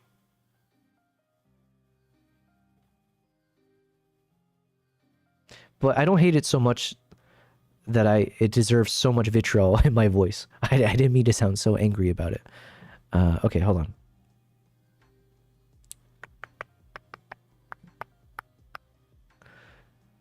Let's figure out how to add someone. Add people. Huh. Whenever you're back, Cyronius, if you can send me a link, if you can send me your email, because for some reason I have to it looks like right now, maybe it's because I'm streaming, I don't know. I don't see the option I normally see where I can just copy the link. Yo, what's up, Brandon? BC, what's up? Thanks for being here. We're doing a bit of troubleshooting, if you will. Not troubleshooting right now, but I'm trying to do research on being an IRL streamer. So hopefully it's of some kind of value or interest. Hopefully it's not too boring is what I'm trying to say here. In the meantime, because I'm an idiot living in Dubai, we don't get to use Discord to have people do viewer call-ins. Instead, I'm trying to figure out how to make a Google Meet call.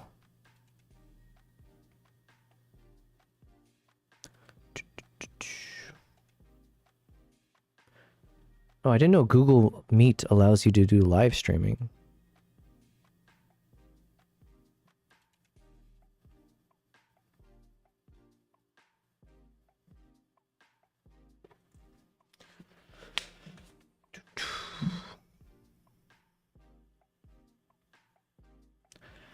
Cyrus is not back yet, but just sent you my email. Okay, yeah, for sure. Let me look for it now. Let me dox you, as they say. BC, hopefully you're doing well. Can I join your heist? Let's do it quickly if it's not too late. Heist. What is today? Today is day 113. This is my 113th day of streaming. We survived. Let me copy that over.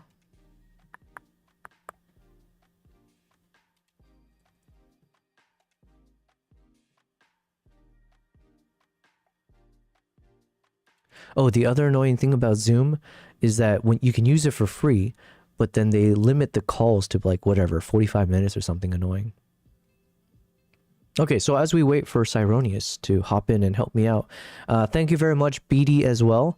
You must be exhausted, but I appreciate you also providing a lot of good insights there.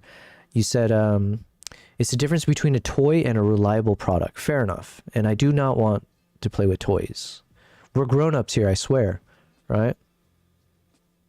Oh yeah, let me finish writing what I was saying to Cloud.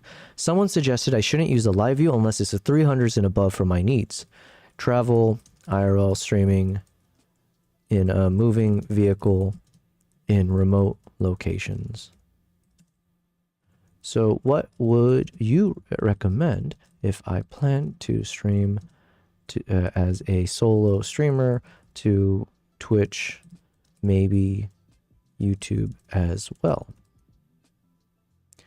I'll have a Rodecaster video and 3 cameras at least. Also, I need to blow my nose again. BC says went to a local wetlands to do photography. Yo, nice. Well, if you feel like sharing any of those photos, do send it over, Rover. Ikidis is in the chat. Ikidis says good evening. Hello, hello, Ikidis. Give me a second. I'm going to do the most flattering thing out there. I'm going to blow my nose. I'll make sure to mute the...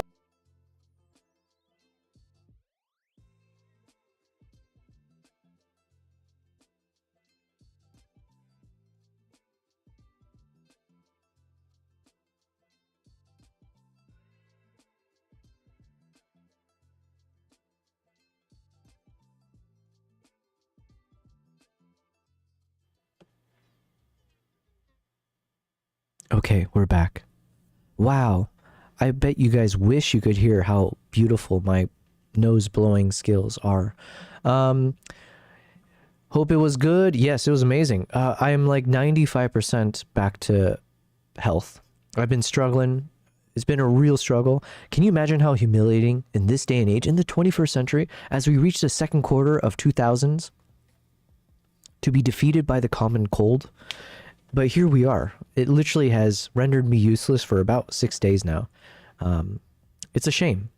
If we still lived in the olden days, I would have to seppuku. Is that the right word? I don't know. I'm not even Japanese. Yeah.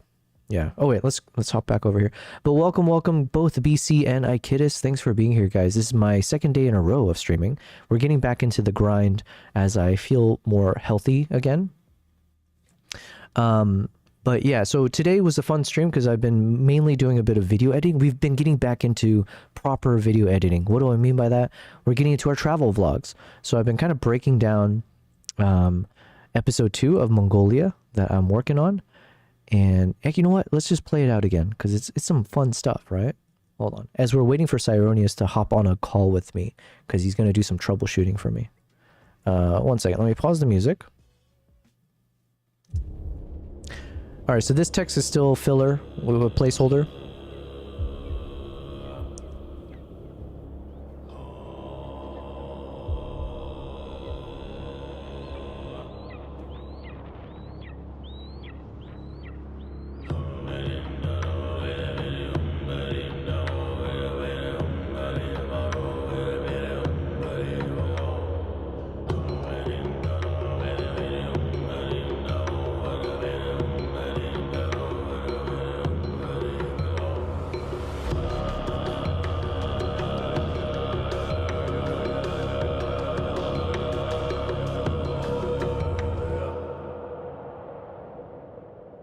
And so we went through the full thing today, and I think I'm going to make a few changes here.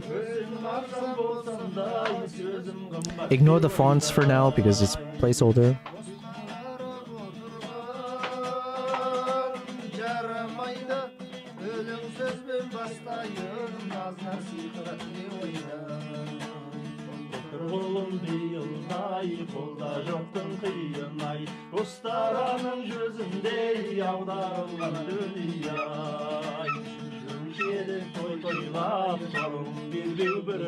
Anyways, so then we're going through this. It's been fun. I think I got to a decent amount, and I've made a few check marks in terms of like some concepts that will help this video be better, including I think I will add a bit of my voiceover in these like eagle intermission moments.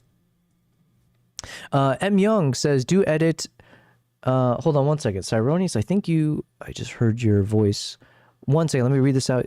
Do edit Jacques Shrimp Whiskers Antenna cleaning on Balto Wolf Dog and Jenna Husky and Alu Wolf Cody Husky. Jacques Shrimp is from Finding Nemo. Balto, Jenna, Alu, Cody are from Universal. Could you try editing them, please? I have no idea what you asked me to do. I thought maybe you were reading a bunch of code. You know, like people back in the crypto days and they give you a wallet code and it was like 16 secret code words you got to remember and keep it safe. I thought you just did that to me. Jacques, shrimps, whiskers, antenna, cleaning, Balto, wolf, dog. Thank you, M Young, for for messaging, I have no idea what you are asking for. Could you could you help me understand? And then how do I add testing, testing, can you hear me?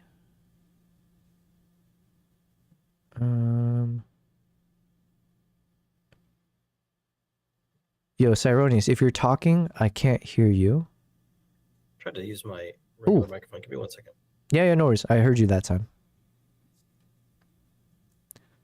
Would this mean I can't play music? Hello? There we go. Okay.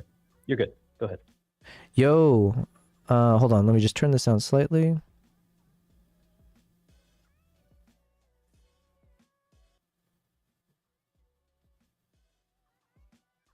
Okay, testing, testing. Hello, hello. Can you hear me? Yes, yes. Hey, well, I mean, thanks, man, for hopping on. I imagine, listen, I know I'm asking so many random questions, and treat me like a ignorant child that I am. But yeah, so I think I caught the general gist of what you're saying, and then also BD in the chat, he said we had a lot of ST2110 network trouble the first day we fired up our pipeline, but it got sorted. Oh, sorry, it's not about the Bella box thing. Thankfully, Yeah, I gained a lot of break okay. down some of these things and what the devices do and why they're important, why they do what they do, right? Yeah. So the live view and the TVU, these type of products, they do multiple things all in one package. They handle the same with the OpSpot talent, right? They can do some of these things where they take in video, they take in audio sources, they allow you to mix and split and do all different types of layout changes and things within themselves. But they can also take in multiple connections and can stream out in a bonded video format. The bonded video format from any of these devices, they go through a cloud service or some type of relay that takes that ingest and then sends it out as a single type of ingest video type. And then depending on these services, some of them have their own services to connect to Twitch or to redirect that video input that they get to another location. Most IRL streamers that I see on Twitch, they don't use TVU or live view. Some of them do, but what they ultimately do is they have a computer or a cloud computer that's at the top, that's going to be taking in that video feed from your remote source and then sending that off to Twitch. Okay, so then you're saying they don't normally use like the TVU and the live view. Is that just because of the cost of it, or is it because there's like alternatives that do a really good job? There's the cost of it. There's also the subscription cost of having to maintain, for support and other services and things, all the different bonded connections that you need. Some of those services, they provide them at a cost. And then on top of that, it's more complex to set it all up rather than customize it to your liking with something off the shelf that's budget, that's much smaller, battery powered, etc., that you can just easily use for a single video feed, which are most people's needs, right? What do you mean by single video feed? Are you talking about like, yeah? What do you mean by that? So like the Bella box in this case uses only one video input. You can have one video stream source from HDMI or some other type of streaming into the Bella box, and then the Bella box sends it out as a multi connection video format to a cloud relay or to a different type of relay. But ultimately what that does is it just gives you redundancy when you send out that video protocol, that you don't lose information. But they don't need to be overly complex to have like video ingest from 4 different inputs and all these other bits and bobs. Okay. Wait, you said bits and bobs. Are you like British or like? No. Okay. I don't want you to all of a sudden say in it randomly. Yeah. Okay, so basically for my needs, if I said I've got three cameras, two, let's call them like 2 fixed cameras, right? And then it'll be wired HDMI into a Rodecaster. Then I've got one that will be the wireless HDMI into the third HDMI input. And then we've got wireless microphones, and we've got the mini PC all hooking into the Rodecaster. And then assuming I have a Starlink, assuming I have either the Bella Box, TVU, Live View, whatever, that would all basically also connect into the Rodecaster. And my one thing I didn't know is I don't know if Starlink directly can connect into a Rodecaster, or if it needs to it has to connect into something like a Bella Box, or like a TV or something. But So the big disconnect you're having here is you're just assuming that the bell box magically can send it off to Twitch, Mhm. and that's not what it is. Okay. Nothing. Same thing with the live view. Same thing with the OBSBot talent. Same thing with the TVU. They cannot send directly to Twitch. Nothing you could do remotely can send to Twitch unless you're using like a single connection that's going straight to Twitch. Twitch does not have any bonded connection type ingest. So you have to send it through their strict protocol through OBS, or you Okay. can send it through RTMP to like YouTube, things like that, where they have these different types of. Sorry, yeah, that's the thing I didn't say, but yeah, my assumption is I would be using OBS. So the that's why I need the mini PC. So the mini PC would be powering OBS, and that is what starts the stream. So then the OBS needs to be on the network, and then it would be consuming, I don't know what the right terminology is, but basically the roadcaster and all the video feeds, everything, the audio all connects into that OBS. Yeah, it would all be on OBS, and then I hit the stream button. Yeah, so the OBS in this case here, you would not be able to do what you'd like to do with what you're trying to do. So to stream from your setup remotely, you don't want to use a mini PC unless you're going to be ingesting that output somewhere else. So in this case, the BellaBox is the output from your setup. The BellaBox connects all the different connections, and all you're sending to the BellaBox is your output from OBS on the mini PC. And then you need something else somewhere else that has a reliable connection in that can handle SRT to take that and send it off in a different protocol to Twitch or to multi-stream or whatever. So what you would do, most streamers have their computer running at home. Okay. And if they're running OBS on there and they remotely connect to that computer to say, click the start stream button or change to multi-streaming connections, so they can click a button, say send off to YouTube, etc. Right? So they set up a open source tool to connect to their computer at home to then send out their stream. But then now, if I'm in a completely different country, how does that complicate things, or do I need to have a good internet connection on the? So let's say the home connection should be fine. Let's imagine I always have stable, strong connection at home. Now, if I'm traveling, my travel kit and whatever connection I have there has to also be super strong, or can it be weaker? The idea behind SRTLA, that protocol that BellaBox uses and some of things like OBSBot Talent uses, is it will send what's called link aggregated packets. So all of these single individual sources of connectivity can be used to send these packets, and then they go through a relay where they're all put back together into a single video to then be sent out. And that's the main piece, right? So you don't have to have a crazy strong signal, so long as you have something that can dynamically adjust the bit rate of the video being sent, which is what BellaBox does. And so the BellaBox, you can connect that to different internet connections, like you can hotspot to it, or you can put a modem or other pieces to it, so it can connect all these different connections together and create that protocol to send out. Same thing with the OBSBot Talent. Same thing with the TVU, they use their own protocol. Same thing with the live view. They all do this thing where they send out their signal in a different format that's all link aggregated. But then, like, okay, so imagine. So to me right now, BellaBox, TVU, LiveView, they're all kind of interchangeable in the sense that, like, for my needs, I assume they all kind of do the same function or the same. Yeah, they're all part of the same kind of. I just need one of these solutions, basically, in my equation, and it should power what you're saying. So then. You're saying basically I do require this thing that does, it wasn't, in my simple head, I thought it was like, oh, I just need something that will get me connected to the internet. But what you're saying is not as simple as that. I need internet source, but I also need this additional thing where it sends it into the ether in the correct format. So your assumption was incorrect on how live streaming from IRL works. You were thinking that you just take your whole streaming setup and you have a connection and you send it out to Twitch, right? That's not how typically it works.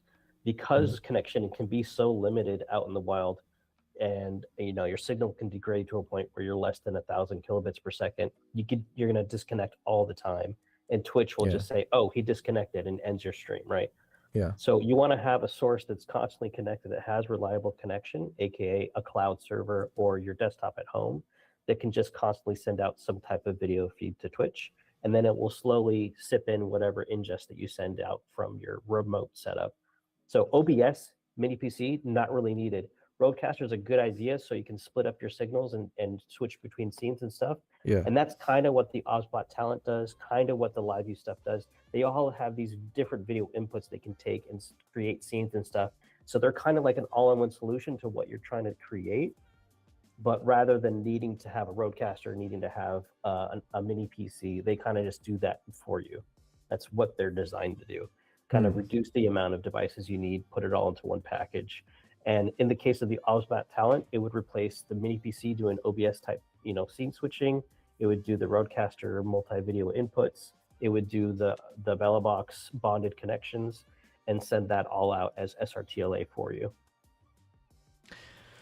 Okay, so that you're making it sound too good to be true, I guess. Or because now I was all in on getting this Roadcaster video, right? Like I'm moments away from like actually getting it purchased and all that, because I thought I could use it in my home setup as well. But you're saying this Ozbot Talent basically is a Roadcaster plus the BellaBox plus all these other things, OBS, all built into one. But then like there must be a trade-off, right? Because how could it be so much cheaper or whatever? So the Ozbot Talent is a fairly expensive device for what it is. Oh, is it? It is something like $1,100. I mean, even that feels a bit cheap compared to like if I had, like you said, the TVU or the BellaBox or whatever. Plus, like a Roadcaster already costs a decent amount, right? Yeah. So this device is just like Rode, where it has certain smart devices, like it can connect. Like yours has the ability to probably connect wirelessly to Rode microphones. I don't really know, but in the same sense, Ozbot can connect to their network cameras, so you can have these little pan tilt zoom cameras that you'd have on the outside of a vehicle, for example. You could just put them up there on like a quarter 20 thread and just mount them however you want, and you can move them around from the inside of the cabin, zoom in with them, all these other things, right? So No, it's yeah, designed in that respect. I see. I see. These little cameras are just designed to do that on the network, but you can still do on this guy at least 2 HDMI inputs. But if you're going to use a Roadcaster, for example, you can just do a single HDMI output from the Roadcaster, and that would be your source of truth, so to speak, right? Well, this is the same case for the BellaBox. They could just run off an Orange Pi 5. It would just have a single HDMI input, and then all the video goes sent to your computer at home. So all these different devices, they kind of essentially will do that same type of, you can do it all in one package or split it into multiple devices with the BellaBox, right? Okay, so let's say the OBS bot looks interesting, but for now, I'm assuming it might not. I don't know how I feel about it. But you're saying it's limited to 2 HDMI inputs anyways, so that's maybe where the limitation is for me. And then also I am planning to use my like Nikon cameras as opposed to like their proprietary ones. So, but point taken, let's say if I don't use the OBS bot, but you're saying the BellaBox, this is a preferred option over the TVU and the LiveView because of the costing, but also it provides some of the same services, and the quality is still decent, or no? Yeah, so the BellaBox, I've streamed from it with 4K 30 FPS, and that would stream at like 8 kilobits per second, no issues there.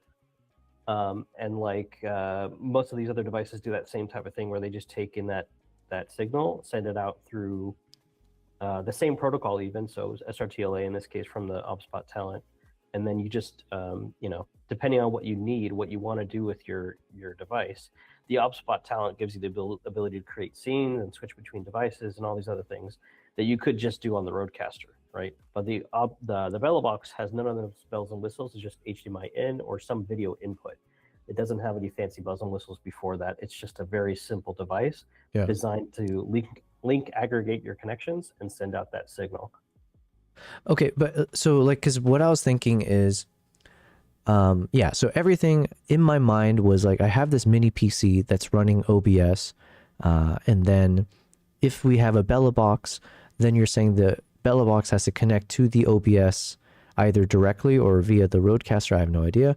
But then when I stream on OBS, it is then piggybacking off of the Bella box connection to then go be on the right protocol to stream. And then the Bella box also, does it have the cell bonding services as well, or like it does the same kind of cell bonding thing as like a TVU live view? So the way that BellaBox can handle multiple connections depends on what kind of hardware you supply to it, right? So by default, the only interfaces that it has are 2 network inputs and then USB ports. So depending on what type of hotspots you're buying or using, you would get, say, like a modem that you can connect by a wireless signal. You can put a wireless dongle onto your BellaBox, or you can directly connect it by a USB cable, and then that's directly hardline connected. It just depends on what your services you're going to be buying while you go remotely. So if you have like some service plan already that you use when you go remotely, I would have more information for you. Oh, well, so that's the other problem I would run into is like, so the places that I'm planning to do this, it'd be like across different countries, but a lot of times in national parks or in locations where there might literally be zero coverage, right? So there's like some locations where I should be able to just go off of cell towers if I go to certain like private game reserves or somewhere else. But then otherwise, if I'm going into like deep into a national park, that's where I need to rely on a Starlink connection. But then, yeah, so that's where I was like, okay, if I go somewhere where I need a Starlink, my thought process was like, oh, that's it. I just need a Starlink. I don't need a TVU, live view, Bella box or anything. I should be able to stream.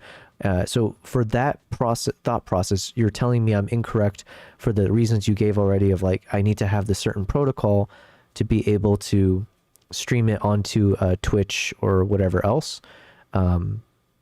So either way, I need something in the middle of like in between a Starlink and my OBS mini PC Rodecaster thing. And then in a case where there is cell coverage, that's where I was like, oh, I just need whatever service that will allow me to just take from all the nearby cell whatever coverages that are out there and then like stitch it together into a usable connection. So I think that we're still having a little bit of a disconnect. So what we're trying to say here is that like the Bella box, all it can do is take in video feed and send it out through a split protocol, a link aggregated protocol, right? So the Bella box doesn't magically connect all these connections to a single internet connection. That's not what it does. There are ways to do that with smarter router technology, but that's still going to give you an unreliable connection to Twitch because Twitch needs to have bi-directional communication. And so when you don't have bi-directional communication, like you drop your signal for 2 seconds or whatever period of time, Twitch will kick you off and say your stream stopped. And so you'll have to start up your stream again, etc., right? Which is not what you want when you're out in the wild. Yeah. So what you use are these link aggregated signals to get more reliable connectivity. And then your computer at home is just constantly sending out some type of video feed. A lot of these people use something called no-albs, which essentially will switch your scene for you automatically when you lose connectivity so that it can switch over to like a BRB screen or disconnected scene where it's doing a loop of video. Right. So but then sorry, taking a quick minor setback, I guess, but you mentioned like, okay, because I ran into this when I was first streaming, where if the connection was unstable for even like a second, it would disconnect the Twitch and I'd have to start up a new stream. But then I thought I also turned on some feature where you have like a 90-second buffer or something like that. I don't know how long, but there's like a buffer period where it will wait for you to reconnect. And then if you reconnect, then it just continues the stream.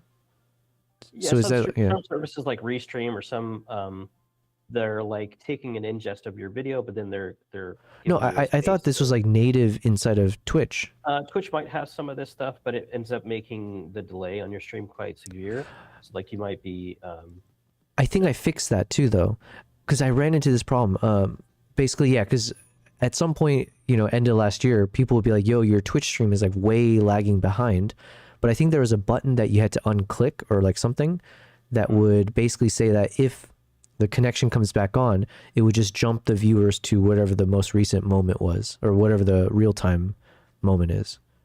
So I think I've seen some of that stuff, but it's still fairly inconsistent. okay. And by doing it by having a remote machine that's just sending out straight, it's going to be far more reliable, and you don't have these problems.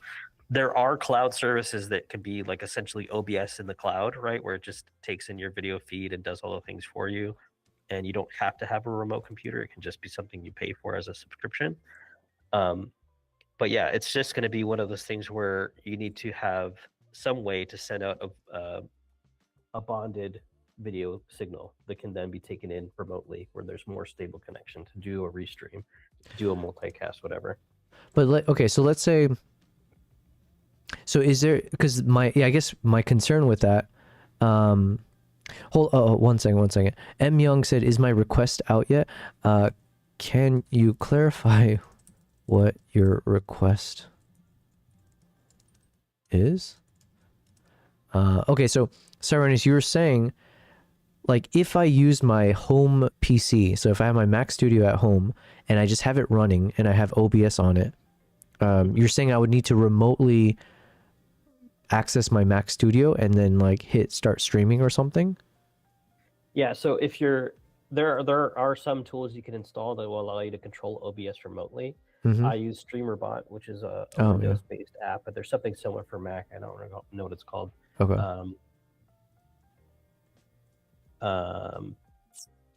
Just like Mix It Up or something different. Firebot. Yeah, firebot.app. So if you want to look at firebot.app. Oh, I did try to download Firebot, that app, before, and it kept crashing or like it wouldn't open up. But I get your point. You're saying there's something that will allow you to remotely access OBS. So yeah, these tools here can be accessed via the web. You can even connect directly to OBS. You just have to forward your ports so you can get to your OBS directly, and you can switch scenes and stuff through their protocol.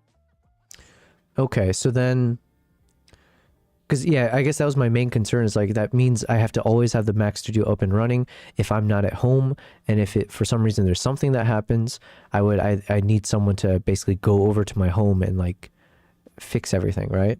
So then is there a compromise solution where if I have a Mac Studio or even that mini PC, right? So let's say because I already bought it thinking I would use it for this, if I have my mini PC, and then if I'm staying at a Safari Lodge and like I said, imagine I still end up getting a Starlink and it's like a private connection, and I set up the Starlink so that it has like stable Wi-Fi or whatever going directly into the mini PC. And then I start the stream from that mini PC, or I can remote control it or just set it up from there. So that way if something crashes, I'm there to like fix it once I get back from a Safari. Could I then run the stream from there? And then what then would be the solution what's the hardwares that I'm bringing with me on the Jeep? And you're saying that it can still communicate with each other or something? So you're getting to some more complex territory for how you could make this solution happen. You'd have to have your own VPN tunnel, which introduces some level of encryption, which would compress your signal, but ultimately require more bandwidth, which is something that streaming IRL could be more complicated for doing that. And that's not something that SRTLA would really be practical for. It would kind of lose its point. So yes, you could have your computer running remotely at home, and there are ways you can just have it like on a smart power outlet where you can power cycle it or whatever and then reconnect to it or something. Okay, but, so then the initial thought process that I had, just because unfortunately I'm an idiot, right, on most things. So let's say like if I just go with the original approach, forget the Bella box. Let's say if I just went I went balls to the wall and I got that TVU for $30,000, right? Just if I have this and everything's brought with me on the Jeep, you're saying technically that should be fine, right? So if I have a TVU, Starlink, Rodecaster, mini PC, and my cameras and everything else, that is all the tech required to hit start streaming from the mini PC OBS, and boom, it's sending the connection properly. So what the TVU is going to ultimately do is it's going to require that you have some kind of cloud setup from TVU's solution, and you're going to have to pay for that. And yes, it could do all the things. I don't know if they provide internet connectivity. I assume they do, but there's so much more you can get in terms of customer service from that, from doing your own service with BellaBox, right? Because they have a 24/7 support team that you can call and find out more information about.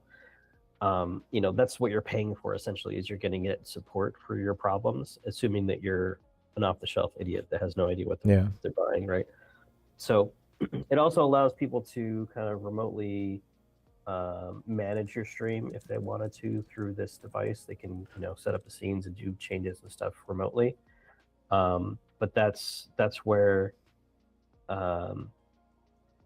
you're either paying a premium for that or something. I don't really know. I don't have any other structures and payment style, whatever. The idea behind BellaBox being what it is it's so simple to set up, get a video input, and then send it to your computer at home and just do it that way and not have to worry about all this extra, headache of setting up a whole new device and all these other things, right?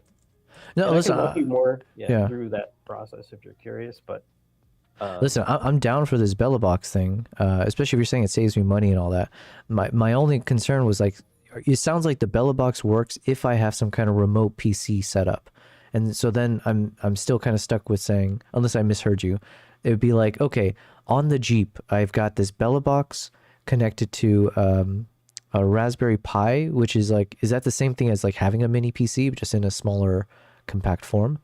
The Orange Pi 5 Plus, that one has an HDMI input, and then that just allows you to connect different connections to it to then link, aggregate, send SRTLA to a remote device. That's all it's designed to do.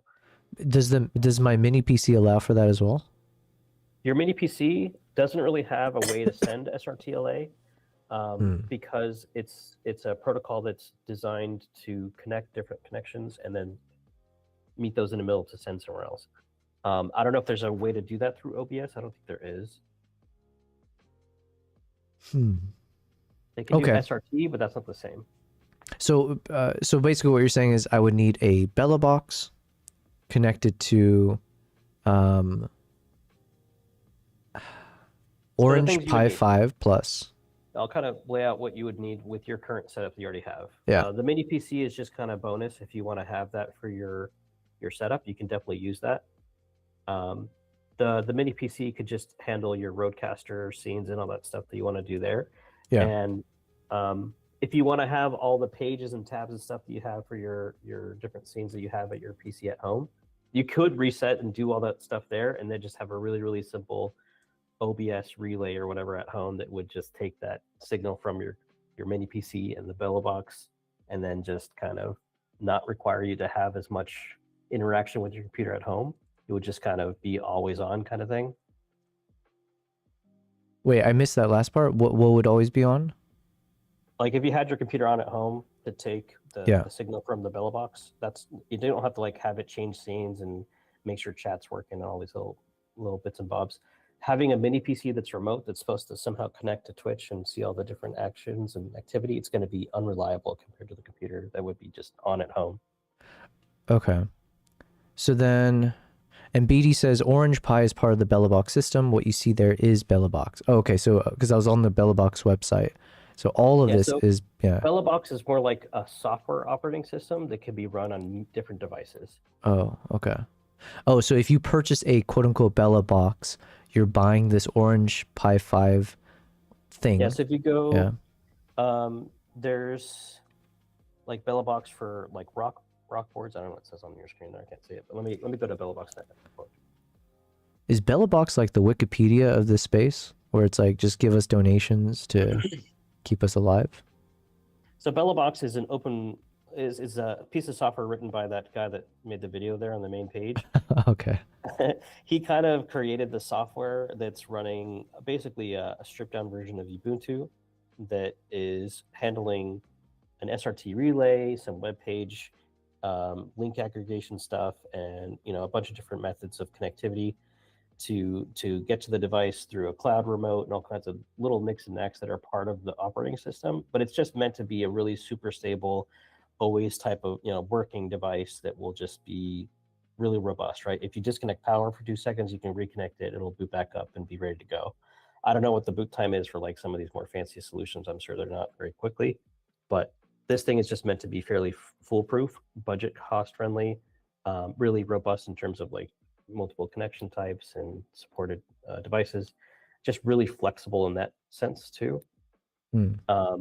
But you can also select whatever device you need, right? You can get something that's a little less power hungry, but needs a wireless ingest from like your cell phone, for example. You could send through RTMP or some other method to wirelessly send video where you don't have to have a cable connected or whatever. L says, "Hey man, who just proudly extorted a drunk friend?" Oh, I thought maybe L was talking about you for a second. I have no idea, L, what you said. Are you the drunk person? Cyrone, so then... Okay, so I'm in a Jeep. I've got my camera set up. I've got this Rodecaster. I've got the mini PC. On the mini PC... Okay, hold on. Because you're saying I don't need the mini PC. I would need the computer... Let me look at the Rodecaster video real quick, because I'm curious what it can do. So you haven't bought it yet, right? You don't have it personally? No, but I'm about to buy it. Okay. So the Rodecaster has 4 HDMI in, 2 different HDMI out. It has 2 different headphone outputs. You can also do left and right to a speaker. You can have XLR in. You've got USB Type-C in the back for input for webcam or microphone. And then you could power delivery this whole thing with Type-C as well. That's really handy. You can also connect it directly to a computer, and that's where I think you're going to get a lot more flexibility in terms of different setup and stuff, right? If you're just wanting to switch between video feeds, the Rodecaster is perfect for that. You could just hit a button and switch between one view and another. I assume that's what you want to do. Yeah, basically I was going to set up... It's pretty bare bones what I was thinking in terms of camera setup. It'll just be like, at one point I have one scene, which is, let's say, the front facing camera. And then I'd have another scene, which is the interior facing camera. So you get a selfie shot of me. And then there might be scenes where I mix two, like a picture in picture type thing, or having them side by side. But generally speaking, it might just be a full screen view. And then I would use OBS to just like overlay the chats, or make sure there's like alerts or whatever else, like visual stuff around the edges, that kind of stuff. So let me help you reimagine what this would look like in terms of on the OBS side of things on your computer right now that you're on. So you have your screen here in the center of your view, right? You have your main PC window, right? Imagine that is your scene there. You've got hold on. Right, just to make it simpler, let's say if I just use this view, right? So like I'm in a... Oh wait, hold on. Should we use one of my cats? Here. Cat view, okay? So let's say this cat view right now, when it pops up, this is like the... let's say this is my camera view. Okay, I'm making things complicated. But imagine... Okay, I'll just go back to me. Fine. This is me in the interior camera view. So let's say I have one camera hooked up to the Jeep, and it's giving this kind of wide angle interior shot. So then we're on the Jeep and we're running, and you're hearing me, I'm mic'd up and everything. But basically you just see me with my camera, and we're all like getting ready to look for stuff. You see maybe the driver. Imagine Nala is the driver and the guide on the Jeep, and we're just, chit-chatting. And then I'm asking the driver some questions. Both of us are mic'd up. You hear it, everything perfectly. Yeah, and so then there would be some kind of chat overlay I would consider somewhere that's not in the way. But in this interior view, I don't mind as much letting a lot of things be overlaid, because it's not, you're not hiding much. And then there might be things on the top and the bottom. Yeah, similar to what I have now, just not as crazy. And then, right, so yeah. Let me kind of break it down how it would look on the OBS side of things. So rather than having multi-cameras and multi-sources on your single screen here where you can move it around and place it, you would have just a single space in the center for your video feed. Right. The audio would come with that video. And so when you're switching scenes and stuff, that video source is all that changes, is just that layout, however you set it up on your remote PC. Yeah. And so the other bits and bobs, the text running across the top, the sub goals, etc., that's all just already set up on that scene on the remote computer, and all you need to send out from the bellow box is just that video chunk in the center. Right. Does that make So sense? yeah, so let's imagine, like, ignore my two little cameras on the bottom here, or actually just for these purposes I could hide. It doesn't matter. So yeah, imagine I have this like the top bar and the bottom bar are no cameras, just overlay stuff, and in the middle here where you see me is like the camera feed coming from the Rodecaster.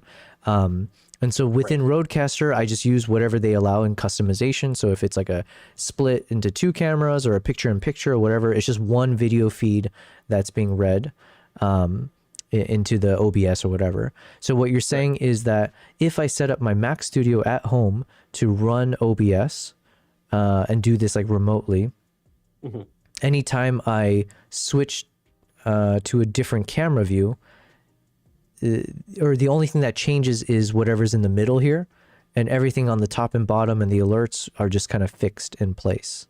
Right. So would that be, so that's like a single scene? Is that what you're saying? Yeah, so you can have a single scene where you have all your stuff set up, and your webcam or your whatever camera will be in the center. That's just what's coming out of the Rodecaster. Okay. Hold on. Someone keeps asking me to.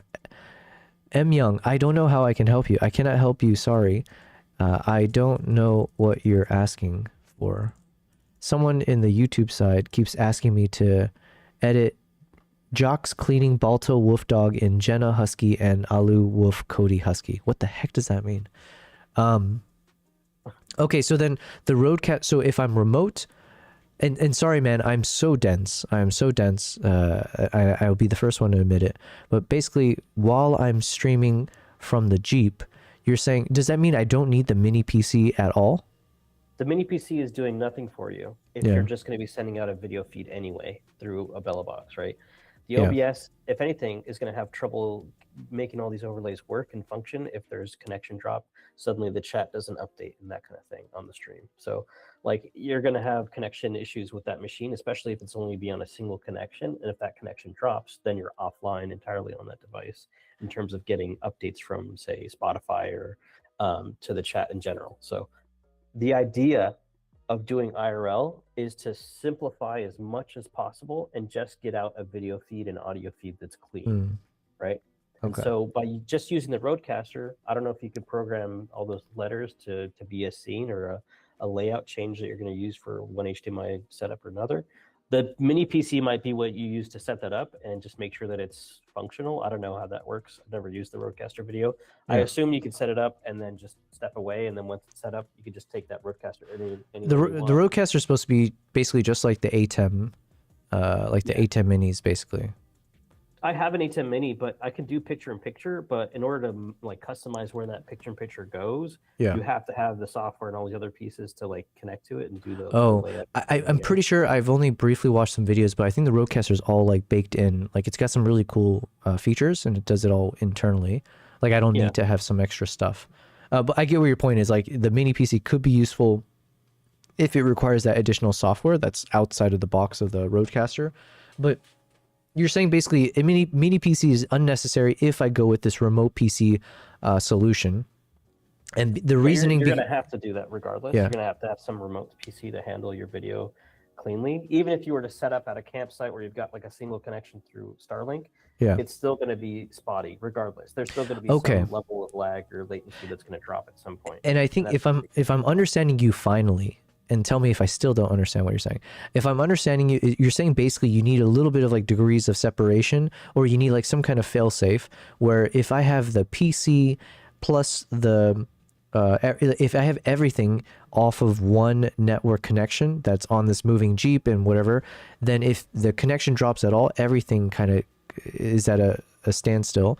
Whereas if I have two separate networks, one that's just powering from the Jeep, but then I have like the actual network that's sending out the stream, let's say remotely, that way that's a more reliable connection. So it shouldn't ever have like a drop in the same way that the remote connection that I have on a Jeep or in a remote location, that will have some kind of poorer service. So that way, when the connection drops in IRL, the home connection, because it's stable, hopefully, everything else will just continue normally, and then wait for the IRL to pick back up, and then it just kind of continues. Exactly. And then when it picks up, let's say I lose connection for 5 seconds from the IRL stream or from the Jeep, would it then delay by 5 seconds, or it's going to show like hey, it's been disconnected, and then it comes back after 5 seconds? So there's like a 2-second window between when you're, depends on what you set up. You can set this up to be longer or shorter. Just depends on what your connectivity is like, and if you want to make it shorter, you can. But ultimately, the reliability factor comes in that 2-second window. The 2-second window allows your latency to kind of collect all the packets needed to send that information out, so that on the receiving end, the relay has all that information, spits it out to your computer. So there's that little 2-second delay that it's making sure it's getting all the bits that it needs. Okay. And yes, it's going to be slightly delayed, but it's still going to be real time. When you reconnect, it's not going to suddenly send all the video that was lost. It's just going to be lost forever. So it's going to reconnect as soon as it can and try to send out immediately what it can. So okay, so I think that's not a bad solution. And then, I mean, I think the Rodecaster also has like the ISO built in. So the goal would be I would also record these individually. yeah, you could do as a that too, backup.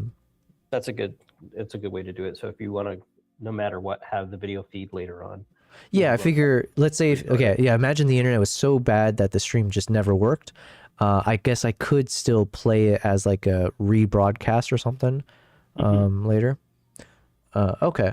But then, so then back to, I guess, is there a middle ground solution where if I have the mini PC, what's up? Sorry, I coughed. Go ahead. Oh, no worries. If I have the mini PC or whatever PC, it's just that I'm using a network connection at the home. When I say, instead of imagine home, like where I'm sitting, where I am right now, if instead I was at the Safari Lodge, and let's say the lodge has like a decent Wi-Fi connection, or I literally get a Starlink and just have it hooked up to where I am, and so that becomes the steady connection while I'm streaming. Is that no different? So it doesn't matter if I'm doing it from home through my Mac Studio and having OBS there versus doing it from the Safari Lodge on a separate network connection and doing it from there?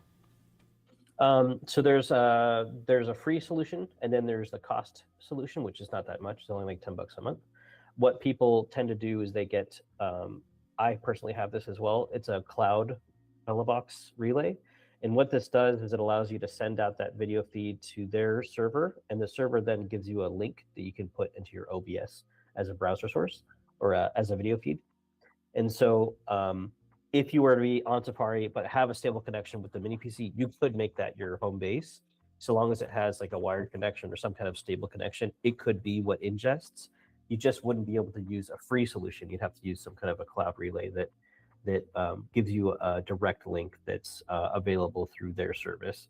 The reason being that if you were to use a free solution, you'd have to have port forwarding and blah, blah, blah. And you have to have what I was talking about, like a VPN, service where you could like directly get to your feed directly through your platform. But you could do it with a cloud relay for $10 a month, essentially. Okay, so you lost me a little bit there. Because like you're saying the free solution, so let's say if I use my Mac Studio from home, and I'm using this free solution from Box, then you're saying that somehow that's fine because I can use VPN from my Mac Studio, but if I use a mini PC from the Safari home, even if it's got a completely different Wi-Fi connection like the Starlink Wi-Fi, you're saying that's somehow treated differently because the mini PC can't handle some of the free related service? The free solution requires that you have access to the network interface and you have an IP address so you control. But the free solution is not through Box. It's actually making your own SRTLA relay that's local on the machine. The relay that the Box cloud service provides is on their servers, and depending on where you're located in the world might actually give you better service, better connectivity. Let me look at their cloud relay services real quick. And then everything you're saying that the TVU can do it as well, and the live view can do it as well. I assume they do. I don't understand all of their features. Mhm. I assume they have multiple relay service providers that are in different countries and stuff like that. But let me see. So the servers that Bellabox provides, they have one in European Union, one in Japan, one in Singapore, one in United Kingdom. Oh, I think They I have saw one that in on the their US website. East, South, West, They have like a South Africa one, Australia, right? Brazil, Chile, India, and then South Africa. Yeah. Yeah. So these different locations are where they could have a relay that you could connect to, and you just pay $10 a month to send your SRTLA signal to it, and then you get a specific URL that you put on your OBS to ingest that video feed when you do send to it. The the free solution is essentially you make your own relay that you connect to with your own IP address, and then that's just local on the machine. And if do you're most doing it- people do that? I would say most people don't do that. They just get the cloud relay and they just go that route. Okay. They just it's more reliable and all that other stuff because it's Okay. a service So, that you don't so have to let's worry go about. let's go with that paid version, right? So imagine if I go with their cloud relay. So then what's the difference between me running the remote OBS from, let's say, home through my Mac Studio here in Dubai versus running it through either like a mini PC or even my, by the way, with the mini PC, then I should be able to use StreamerBot because it'll be the Windows. But let's say if I use a mini PC or I use my MacBook Pro that I can take with me, what's the difference between the home solution with the cloud relay versus the remote home solution using like a Starlink Wi-Fi connection from the home base of the Safari Lodge? And then while I'm remote on a Jeep, I would have the Bella box with me on the Jeep, but then it's basically connecting my mini PC or whatever would then be actually having OBS on it and then broadcasting. And then from the Jeep, I would just do like some kind of remote access to be able to like control different things. Yeah. So with StreamerBot, you can create a deck, like a web deck to control your stream through OBS and stuff on there. The major difference there's not really a whole lot other than the fact that your home PC might be hardwired with like a fiber connection or whatever you got at home. And if you're running off of your mini PC, you may only have that Starlink or the Wi-Fi that's available at the lodge, but that may be maybe more unreliable or not enough bandwidth for you to multi-stream like you're wanting to do. Oh, and then one of the other issues is that with Starlink, you have to pay more money if you want like let's say if you get a Starlink unit and then they have like these monthly plans if you want like 50 GBs or 100 gigabytes of stream whatever like connection. So I imagine every time I'm running a stream, it's just draining from that. Yeah. So if you're multi-streaming from a Starlink connection, that's going to kill your bandwidth really quickly. Right. And if you are doing it straight from your Bella box, that's only like a fraction of your output, depending on how many devices you have, right? If you have like more than one modem or you're hotspotting from your cell phone or whatever, these different devices all conglomerate into a single stream, and so they only use pieces, right? Let me see if I can bring up a clip for you to watch real quick from my own channel. 1 second. And obviously goes without saying, but thank you very much for all your information, man. I'm just like, There's a lot to it if you don't understand the base idea behind it, right? And that's fair. I wouldn't expect everyone to know that. And the problem is I am literally, I have this tendency where I tend to jump into the deep end for a lot of things. Like my first tattoo was literally like a huge back piece, covered the entire upper back. And when I first started streaming, I decided I'm going to jump all the way and do like multi-streaming, Twitch kick, everything, right? And I think it's no different here. My first time my attempt to get into IRL streaming, I'm trying to do like the most I'm trying to do the craziest thing here of like making challenge accepted to the max of like, oh, we're going to do the stream, but we're going to do it from a moving vehicle in the middle of nowhere, in a dusty environment. It's with definitely like, going on the deep end for sure to like try to keep connectivity, especially when you're in parts of the world where there's like nothing. For sure. But yeah. So I was trying to get to a screenshot here where I can give you where essentially I have like 4 connections running on the Bella box. But the way that I had it set up during my last convention stream that I was at, I had 2 cell phones. I had my modem from AT&T, and then I had another Wi-Fi dongle that was connected to the venue's Wi-Fi. So But there was 4 connections. when you say modem, but is that necessary then? If I get a Bella box, I have to like, what do you mean? Like, The Bella box itself has no connectivity to yeah. any network by default. You have to supply it with a means to connect to the internet, right? So that's where you lose me again, because then my assumption was the TVU live view is like, oh, that it does it all. It's got these like cell bonding, blah blah blah, mumbo jumbo, where it like connects to a bunch of different SIMs or something. But you're saying if I get the Bella box, would I need to like purchase a bunch of SIM cards, or like how does it know? Let's say if I'm in Kenya, I have no idea what the different cell services are. You're saying I would need to like buy SIM cards directly? Or I have no idea. I'm talking out of my ass here. Well, let me ask you this: when you go traveling, do you have some kind of service for your cell phone? Yeah, or like I've been using Airalo, or at the airport I buy like a prepaid SIM. Okay. Well, that could be convenient for just straight up cell phone usage. When you're wanting to travel abroad and do IRL streaming, you do need to have some services that are more capable for that. Yeah. When it comes to me, when I'm doing my IRL streaming, it's strictly limited to the US. So I do have other services that I'm paying for just to get that. So for my cell phones, I have Google Fi, and these are using their unlimited premium or whatever. So I actually get like 50 gigs worth of tethered data from both of these devices combined. So those two devices combined will get me 50 gigabytes per month. And then I have a modem, and this modem is strictly just for connectivity, but it's a Wi-Fi router plus, connected to AT&T's first responders network, the FirstNet. And that one I pay like $40 a month to get truly unlimited data. And so that modem was kind of what the backbone was for my IRL stream in general. But this is just another service that I'm paying for, right? Yeah. Google Fi has their own like travel abroad type service. So I don't know if that's something you want to do. No, you have now. Because like I've used Google Fi, and then I got burned by them because I thought I could use Google Fi to have keep having a US number, but then apparently if you've been out of the country for X amount of months or something, then they're like, oh, we're gonna cut your service because it's meant for like US people. Okay, so when it comes to data in different countries, yeah, you're going to have a specific service for that. I don't really know all the different providers that are out there that's best for whatever nation you're going to go to, but I would say do a little bit more research in that department to find out what plans are available. And you'll want to have a device that either has its own hotspot capability where it just creates a Wi-Fi connection, or could be tethered directly by a USB cable. So a lot of the time you'll get a SIM card.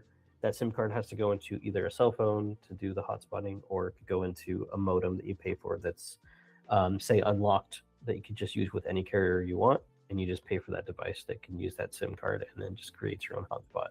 Okay, so you're saying I basically need some kind of modem that... Yo, thank you very much, Primal. Yo, thank you for the bits. I appreciate it, man. You're saying I would need to have like this modem where I then insert the SIM card into in order to have that coverage. And then alternatively with the TVU live view, this thing has it all built in, is my understanding. Where I'm not sure. I don't know what they provide, to be honest. Some services they give you that peace of mind to have that. I don't know. Yeah. I think LiveView is the one that does have that kind of solution where they give you all the different connections you need. But I would say ask them more information. If you're just going to do like a rental where you just take their hardware for like a month or whatever, it's going to be flexible period of time where you just take their hardware and get their service for X amount of time. Maybe that could be more feasible and less complicated, but I don't really know. Okay. So point being, that's another thing I'll do some research on, which is like, okay, if I go with the Bella box, I need still some kind of cell coverage and some ability to cell bond or have this modem internet thing from the Jeep.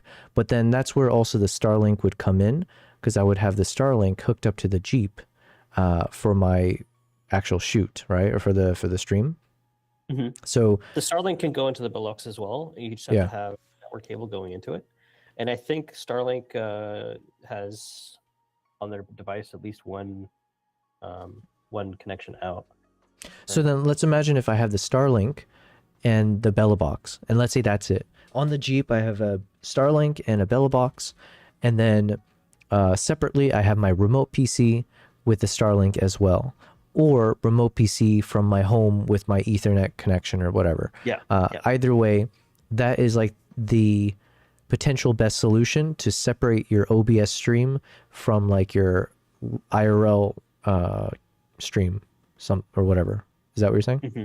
Yeah. So like your OBS is going to be on the remote side for sure, just to limit the amount of bandwidth requirement you need for sure. Okay. All right. Well, then it sounds like you said, the mini PC could still serve a purpose if I treat it as the remote PC separate from my actual travel kit or like the Jeep stream kit.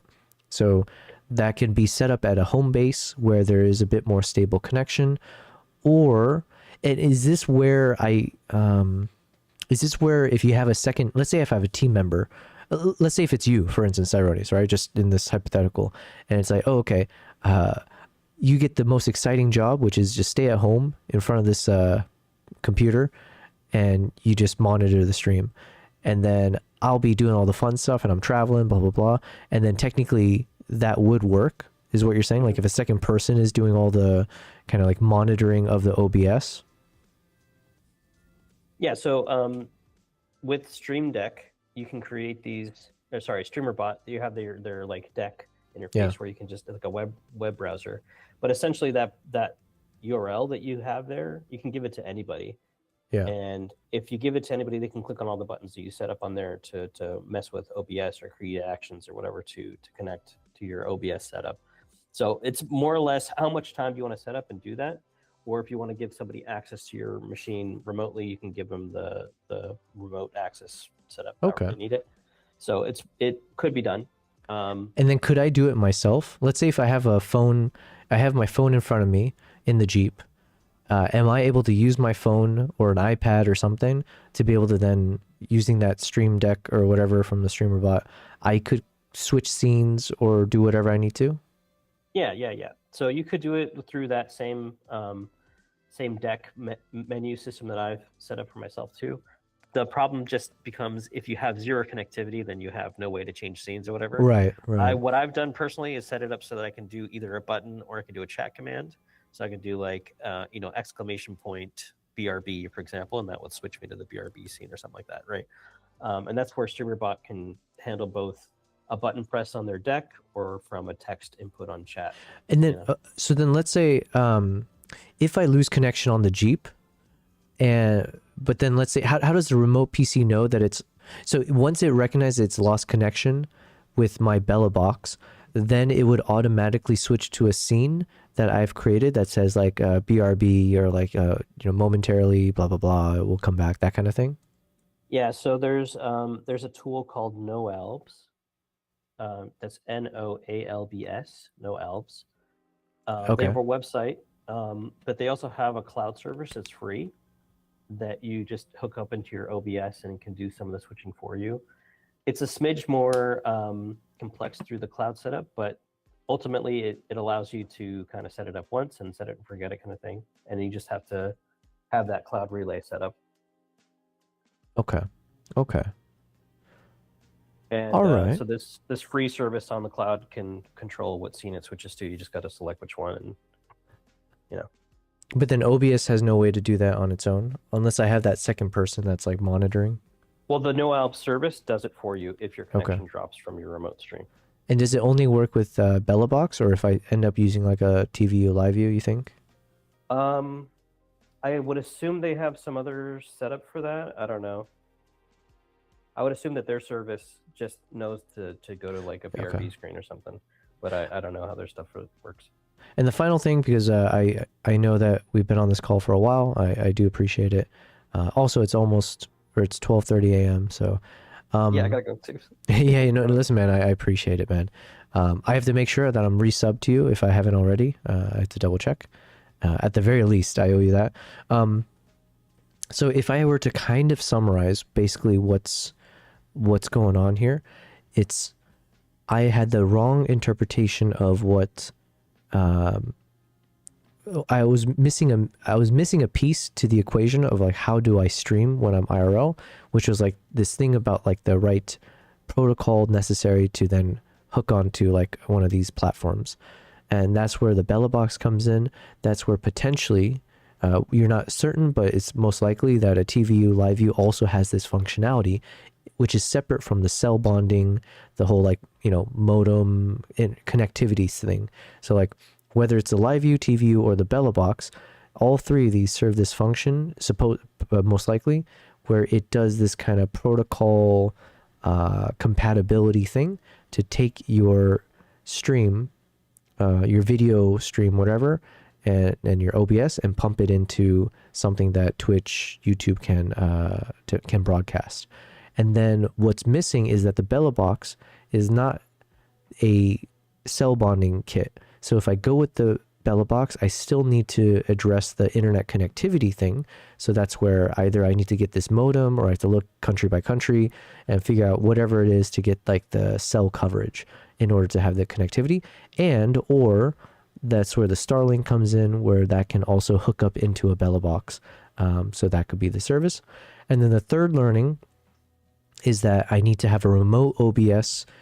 I need the OBS to be broadcasting separate from my actual physical presence with all the video stuff. Or at the very least, if I am broadcasting, wherever I'm broadcasting the OBS, it has to be using a very stable internet connection. So the best solution that most veteran IRL streamers do is that is completely remote, whether at home or in some location or someone remotely can access. Point is it has to be on a stable network. That way, when your stream inevitably disconnects, you still have a strong connection on the streaming broadcast side. Is everything I said so far, did I say anything drastically wrong? You got it pretty right. You're pretty much all there. I think the only piece that I'm unsure about in your current setup is just how that Rode Videocaster works, and if that's the right solution for you to do like scene switching and stuff. That would probably be fine. I don't doubt that that's going to be fine, so long as you can get an HDMI out that's appropriate for the Bella box to ingest. Then it's good to go. I think that one I feel fairly confident about because from everything I've seen, it is literally like you've got the ATEM Mini ISO Pro or the Extremes or whatever, and you have this Rodecaster, and then the Rodecaster does all the video switching, and it's got the audio switching built in. It's got the 4 HDMI inputs, and then I think 1 or 2 outputs. I'm not sure. But yeah, it seems to do a really good job. I watched a few videos of, at the very least, I saw some videos on the Rodecaster Video S, which is just a smaller version of the video. And it does a really clean job of doing like the auto switching or being able to show multiple camera views versus one layout, whatever else. And so it seems like that's taken care of as a good solution to be able to take a bunch of HDMI camera sources and then turn it into like a video feed. So that one I think is fine. It's just a matter of, like you said, it should communicate with the Bella box, and Wait, Okay, the Bella box, does that connect via HDMI or USB-C or USB? I mean. So there's different ways you can connect to it, right? You can either have it with an HDMI input if you want to have it next to your Rodecaster and have it set up that way. You could, or you could have it on the same network as the Rodecaster if that can connect by like a router or something you might have on the travel there, that could then send that directly over like a wireless, like a network protocol like RTMP from the Rodecaster or something like that. I don't know what that can send out. Like the Rodecaster, I assume, can normally send off to Twitch with like whatever protocol that Twitch needs, but the Bella box can also take that signal in to then send it as SRTLA. Okay. So yeah, like it says yes, Rodecaster devices can stream to Twitch with the method. Hold on, Rodecaster video. Yes. Yeah, it can. So that it can take in, that signal from the local network if it's on like the same hotspot, for example, or whatever connection that you have remotely there. So when you have like a modem and you're out in the wild, if that modem has the ability to connect into a network device that's available for all your devices. So Yeah. say you have your Starlink, right? You're probably going to have like a hotspot router that you can connect to it to then connect to a bunch of different devices, because you don't want to have to like, you know, have every Ethernet. single thing going through its own modem or whatever. They're all going to be combined onto some single device somehow. But Yeah. the Bella Box is a little bit special in that it's going to have its own connections to all these different modems that it needs just to send out your data. By the way, if the Rodecaster itself can directly stream to Twitch, it says using either Wi-Fi or Ethernet by setting up an RTMP profile with your Twitch stream key. If the Rodecaster can do that directly, does that change the equation whatsoever in all our discussions, or no? While if I it still need to can, use it would OBS, be then it... essentially the same as it being your desktop computer at home, because your desktop computer at home is sending the same RTMP out from OBS. But the problem being that if you're out in the wild and remote, that RTMP is what's called bidirectional, or using like a TCP connection. And if it loses one connection from one end to the other, then it's saying, oh, we're disconnected. And that's where the SR2 lay protocol kind of fills that gap.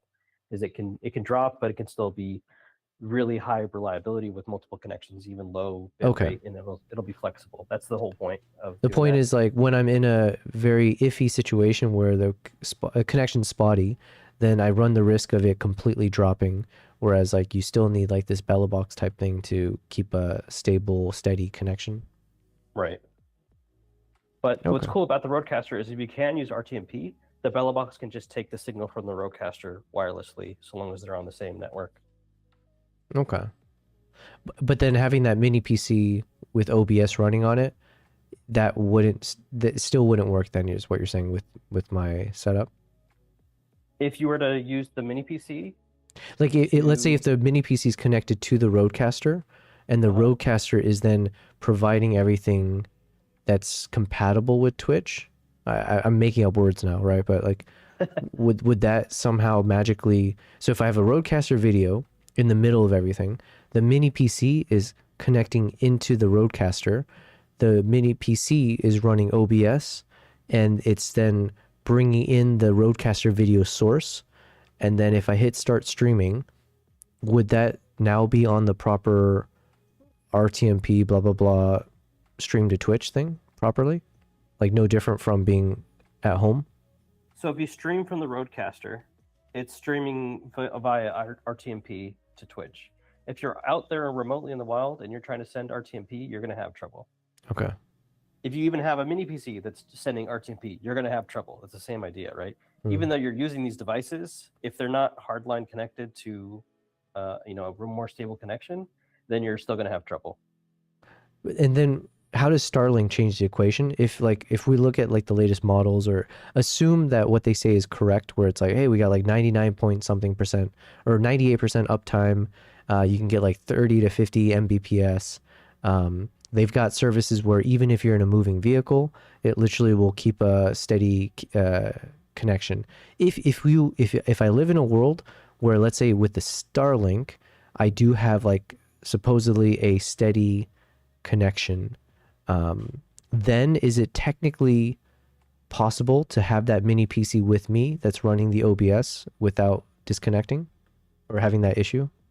I wouldn't say that it's 99.99% gonna never happen, but it could. The idea of having a separate connection that does all that just adds that level of reliability. Security, yeah.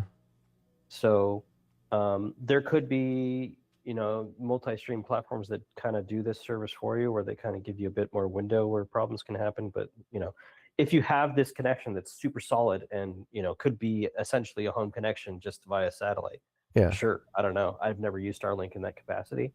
Yeah. But the cost alone for that, to have it streaming out from there and, doing all this other stuff, could be too much to the point where it's not really feasible anyway for doing that. No, I think you sold me on, or I mean, you sold me for sure on like doing this not normal way, but the way that most people should do it. I think the other reason is like, it's conserving on the data package of like, to run like Starlink for 100 GBs or something that I'll need. Let's say if I'm spending 2 weeks or 1 week out in the wild and I'm trying to run streams like for several hours every day, then I might run into like spending more money for that Starlink data. Whereas from what you're saying, if I instead go with like, a Bella Box unit and have the remote PC, then I can still run Starlink, but I don't need as much data from it because it'll send, somehow it'll take up less bandwidth. So to have like a clean video feed from like the Bella box, you don't need more than say 4,000 megabits per second, or 4,000 kilobits per second, excuse me. So like when you're sending out from Twitch right now, you're sending out at like what, 6K? I think it's like 4,500 bits. So your quality yeah. to Twitch is probably pretty decent. But if you're sending it to multiple connections, those all add up together, right? Yeah. So that can compound and get to a point where on a remote stream, you don't really need a whole lot to go out. You can just have just a little bit of kilobits per second to keep a connection. For SRTLA, you can have as low as 500 kilobits per second and still have video going out, still have audio going out. It may not look perfect, but it will still be connected. Yeah, my goal was like, 1080, 30 frames per second, maybe 1080, 60 frames. And then I realistically, it was like, okay, let's either just start with Twitch only, or maybe I'll do Twitch plus YouTube. But then my issue was like, okay, if I go with the Starlink, I need to purchase a certain package where I can have more than 50 GBs. I might need like 100 or 200, I don't know. And so then it's like within reason, let's say if I need to spend the money, fine, maybe I could get away with it. But then my question, I guess, was like, oh, instead of like, does it make a big difference in terms of the bandwidth that Starlink is using if I'm broadcasting the stream via OBS from the Jeep versus if I broadcast the stream from home, which is just using my home network, and somehow would that really reduce the bandwidth, or it would be 1-to-1, like it doesn't matter, it's always going to use the same amount? It would be about the same amount. Yeah, I mean, if you're going to be streaming out from the Jeep, then you can reduce your headroom as much as you want, right? You can have all of your cameras constantly connected to OBS and just stream out at 2 kilobits per second if you wanted to Twitch. Just it depends on how much you want to shove through there. Again, the more important bit is all the other parts of your stream, like the chat overlay and donations and stuff. If they're going to be as to the minute as possible, they're just not going to be that reliable on a remote connection. But if, like I said, I don't really know how Starlink happens. If it's perfect, then cool. But like there was some couple in Alaska that I was watching yesterday, and they have Starlink, and they're out in the middle of like a lodge in the middle of nowhere, right? Yeah. So it could be really stable. I don't really know. Okay, but even if it's stable, I get your point. Man, well, thank you. Listen, because I think I can keep going and asking you more and more questions. So listen, I appreciate it. Thanks for being back. I appreciate the resub as well. I'm going to make sure to check and make sure that I'm subbed to you. Wait, when are you streaming next? I plan to stream IRL on Thursday. I'm going to have I have some new things coming to me on Wednesday. I'm hoping to recabobble my IRL stream into a new bag and hopefully reduce my footprint a little bit. Nice.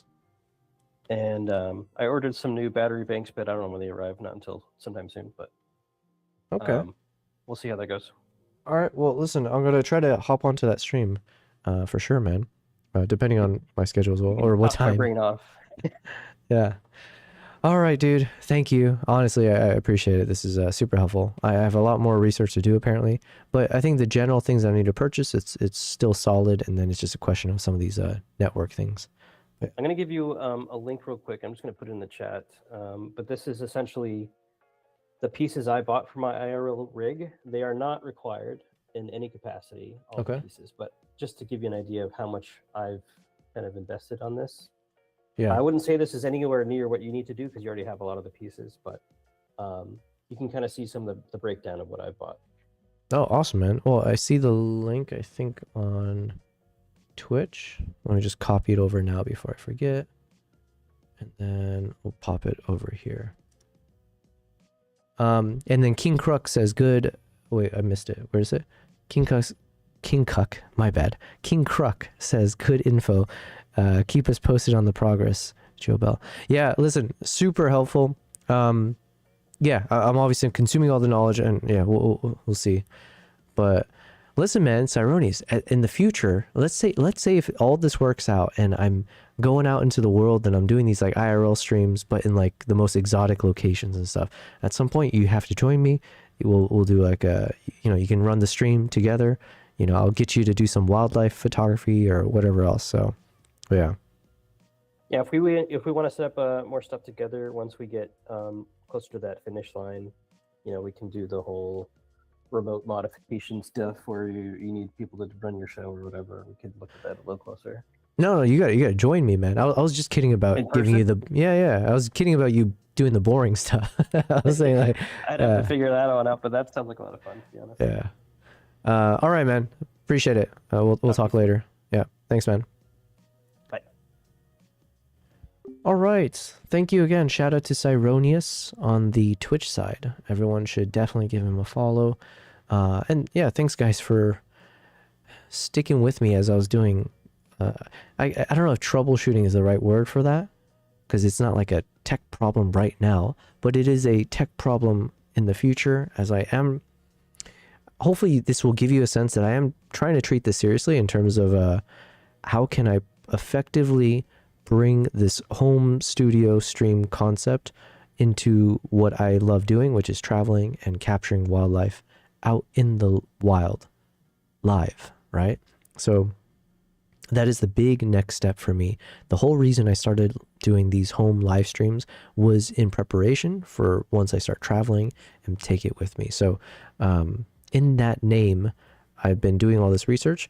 And probably one thing I forgot to say, but let's say I'm trying to collect a lot of the kit. I have so as I buy all the tech required stuff, the last things that I'm going to purchase would be like the Bella box or the TVU live view, right? Because those are like these real, or even the Starlink, those are like the most expensive pieces. So I'm kind of buying some of the underlying things that I need, including the audio video switchers, the just bits and bobs, as Cyronius says, as the British say. So I'm buying those now, and then as I get to a point and I do the research, I will do some testing in Dubai. So the goal would be, I have some buddies that, like I'm thinking I might just do a road trip. And maybe I have a buddy who's got a Jeep. I know a few people with Jeeps, I think. But let's say if I go on a road trip and I rig up his Jeep with some cameras, just like a bare bones one camera or whatever, and then I'll try to do a test. I'll try to test with whether it's a Bella box, with whatever else. Let's just do an IRL stream from Dubai, and maybe we'll go camping out in the desert, and then I'll see if the stream works. And that'll be like my first pilot, and take some learnings, and then hopefully feel much more confident that once we travel to another country, now we're like in the major leagues. But yeah, we won't feel so out of place. Cyroni says the Orange Pi 5 Plus is a bit harder to get these days. I don't know how accessible that is in Dubai. Okay, fair enough. Another thing I'll keep in mind as we look into this. Okay, guys, it is now 12:45 a.m. Thank you, everyone. I should probably just end the stream quickly because I feel bad. I forgot what time it is, and my friend is sleeping in the other room, and my friend has to wake up super early. So thank you. I should have been whispering more often. I got lost in the sauce.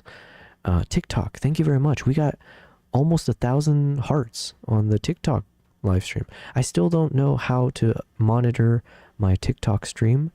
Honestly, I couldn't even tell you if people are watching it, but at the very least, it does say that 881 hearts were provided, or likes, to the live stream. So I'll take that as a good sign. So thank you for those of you who are somehow watching me on TikTok. Let me switch over to the main cam over there as well as we're ending things. Where is it? Ah, there it is. Aikida says, have a great rest of your evening. Thank you. There is no more evening to talk about. It is now 1 a.m. We're on to the next day. But thank you. Thanks, Aikidis, for sticking through all that. Hopefully it was good knowledge. And then, yeah, thank you everyone on the Twitch. Thank you to Yami for the raid early on, and to Honyasu. Oh yeah, we got 2 raids today, so thank you guys. I do appreciate that. I'm gonna end the stream now. I've been talking too much, yapping, as Aikida says. Okay, hopefully you guys can even hear me, because I am kind of whisper mode.